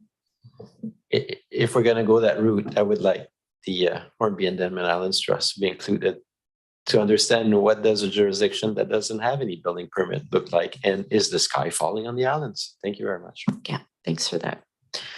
Okay, including Hornby and Island trusts. And do folks want to see it on the screen, or are you okay with with stuff? Okay. We have the trust. All in favor? Opposed? That's carried unanimously. Thank you. And thanks, Alana. Yes, we're back to Denman. Perfect segue. Housing support opportunities on Hornby and Denman Islands for receipt. Moved, and I can second. Over to staff. Where no building permit exists. Jake Martins, the General Manager of Corporate Services, is here to introduce this report, as well as our consultant, Marcy DeWitt. Thanks, Jake. Go ahead. Thank you, Russell, and through the chair. Yes, I'm very pleased to be here to present this report concerning housing support opportunities on Denman and Hornby Island. I want to acknowledge the 3 delegations which presented here this morning, which I think provided a tremendous introduction to this report, and that came about simply by way of serendipitous timing. So glad it worked out, and want to thank them for their comments. The presentations this morning definitely highlighted the tremendous and longstanding work that community groups and organizations have been undertaking to try and address affordable housing on the islands, as well as addressing the issues that they have faced and continue to face in bringing those projects forward to fruition. The study before you, it has at a high level tried to look at the range of opportunities in which the CVRD can support affordable housing on the islands, everything from providing direct financial capital contributions to supporting education and advocacy within the communities, and a whole bunch in between. As Russell noted, we do have Marcy DeWitt joining us, the contractor that has compiled this report, and I want to thank her for her involvement and work on this, and as well as her patience here today and just sticking with us here on Zoom. And so with that, Madam Chair, I'd like to just introduce and welcome Marcy to provide a bit of an overview of the report. Thanks. Welcome, Marcy. Thank you. Good afternoon. Wonderful to see you all today. And I very much appreciate the amount of energy and effort that has gone into the housing discussions this morning as well. It was great to sit in and listen in on those delegations. As you are aware, this report is one small aspect of a larger report that was completed beginning mid-May this year. I could get the next slide, please. I just wanted to give you a little bit of background around the inputs for these 3 recommendation areas and the information that is detailed within the conditions and preconditions within the report. So in order to prepare and to really collect information, I conducted interviews with individuals on the islands. There was up to 12 organizations and individuals interviewed. And I would say after about 5 interviews, it became very evident that a lot of the challenges and successes in the community were shared amongst groups. There's a lot of interest in affordable housing. There's a lot of need for affordable housing, and and it seems as though a lot of that it's just been very much shared. So there was some very consistent themes identified throughout this process. Those themes went into informing the considerations that are listed within this report. Taking the challenges that were noted very much around the huge need that is present for housing in the communities in the 2018 needs assessment, up to 165 housing units between Hornby Island and Denman Island were noted. That in combination with the complexity of the governance on the islands and just kind of land use planning and policy, as well as the rural and remote considerations and cost of building, have really helped to inform where I went next with the formation of this report. So next slide. In order to move forward from just looking at these challenges that were being faced by each one of these projects, and recognizing that there is such a significant need in those communities for housing, very much turned the attention towards rural communities that had the ability and have been moving forward housing projects, as well as interviewing housing funders, so BC Housing, speaking with housing development consultants, as well as some of these housing development companies. So ensuring that there is some of that external information coming forward. And that very much helped to identify the 3 areas of recommendations that were identified within this report.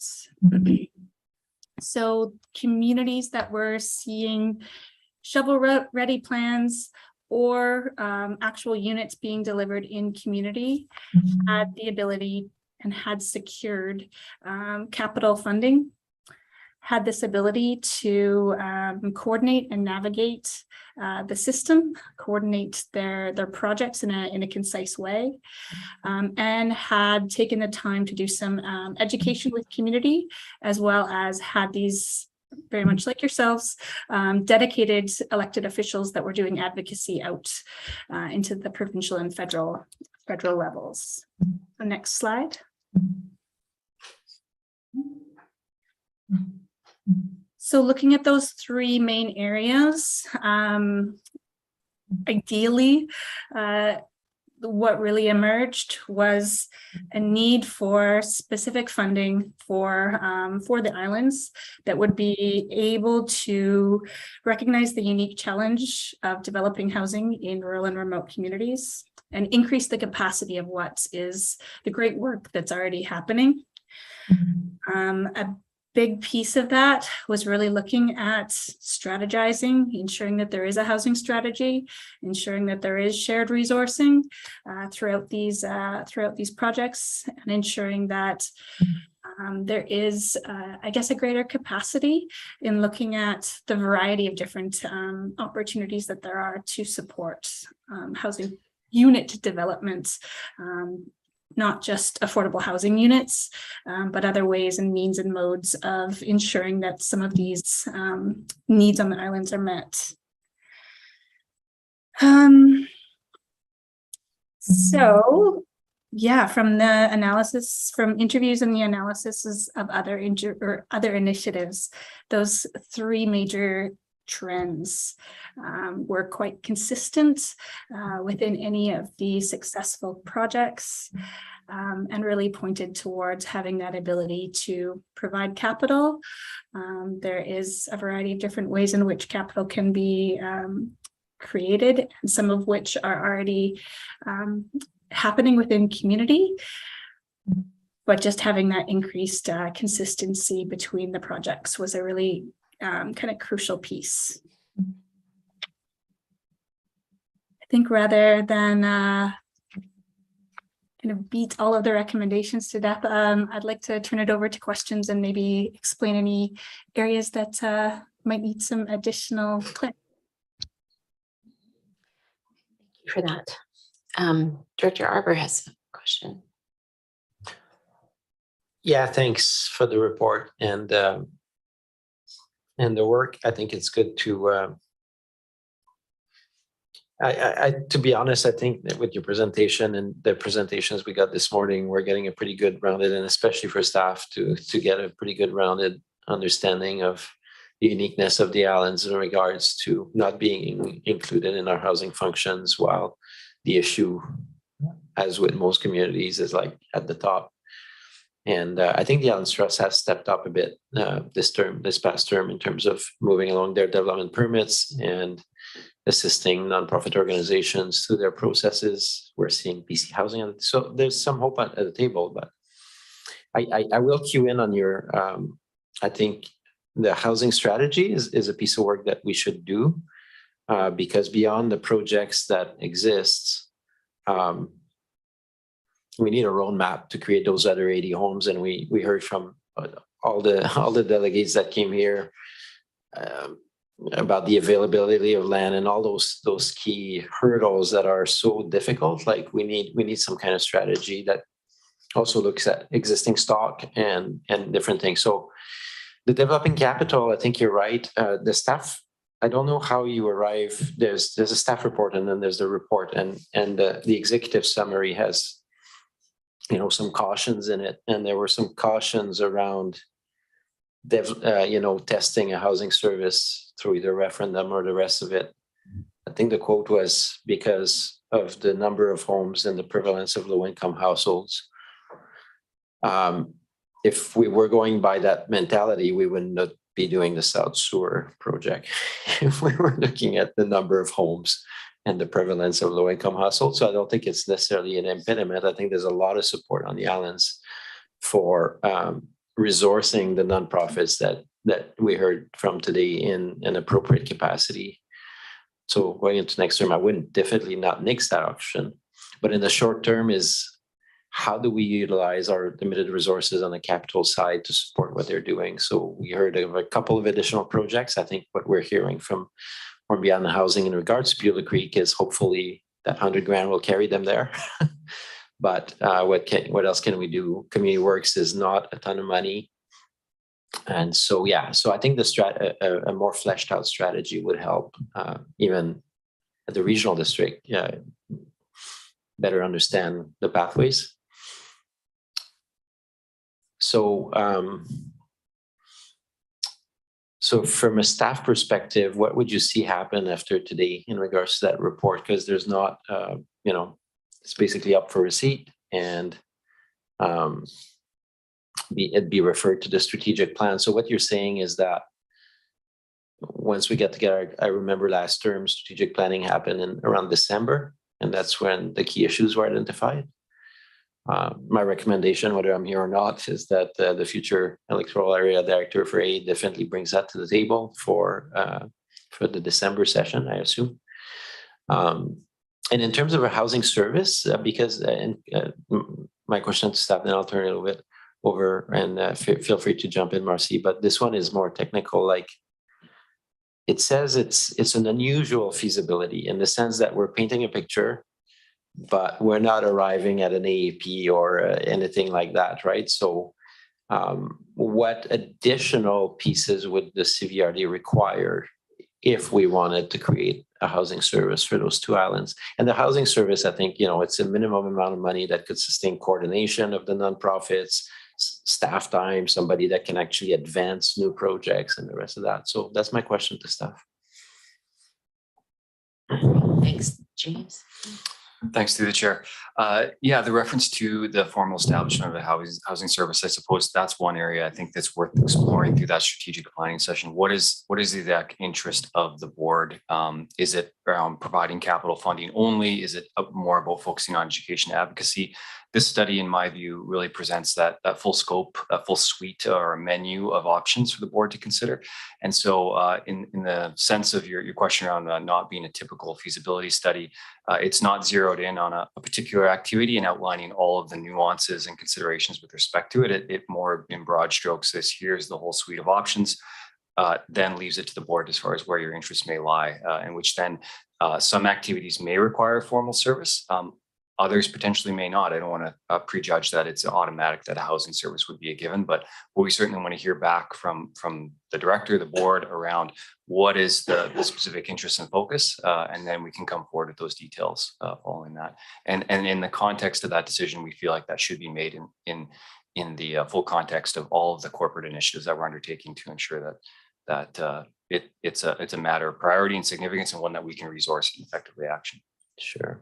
Thank you. And if I may, I assume it'd be useful maybe if we heard from those organizations in the next month or two, their reflection on the report and the outcome, and they could send that to staff for their consideration heading into strategic planning.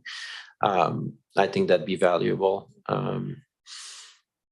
Yeah, that's actually makes sense to me. And there is one of the questions, and I'm glad that was highlighted in the report too. There is a big potential distinction between Hornby and Denman, not just in terms of community structure, but in terms of, I think the report sort of softly answered my question around whether we should have a shared service if it ended up like that, or how to treat it. But it is true that since we initiated that report, Hornby now has MRDT, and I know that the group on Hornby is looking at making housing investments. So that's something I think they're probably collecting 90 or 100 grand a year. So the solution for Hornby and Denman, I think, is starting to clear itself up a little bit around what permanent sources could be, or at what level of support they could have.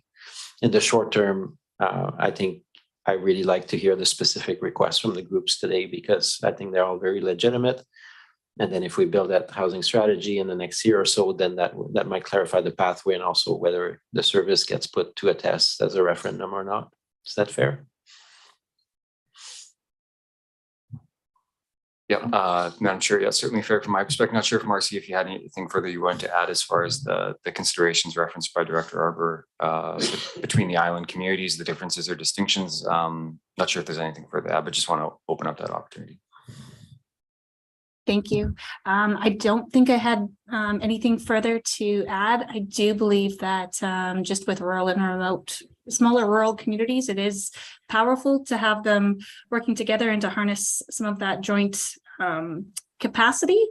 At the same time, I really do think that this is something that is very much developing within your community. And I think that you're right. Those answers are kind of coming forward throughout this process, and as these organizations are working on initiatives.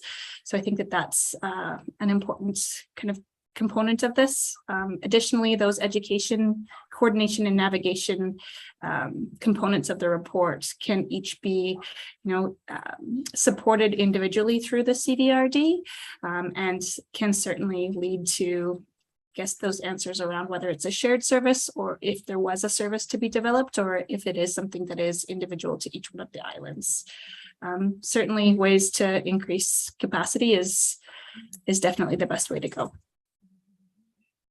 Thank you. Thank you.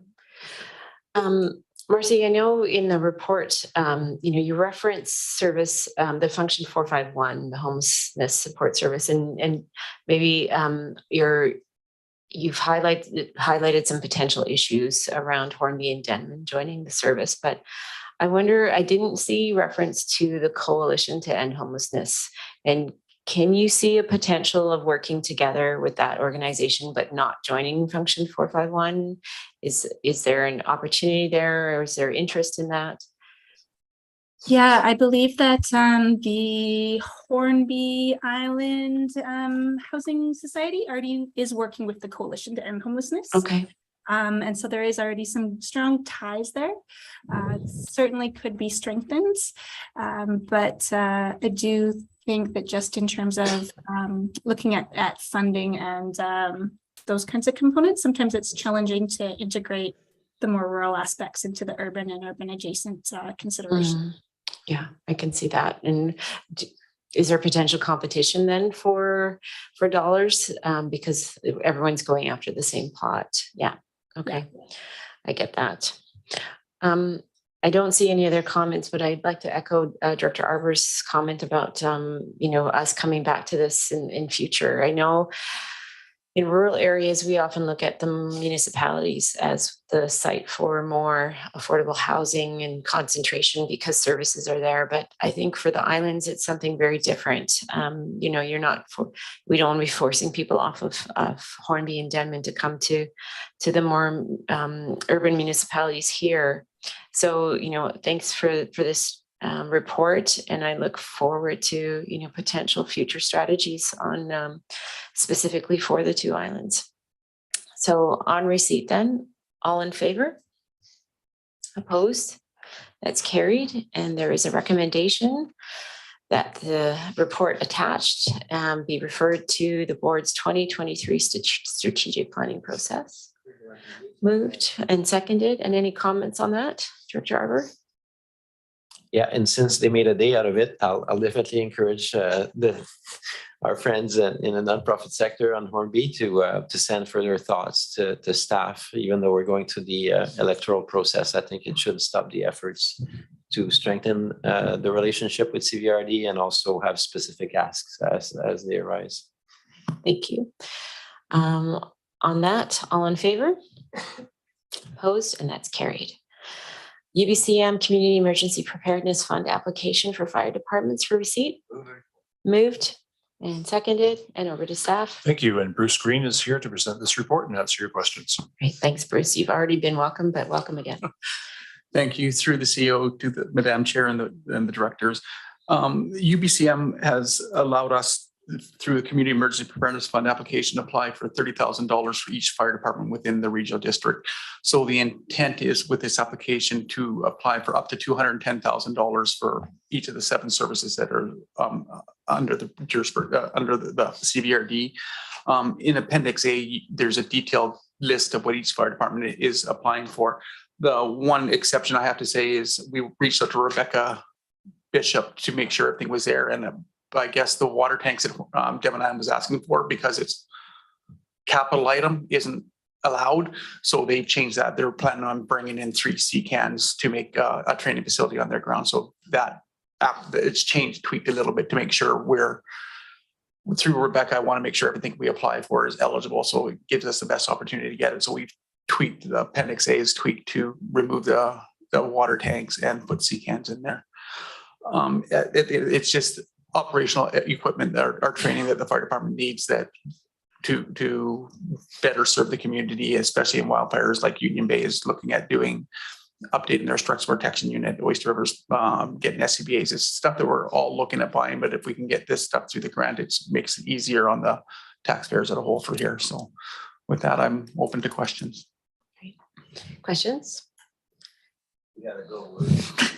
Okay, no, I'm really happy that each of we've got 30,000 times 7 now. I guess you know, a year ago it would have only been 30 times 5, so yay.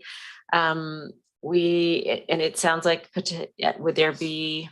I mean, it sounds like a pretty sure thing that we'll get these funds if they're available from UBCM. When I was talking to Rebecca, she says for Oyster River, don't hold your breath because you've got funding in 2019. Okay. But definitely apply for Mount Washington River and all the rest. So okay. I think that the opportunity of it, a lot of it getting funding is there. Right. Well, then maybe I should ask, if the funding doesn't come through for those organizations, would you be requesting through the services to fund some of these items, or is this kind of a nice to have? I think most of it is nice to have. Some of the stuff with the Oyster River, like the SCBA, I'm asking for Oyster River. I'm trying to get that to reduce because it's in our grant application or grant funding for, our operational funding for next year's budget because they have to be replaced. So I'm just hoping to get that to reduce the amount we can do, but it's something there again from Oyster River. Because we were fortunate for deployment, we've got some funds that we're able to put through that to keep the funding down. But most of this is it's going to make the fire service better, but it's usually outside of the scope that we'd be asking for the operational grants. Okay, great. I don't see any other questions. I think if Director Arbor didn't send any questions on his way, so we'll maybe vote on receipt.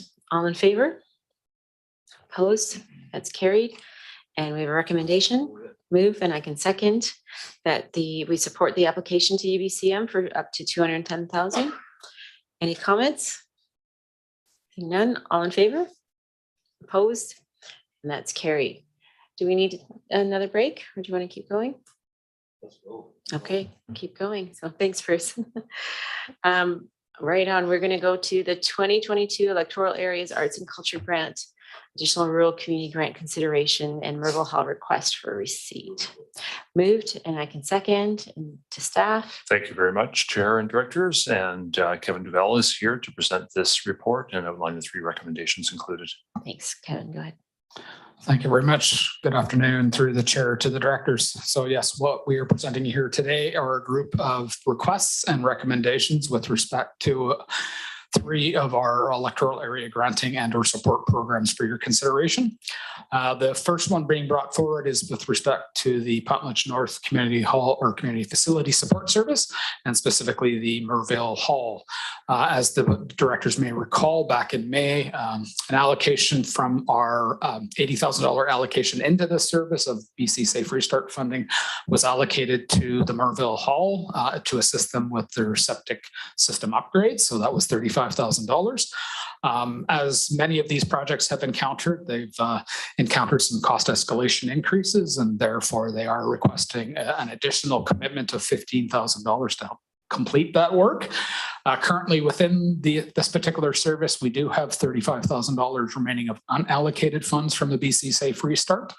And therefore, we do certainly have the capacity to entertain that. As the report indicates, that would leave about $20,000 remaining of BC Safe Restart funds to either distribute over the course of the remainder of this year or to certainly carry forward into subsequent financial planning. The next series of requests are with respect to the Arts and Culture Grant Service. So 2 organizations have come forward requesting dollars. First and foremost, the Alberni Project Society, to help support the HMCS Alberni Museum and Memorial.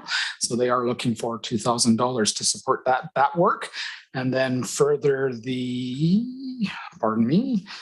Comox Valley Writers Society. The Comox Valley Writers Society is looking for a small amount of money, about $800, to assist with, amongst other things, their North Island Writers Conference and a number of book launches that they have planned coming up.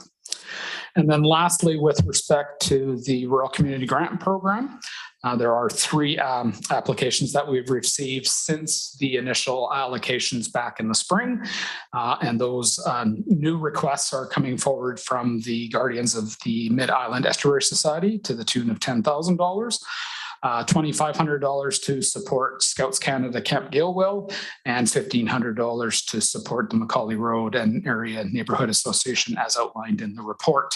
As we've indicated, we do have funding left in the community works, the rural community grant funds subsequent to those initial allocations. So globally, we have about $99,600 left across the board.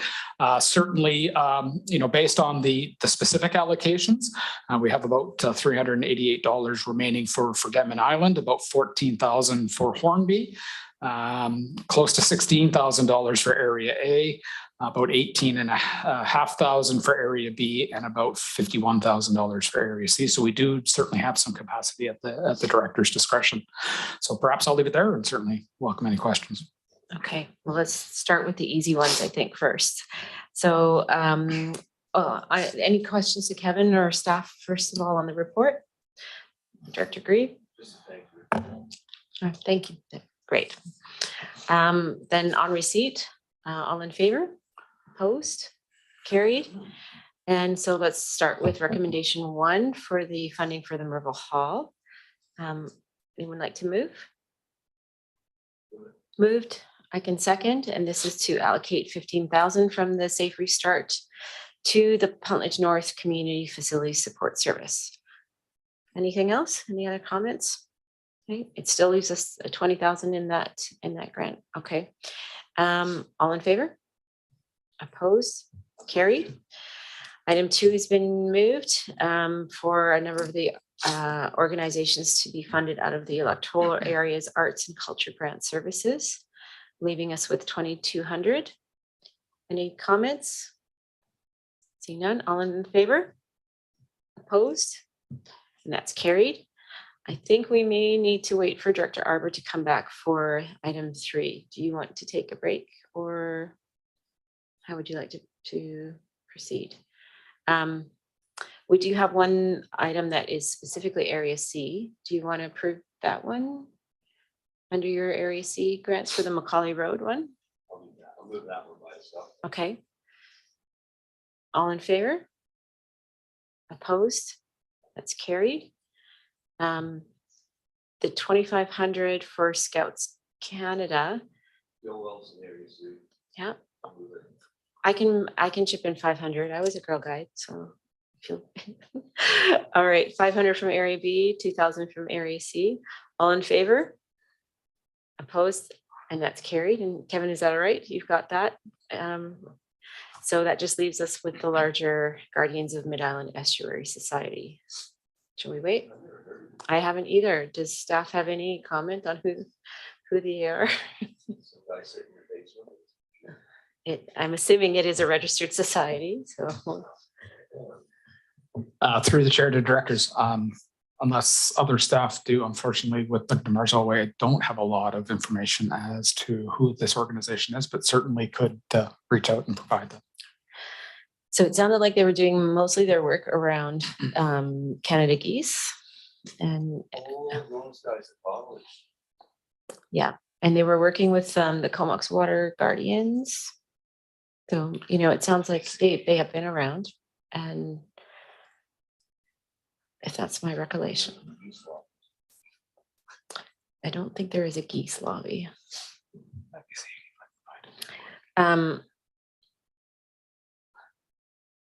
How about this, Director Grieve? Is there an amount that you would be comfortable from Area C? Actually, voted against this one last time. Okay.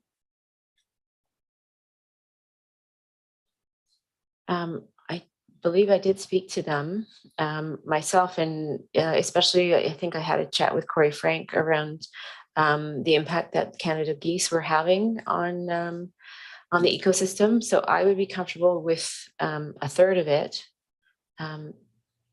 3, whatever that is, 3,000. 3, yeah. 33 and a third. Yeah. Yeah. 33, 333. Yeah.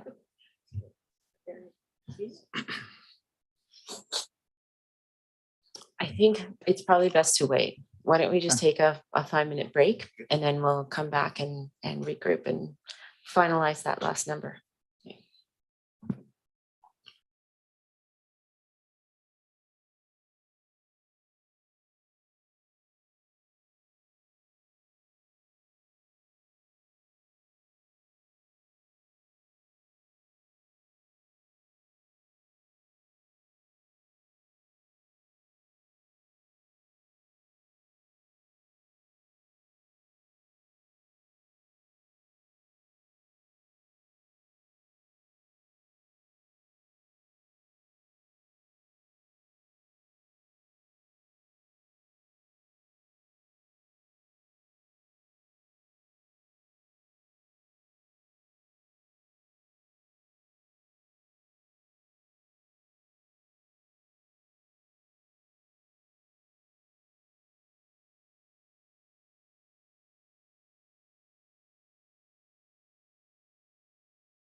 Okay, so we're back and we're just finalizing the contribution to the Guardians of Mid-Island Estuary Society. And I believe Kevin has some more information.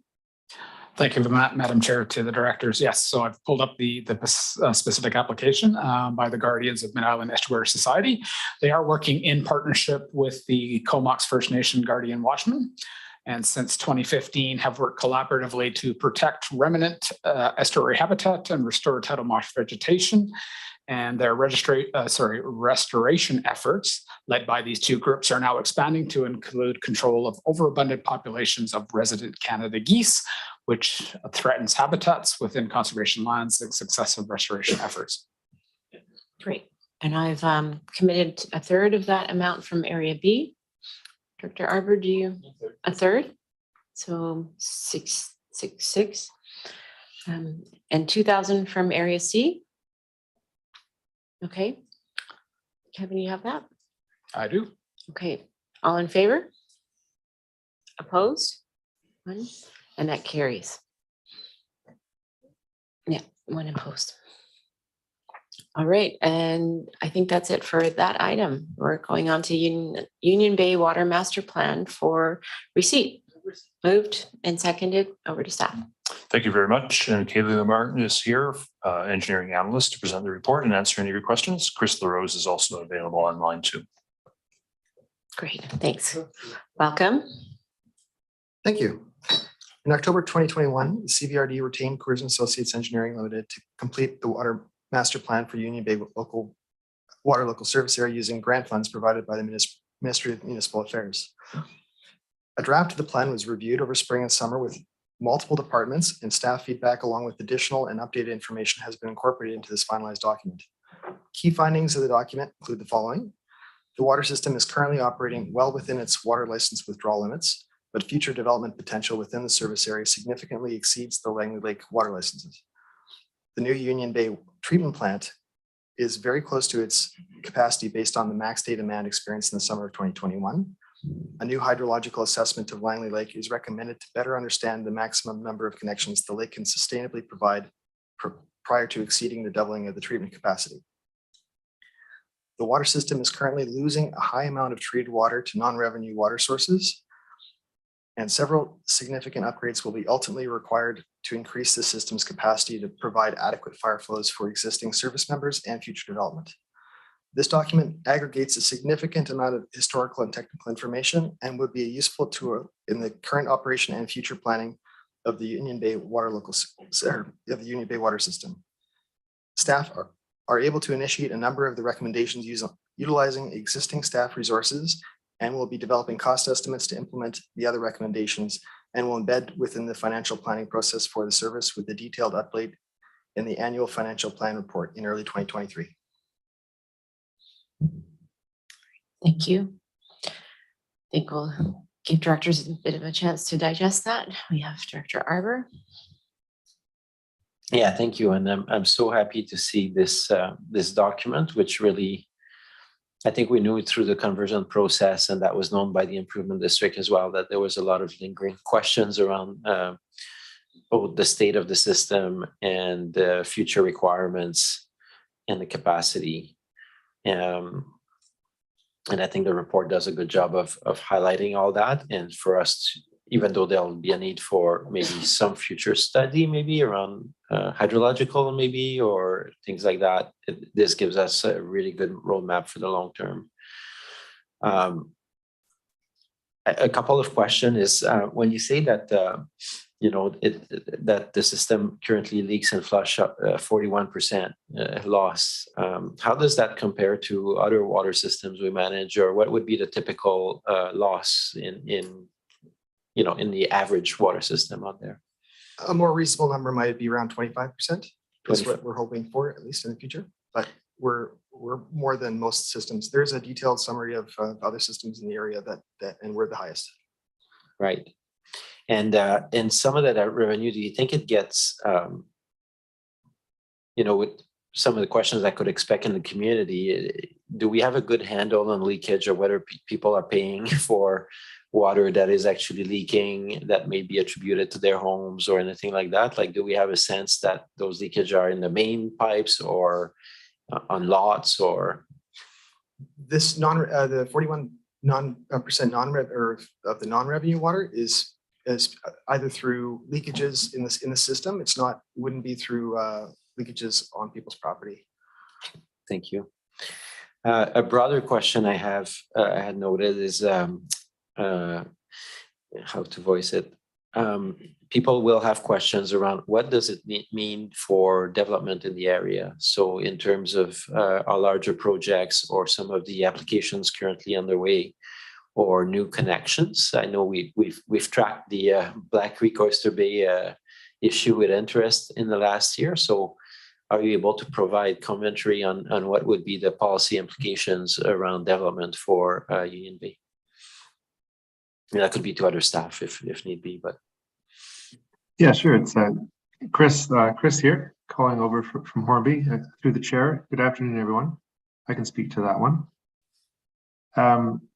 So the implications for development are that obviously capacity of the water source and water treatment were a key focus of this planning process.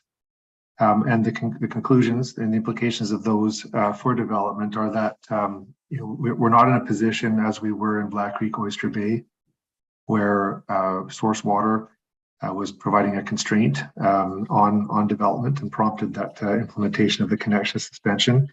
In Union Bay, what the Water Master Plan has concluded is that there is through availability of treatment capacity, potentially with some additional minor modifications at the treatment plant, we should be able to meet projected demand between now and when that second train of treatment is brought online. So water capacity, treatment capacity should not in the short term be a constraint on development. Thank you. At the same time, there's a recommendation to start looking earlier than later at the twinning. So I guess this would be we have existing agreements with Union Bay Estates and such to look at this. So following release of this report, would that be our intent to approach Union Bay Estates and have some of those conversations around that capital investment that has been discussed, or is that something that we see more in 4 or 5 years from now? Oh, absolutely. That yeah. So those comments I made there, we're assuming that that we do initiate that second phase of treatment right away. So that's that 2 or 3 year window that I mentioned in the short term, which is approximately the timeline for delivery of that second train of treatment. If the initiation of that second phase of treatment project is delayed, then we could be in a position in a couple of years from now where water treatment capacity does become a constraint on development. But as you've flagged, that is a key kind of outcome from this study that that second phase of treatment does need to be initiated to avoid that type of delay. Okay, that's great. And so now that we have this basically master plan, I guess coming into the next budget process, you'll be looking at some of those other than the twinning, those secondary items, and seeing how we can do our upgrade strategy. And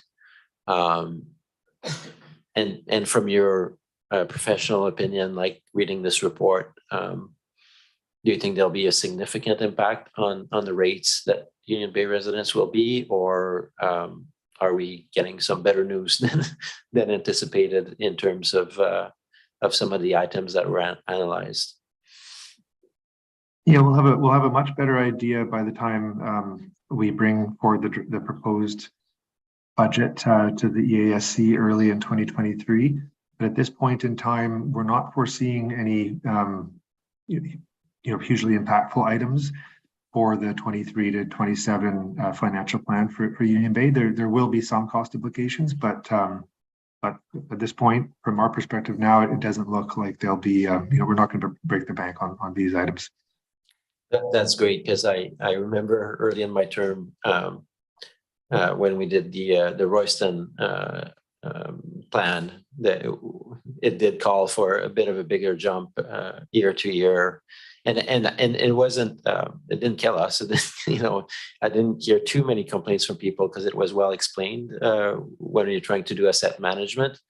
But that's reassuring to hear that the bells are not ringing from your perspective in terms of what the need that needs to be done. And yeah, thank you. So I guess while we continue to go back to the campaign trail for some of us, I guess staff will be able to engage with Union Bay Estates and try to see if how we can align around that well-identified need for the twinning. And again, I'm really glad that we got this work completed. It provides a great roadmap for the long term. Thanks, Madam Chair. Thank you. I'm not sure who can answer this question, but I too was wondering about that 40% loss in leakage and in flushing. And I was just wondering if staff could explain why the number was so high. Is it the sizing of the pipes or the pressure, or I'm just curious as to if staff can have an idea of why we have so much leakage. I can speak a little bit to that. So there's probably a good amount of that is leakage into the ground, just from, it could possibly be that there might have been some impacts when they increased the pressure with the introduction of the new reservoir that's currently on site with the new water treatment plant. But a large amount of that also is this auto flushing valve systems that were in place previously that we can dial back a bit, but it's going to take some time in order to make sure we can maintain the chlorine residuals in the system. Okay, great, thank you. Director Arbor? Maybe one final one. I was in Craig Darroch this weekend, and people were commenting because they got switched over to Cumberland Water while we were doing some repairs. And it was interesting to have those conversations about the interconnectedness of the systems and that potential to have backup and resilience, which existed in the days of the improvement district. But people were commenting on the difference in the taste of water. And then I gave them the heads up that if we do it again, they might be tasting Comox Lake water next time, because obviously we have a fairly significant capital project to switch over the Royston project, the Royston community to Comox Lake. So definitely busy water staff looking at all these components. And thank you. I'm sure that many people in Union Bay will pay attention to this report. And I know a couple of people that were involved with the improvement district were quite happy to see that come forward. Some of those big long-term questions. And one last one, would we do the hydrological study in the future to really better understand the total capacity of the lake and the groundwater that feeds it and surface water? Or is that something that we can probably wait because we know we have enough water for the foreseeable future? Chris, do you want to answer that? Did you hear the question? Yes, yeah, sure. I can speak to that one. So the recommendation from the Water Master Plan in front of you is that that hydrological study be done before subsequent capacity is added beyond this twinning. That being said, the timing of development and that additional capacity is uncertain. So I think our intention would be certainly to get it into this next 5-year financial plan. Not sure if it would, likely not in the first year, but maybe looking at the second or third year, just so we have a strong idea of where we need to get to that service, and certainly well before we undertake the first 5-year update of this Water Master Plan. So we would want to have that in hand before we start that next planning process or the update to this plan. That makes total sense. Thank you for that. So basically it will be tackled in the next term. And I think that's good. Then we'll basically have all the answers to all the questions. Thank you very much. Thanks, Director Arbor. I don't see any other questions. All in favor of receipt? Opposed? That's carried. We have the recommendation to receive and the findings to move forward on those. Moved and seconded. Any other comments on the recommendation? Seeing none, all in favor? Opposed, and that's carried unanimously. Item 19, sewer extension south, value management workshop for receipt. Moved and seconded. Over to staff. Thank you. And Vince Van Togeren is on the line to present this report and answer any of your questions. Thanks, Vince. Go ahead. Great. Thank you, Russell, through the chair and the CAO. The purpose of this report is to present information on a sewer extension south value management workshop. That's for your consideration. As noted in the report, in June of this year, the CVRD board adopted a new policy P90, value management review of capital projects. Adoption of this policy was an outcome of the utilities governance review completed for the Comox Valley Water Committee and the Sewage Commission. This policy is to apply to all capital projects identified in the financial plan where the total project costs exceed $25 million. As the report notes, while a value management review can be completed at any phase in a project, a review completed earlier in the project can result in better outcomes. As the Sewer Extension South project is in a preliminary design stage, it is in a good position to benefit from a value management review process. So while the project is not yet identified in the financial plan, there are several factors that provide additional support to undertaking a value management review in the near term, as listed in the report.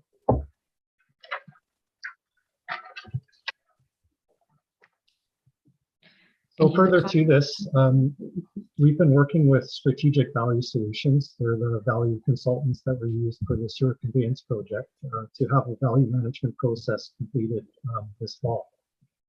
The approximate cost of the process is $150,000, and this will be funded through existing budget allocations for the Sewer Extension South project and the approved financial plan for the Area A Bain Sound Feasibility Study service. And with that, happy to answer any questions. Thanks, Vince. Comments or questions from directors? Director Arbor? Yeah, thank you. And I think we saw the value of that with the Comox Valley Water Treatment Plant project, basically to get third party to look at it all and leave no stones unturned. And all going well, we will be below the 75 million, which would trigger 2 value management reviews. So I think we're targeting in the $50 million range for the sewer extension south. So I'm glad we'll get the benefit of a review and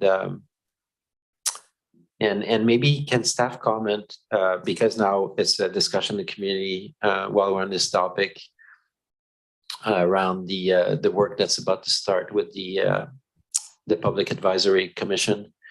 Can you talk about whether there'll be any links to the value management or whether they will be mostly focused on design or how you see those two processes progressing alongside each other?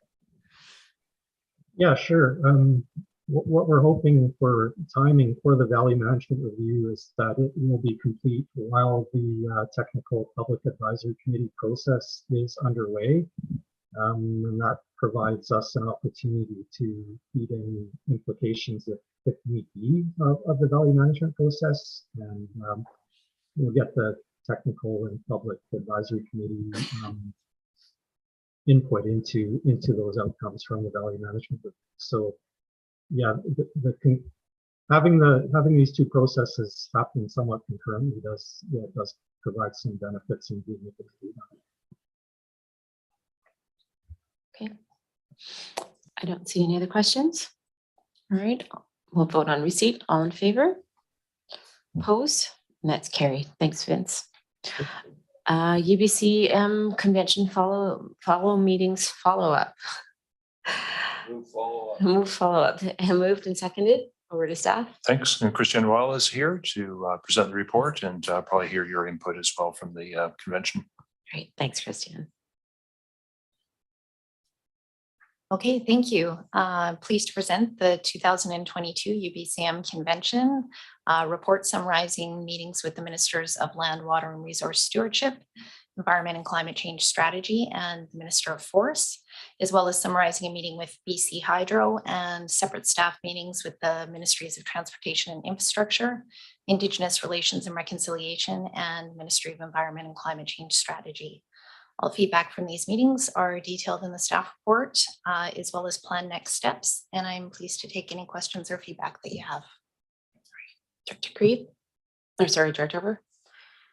Yeah, thank you. And I want to thank James and Christiane for spending the week out there. Every time I looked at the two of you, you look very focused and in deep thoughts around either an upcoming meeting or a meeting you were just coming out of.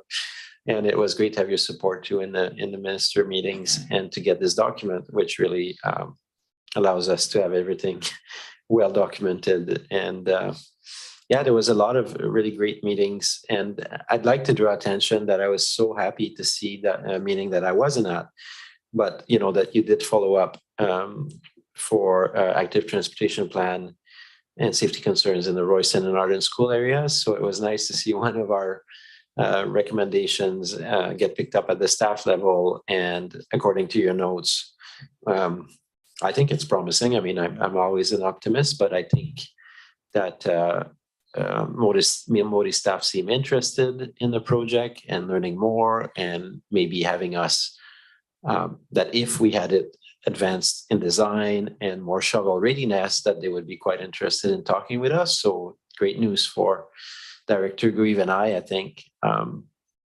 But there were many other meetings. I saw some awesome advocacy. I think our chair and vice chair did an excellent job of fronting us in a number of key meetings. The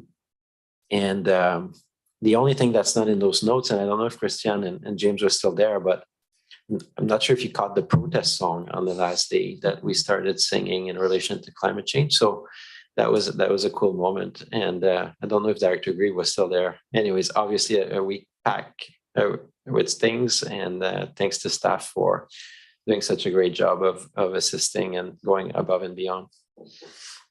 Thanks, Director Grieve.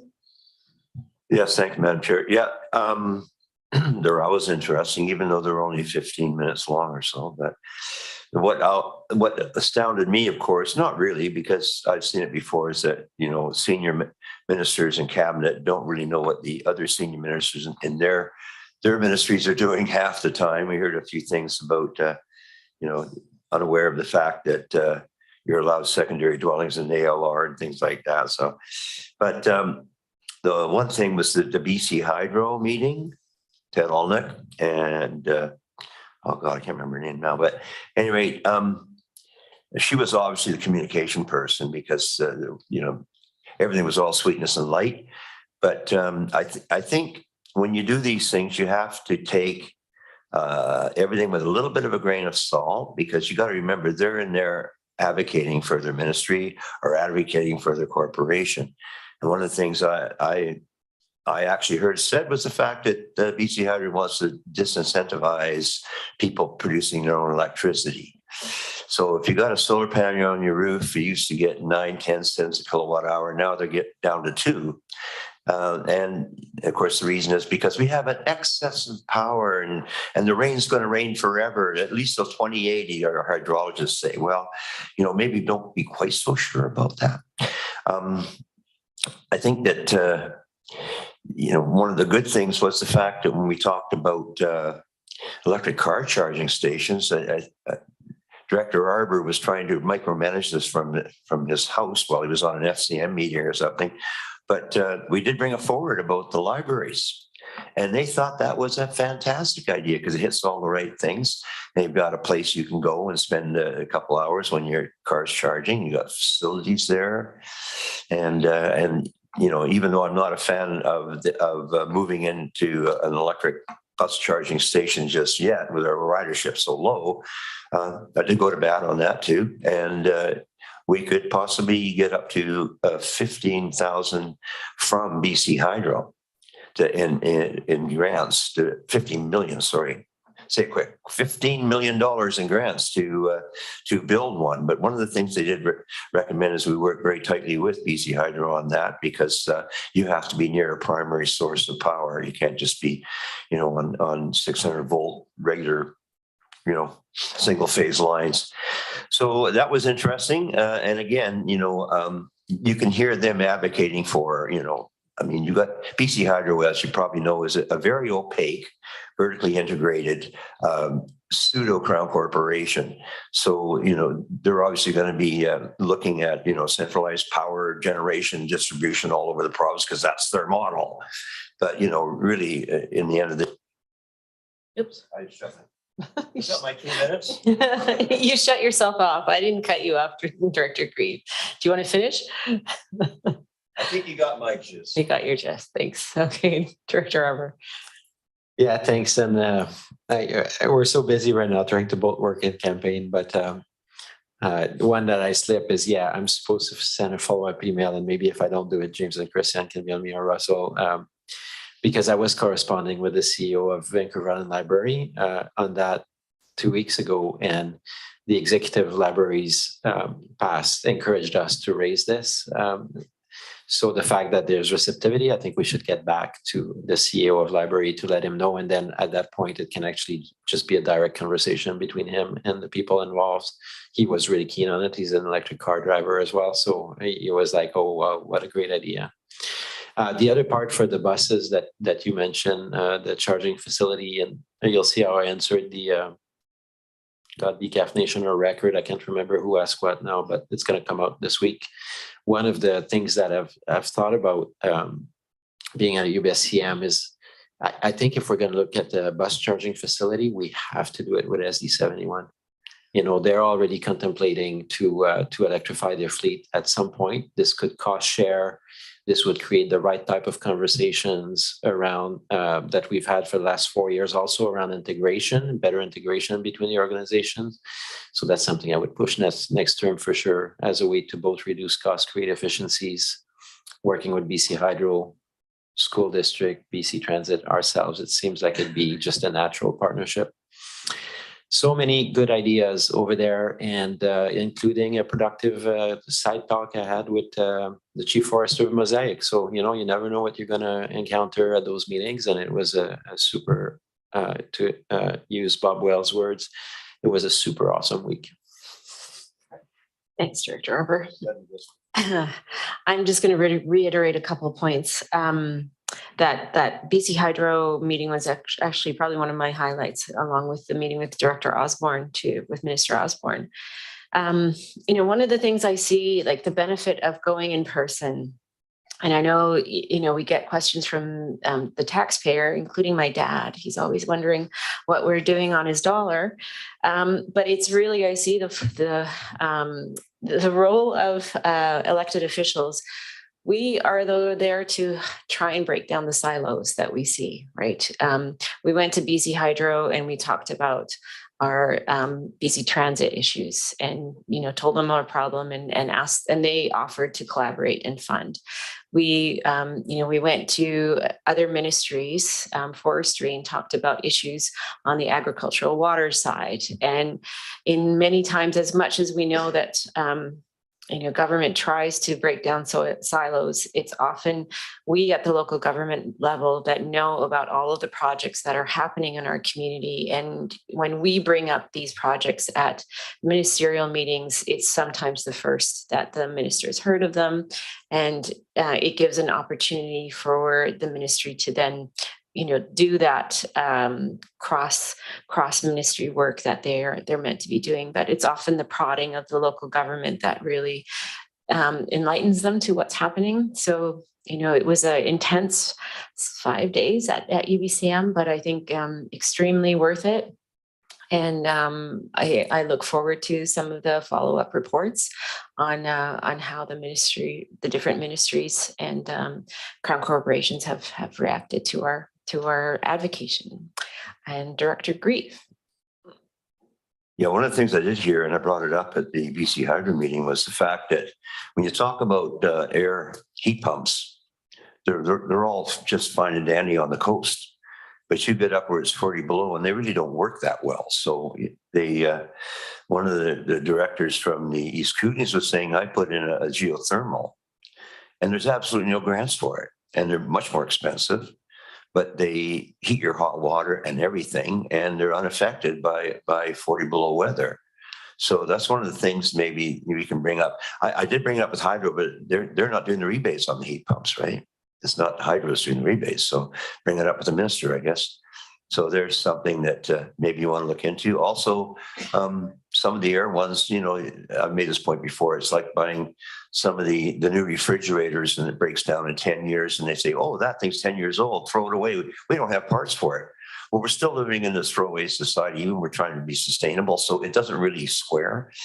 But heat pumps, the fellow I talked to, he put one in and it's 30 years still running. And like I say, it heats your hot water and on all the rest of it. So, you know, maybe they have to get out of their very, very narrow focus sometimes and hear from the people on the ground like us. All right, thanks. Director Arbor? And lastly, worth highlighting that the 2 resolutions sponsored by the CVRD passed, I think, almost unanimously. As I recall, I couldn't look around the room, but the construction, waste, and demolition passed easily. And the ship breaking, I think, was unanimous, which was great. So now it's going to go to FCM. And in fact, a couple of ministers raised that issue when we were there. So in terms of our advocacy, it was this definitely not off the mark in terms of resonance with the UBCM community. Thank you. Any other comments on the report? Okay. On receipt then, all in favor? Opposed? And that's carried unanimously. And last but not least, Community Works Funding Status Report for receipt. Moved and seconded and over to staff. Thank you very much. And Kevin DeVal to present the report. Thanks, Kevin. Thank you very much again through the chair to the directors. So yes, what's in front of you is our kind of regular Community Works Fund status report. This is as at August 31st. First and foremost, I just want to apologize. I noticed that Appendix A is missing from the agenda, so we will make sure that gets attached to the minutes and out for your information. But just to give you a brief overview, so of course, we are in the last year and a half of the current 10-year funding agreement through UBCM for the Community Works Funds. So this current agreement does expire on March 31st, 2024. And we to date have commitments of about $6.7 million, which does leave us about $3.3 million left in uncommitted balance, not including the final payment that we'll be receiving for 2023-2024, which is about $1.1 million. So that does provide us about $4.4 million in overall dollars to look at committing over the next year and a half. So certainly something that I will be continuing to bring forward to our budget managers, particularly as we start the upcoming budget process, and certainly looking for those potential eligible projects that we could be bringing forward for the director's consideration. Outside of that, typically pretty straightforward. Those commitments of about $6.7 million represent over 24 different projects throughout the Comox Valley region and within the electoral areas. So certainly, lots of activity on the go and lots of very worthwhile projects included in this. A breakdown per the allocations is provided to you on page 1 of the staff report, and certainly more than happy to answer any questions. Thanks, Director Grebe. Given that this is just about the last meeting of the year and we're sitting on about $3.3 million worth of uncommitted balance, is it too late for us to spend it before the election? Okay, we'll have a coffee afterwards. Thanks, Director Arbor. Jokes aside, it's not too late.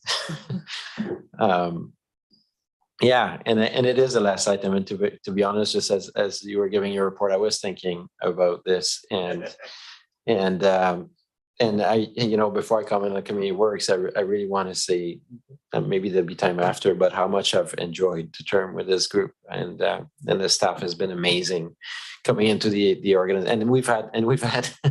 As they know, I've not always been easy either, as most directors, but it's been an amazing organization to join and to work on behalf of the communities with. And and this item was my very first battle, I think, which was to open it up to nonprofit groups as well, in addition to core services, realizing that a lot of our nonprofits deliver key services in our communities. And I'm glad that even though the staff has buried that policy really deep so that nobody can know about it after I'm gone, I'm glad that here we are again talking about community works. And it's great. We don't get a lot of resources, rural communities compared to municipalities, but I think we really maximize our opportunities. In terms of community works, I'm glad there's a couple 100,000 that are going to carry over to Hornby. And I have to say, I've been so, it's kind of interesting that in 4 years, I ended up last week chairing the meeting, and what we're discussing is at FCM is I'm the chair of Municipal Infrastructure and Transportation, and we're tasked with renewing Community Building Fund and ISIP. And I'm like, wow. And I want to tell our staff, like the staff at FCM, if you don't know them, like they are excellent. Like their thoughtfulness they're putting in how we're going to present to the government and the rest of it. It gives me a lot of reassurance around not only the renewal, but to make it work even better, this program for the next 10 years for communities. So I think they have really excellent staff as well. So yeah, that will be advocacy days in November. There's a year or two of advocacy to try to renew both programs and maybe top them up a little bit. But I have to say the climate in Ottawa is not around being willy-nilly. Like we're going to have to be very precise as to why it should be augmented, if at all. And they're looking at different formulas for it. So it's a great item to close the year with. I don't have any items. I could try to spend 100,000 for Denman Green today, but the appropriate thing is to let those monies sit and carry forward into the next board. Thanks. Thanks, Director Arbor. Any other comments? No. Oh, Director Breed. I love you guys. Seriously, I did throw my hat in the ring last minute for Director at Large, but the murmuring in the hall was too damn many island directors already. We got one from Cowichan Valley, one from Tasses, one from Port McNeil, and one from Campbell River. Maynooth is another one, and then Tavis Hall runs from Central Coast, and sort of a given. But anyways, in a way, it's a blessing because I can devote more time in pestering you guys next term. Amazing. All right, we can vote on receipt then. All in favor? Opposed? And that's carried. And before we move in camera or to the in-camera session, I just want to also give my huge thanks to the directors and the staff. It's been an incredible honor to work with you. And yeah, I'll get teary, so I'll leave it there. We have an in-camera recommendation to move under 91E, A and A to move in camera. Second and moved. And all in favor? Opposed? Thank you. Yeah.